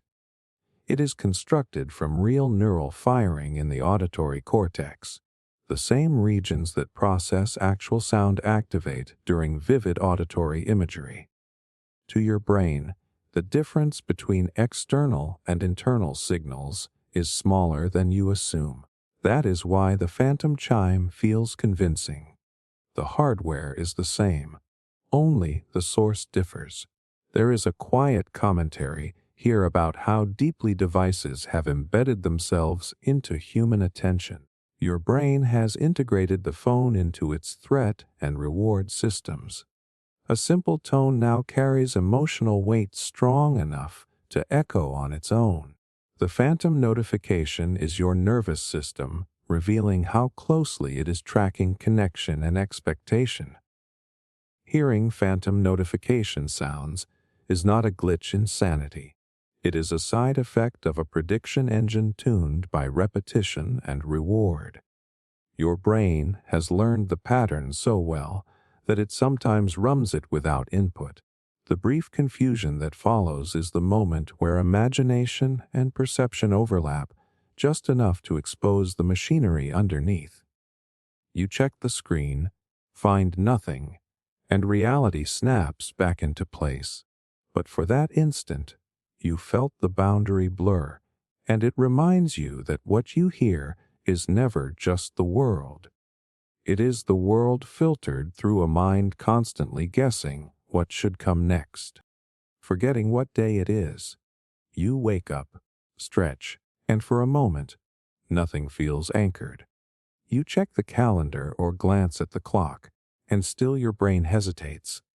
What day is it? You know the routines, the patterns, the tasks that normally mark the week, but the label is missing. Monday could be Thursday. Yesterday feels like it might be today. Even the simplest reference point, the day's name, slips through your mental fingers, leaving a peculiar sense of disorientation. The shock is how trivial this feels, and yet how jarring. Forgetting something as basic as the day should be impossible. You are fully awake, functioning, carrying on conversations, completing tasks. Yet your sense of temporal orientation falters completely. The mind, normally so confident in its internal calendar, suddenly admits it doesn't know. That uncertainty lingers in the chest, a small knot of unease, because the world is built on schedules and social coordination, and for a moment, you are untethered. What makes this phenomenon strange is that it is both alarming and strangely mundane. You are not experiencing memory loss in the clinical sense. You can recall events, phone numbers, routines, and even what you ate for breakfast. It is not your memory in general that fails, it is the labeling system your brain uses to orient itself in time. That tiny, seemingly insignificant piece of information, the day's name, carries more weight than you realize because it structures perception and expectation. Cognitive scientists explain that this happens because our sense of time is largely context dependent. Days are encoded not only by clocks and calendars, but also by routines, social cues, and environmental markers. When those cues are muted, like during repetitive schedules, vacations, or periods of fatigue, the brain loses the scaffolding it normally relies on to tag the day. Without the usual anchors, the day becomes abstract, a floating concept rather than a fixed point.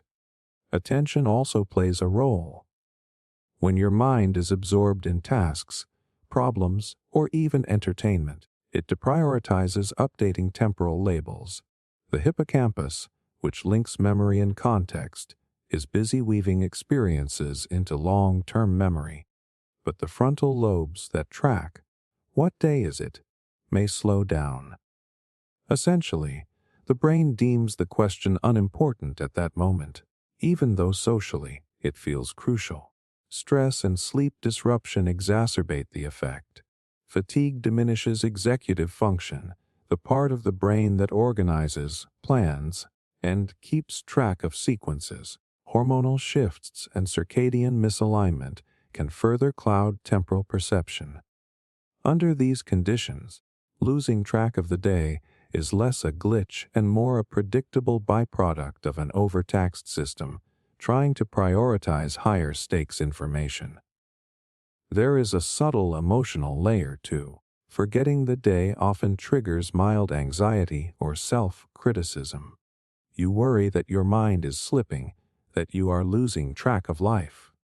But the feeling is usually temporary and harmless. In fact, the fleeting disorientation highlights how finely tuned the brain normally is. It is capable of massive scheduling and sequencing feats that we take for granted. This brief lapse just reveals the machinery running in the background. Forgetting what day it is reminds us that perception of time is constructed, not absolute. Your brain stitches together events, habits, and external cues into a coherent temporal framework. Remove or blur the cues, and the framework wobbles. The sense of dislocation you feel is the mind signaling that the usual markers of life are absent, even though everything else, the tasks, the interactions, the routines, continues. This phenomenon is a gentle reminder of the gap between subjective experience and objective time. The world ticks steadily, but your perception of it can momentarily slip. When the day returns to its proper label, you are struck by relief and a small, quiet awe at how much work your brain does every day to keep life organized. Forgetting the day, even briefly, is less a failure and more a peek behind the curtain at the cognitive scaffolding you normally don't notice. Thoughts feeling louder than reality. You are in a quiet room, but your head is not quiet. A thought crashes in and suddenly it feels louder than the world around you. Not just noticeable, dominant. It drowns out the hum of the room, the distant traffic, even people talking. You are still hearing reality, but your internal voice has stepped in front of it like a wall. For a moment it feels like your mind is the environment and the outside world is background noise. The shock is realizing how physical it feels. Thoughts are supposed to be abstract, soft, invisible. Yet this one has weight and volume. It presses against your attention so hard that everything else fades. You might reread the same sentence 5 times because your inner monologue is talking over it. Someone asks you a question and you need a second to surface. It is unsettling to notice that something with no sound can overpower actual sound. What makes this experience eerie is the loss of hierarchy. We assume reality should always be louder than imagination. The outside world feels like the main channel, and thoughts feel secondary. But in these moments, the channels flip. Your brain treats an internal signal as more important than external input. It is like your nervous system has decided that whatever is happening inside deserves priority access to consciousness. This happens because attention is a limited spotlight, not a floodlight. Your brain is constantly choosing what deserves processing power. When a thought is emotionally charged or personally relevant, the salience network flags it as urgent. That network acts like a filter, boosting certain signals and muting others. If a thought carries fear, excitement, shame, or anticipation, it gets amplified. The volume knob turns up internally, and the world gets turned down to compensate. Neurologically, inner speech activates many of the same regions involved in hearing real sound. The auditory cortex does not fully distinguish between external voices and vividly imagined ones. That is why a strong internal monologue can feel almost audible. Your brain is using shared circuitry. The difference between thinking and hearing is smaller than intuition suggests. When activation crosses a certain threshold, the experience tips from quiet reflection into something that feels sensory. Stress and anxiety supercharge this effect. When your nervous system is on alert, it scans for threats and unresolved problems. Thoughts related to those concerns loop with higher intensity. The brain believes it is helping you prepare, so it keeps replaying the message. Unfortunately, repetition increases perceived loudness. The more a thought fires, the more dominant it becomes, until it feels like it is shouting just to be acknowledged. There is also a cognitive feedback loop. The moment you notice a thought is loud, you react to it. That reaction adds emotion. Emotion adds salience. Salience adds volume. Now you are not just hearing the original thought, you are hearing your response to it layered on top. The stack grows quickly, creating the illusion of a mental roar built from whispers piled together. The unsettling part is the question it raises about control. If a thought can overpower reality, who is steering? It can feel like your own mind has hijacked the controls. But this is less about losing control and more about seeing the machinery exposed. Normally, the balancing act between inner and outer experience runs automatically. When it tilts dramatically, you suddenly notice the mechanism that was always there. Thoughts feeling louder than reality is a reminder that perception is negotiated, not fixed. Your brain is constantly mixing internal predictions with external input to create what feels like a seamless present. Sometimes the internal track gets mixed too high. The result is not madness or failure. It is a glimpse of how powerful imagination and attention really are. The same system that lets you plan, rehearse, and create can also momentarily outshout the world. When the volume settles again, reality slides back into the foreground, but you carry the strange memory of how close your inner voice is to becoming a place you can almost hear. Wondering if everyone thinks like this too, you catch yourself thinking a strange thought, something oddly specific, maybe a looping worry or a random image, and another thought immediately follows it. Do other people's minds sound like this too? Not the polite version of thinking you show the world, but the raw stream underneath. The weird jumps, the private commentary, the flashes of doubt. For a second you feel like you accidentally peeked behind your own curtain, and now you are wondering if everyone else is running the same kind of theater. The shock is the isolation baked into the question. You have spent your entire life inside one consciousness. You will never directly experience another. No matter how close you are to someone, their inner world is sealed. That realization lands heavy. It means the most familiar thing to you, your thinking style, might be universal, or it might be completely unique, and you have no direct way to verify it. You are surrounded by people, yet mentally you are in a sample size of one. What makes this unsettling is how normal your thoughts feel from the inside, and how strange they sound when you describe them out loud. If you tried to narrate your exact mental stream to someone, the tangents and contradictions would feel embarrassing. The brain edits heavily before speaking. You present a curated version of your mind to maintain social coherence. The gap between your internal chaos and your external order creates the illusion that you might be the only one this messy inside. Psychology calls this the illusion of transparency mixed with the false uniqueness effect. You overestimate how different your internal experience is because you have full access to your own noise and only partial access to others. Everyone else appears smoother because you only see their final draft, not their rough notes.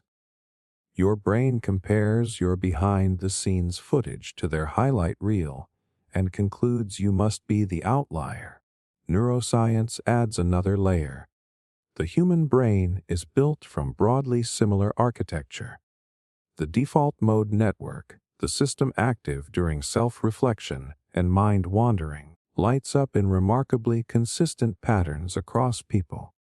This network generates inner narratives, simulations, and social predictions. In other words, the very machinery that produces your strange mental chatter is a shared biological feature. The content differs, but the engine is communal. There is comfort and discomfort in that idea. Comfort because your oddities are less alien than they feel. Discomfort because it means everyone around you is carrying an invisible storm of thoughts too.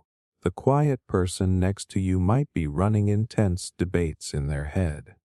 The confident one might be replaying mistakes.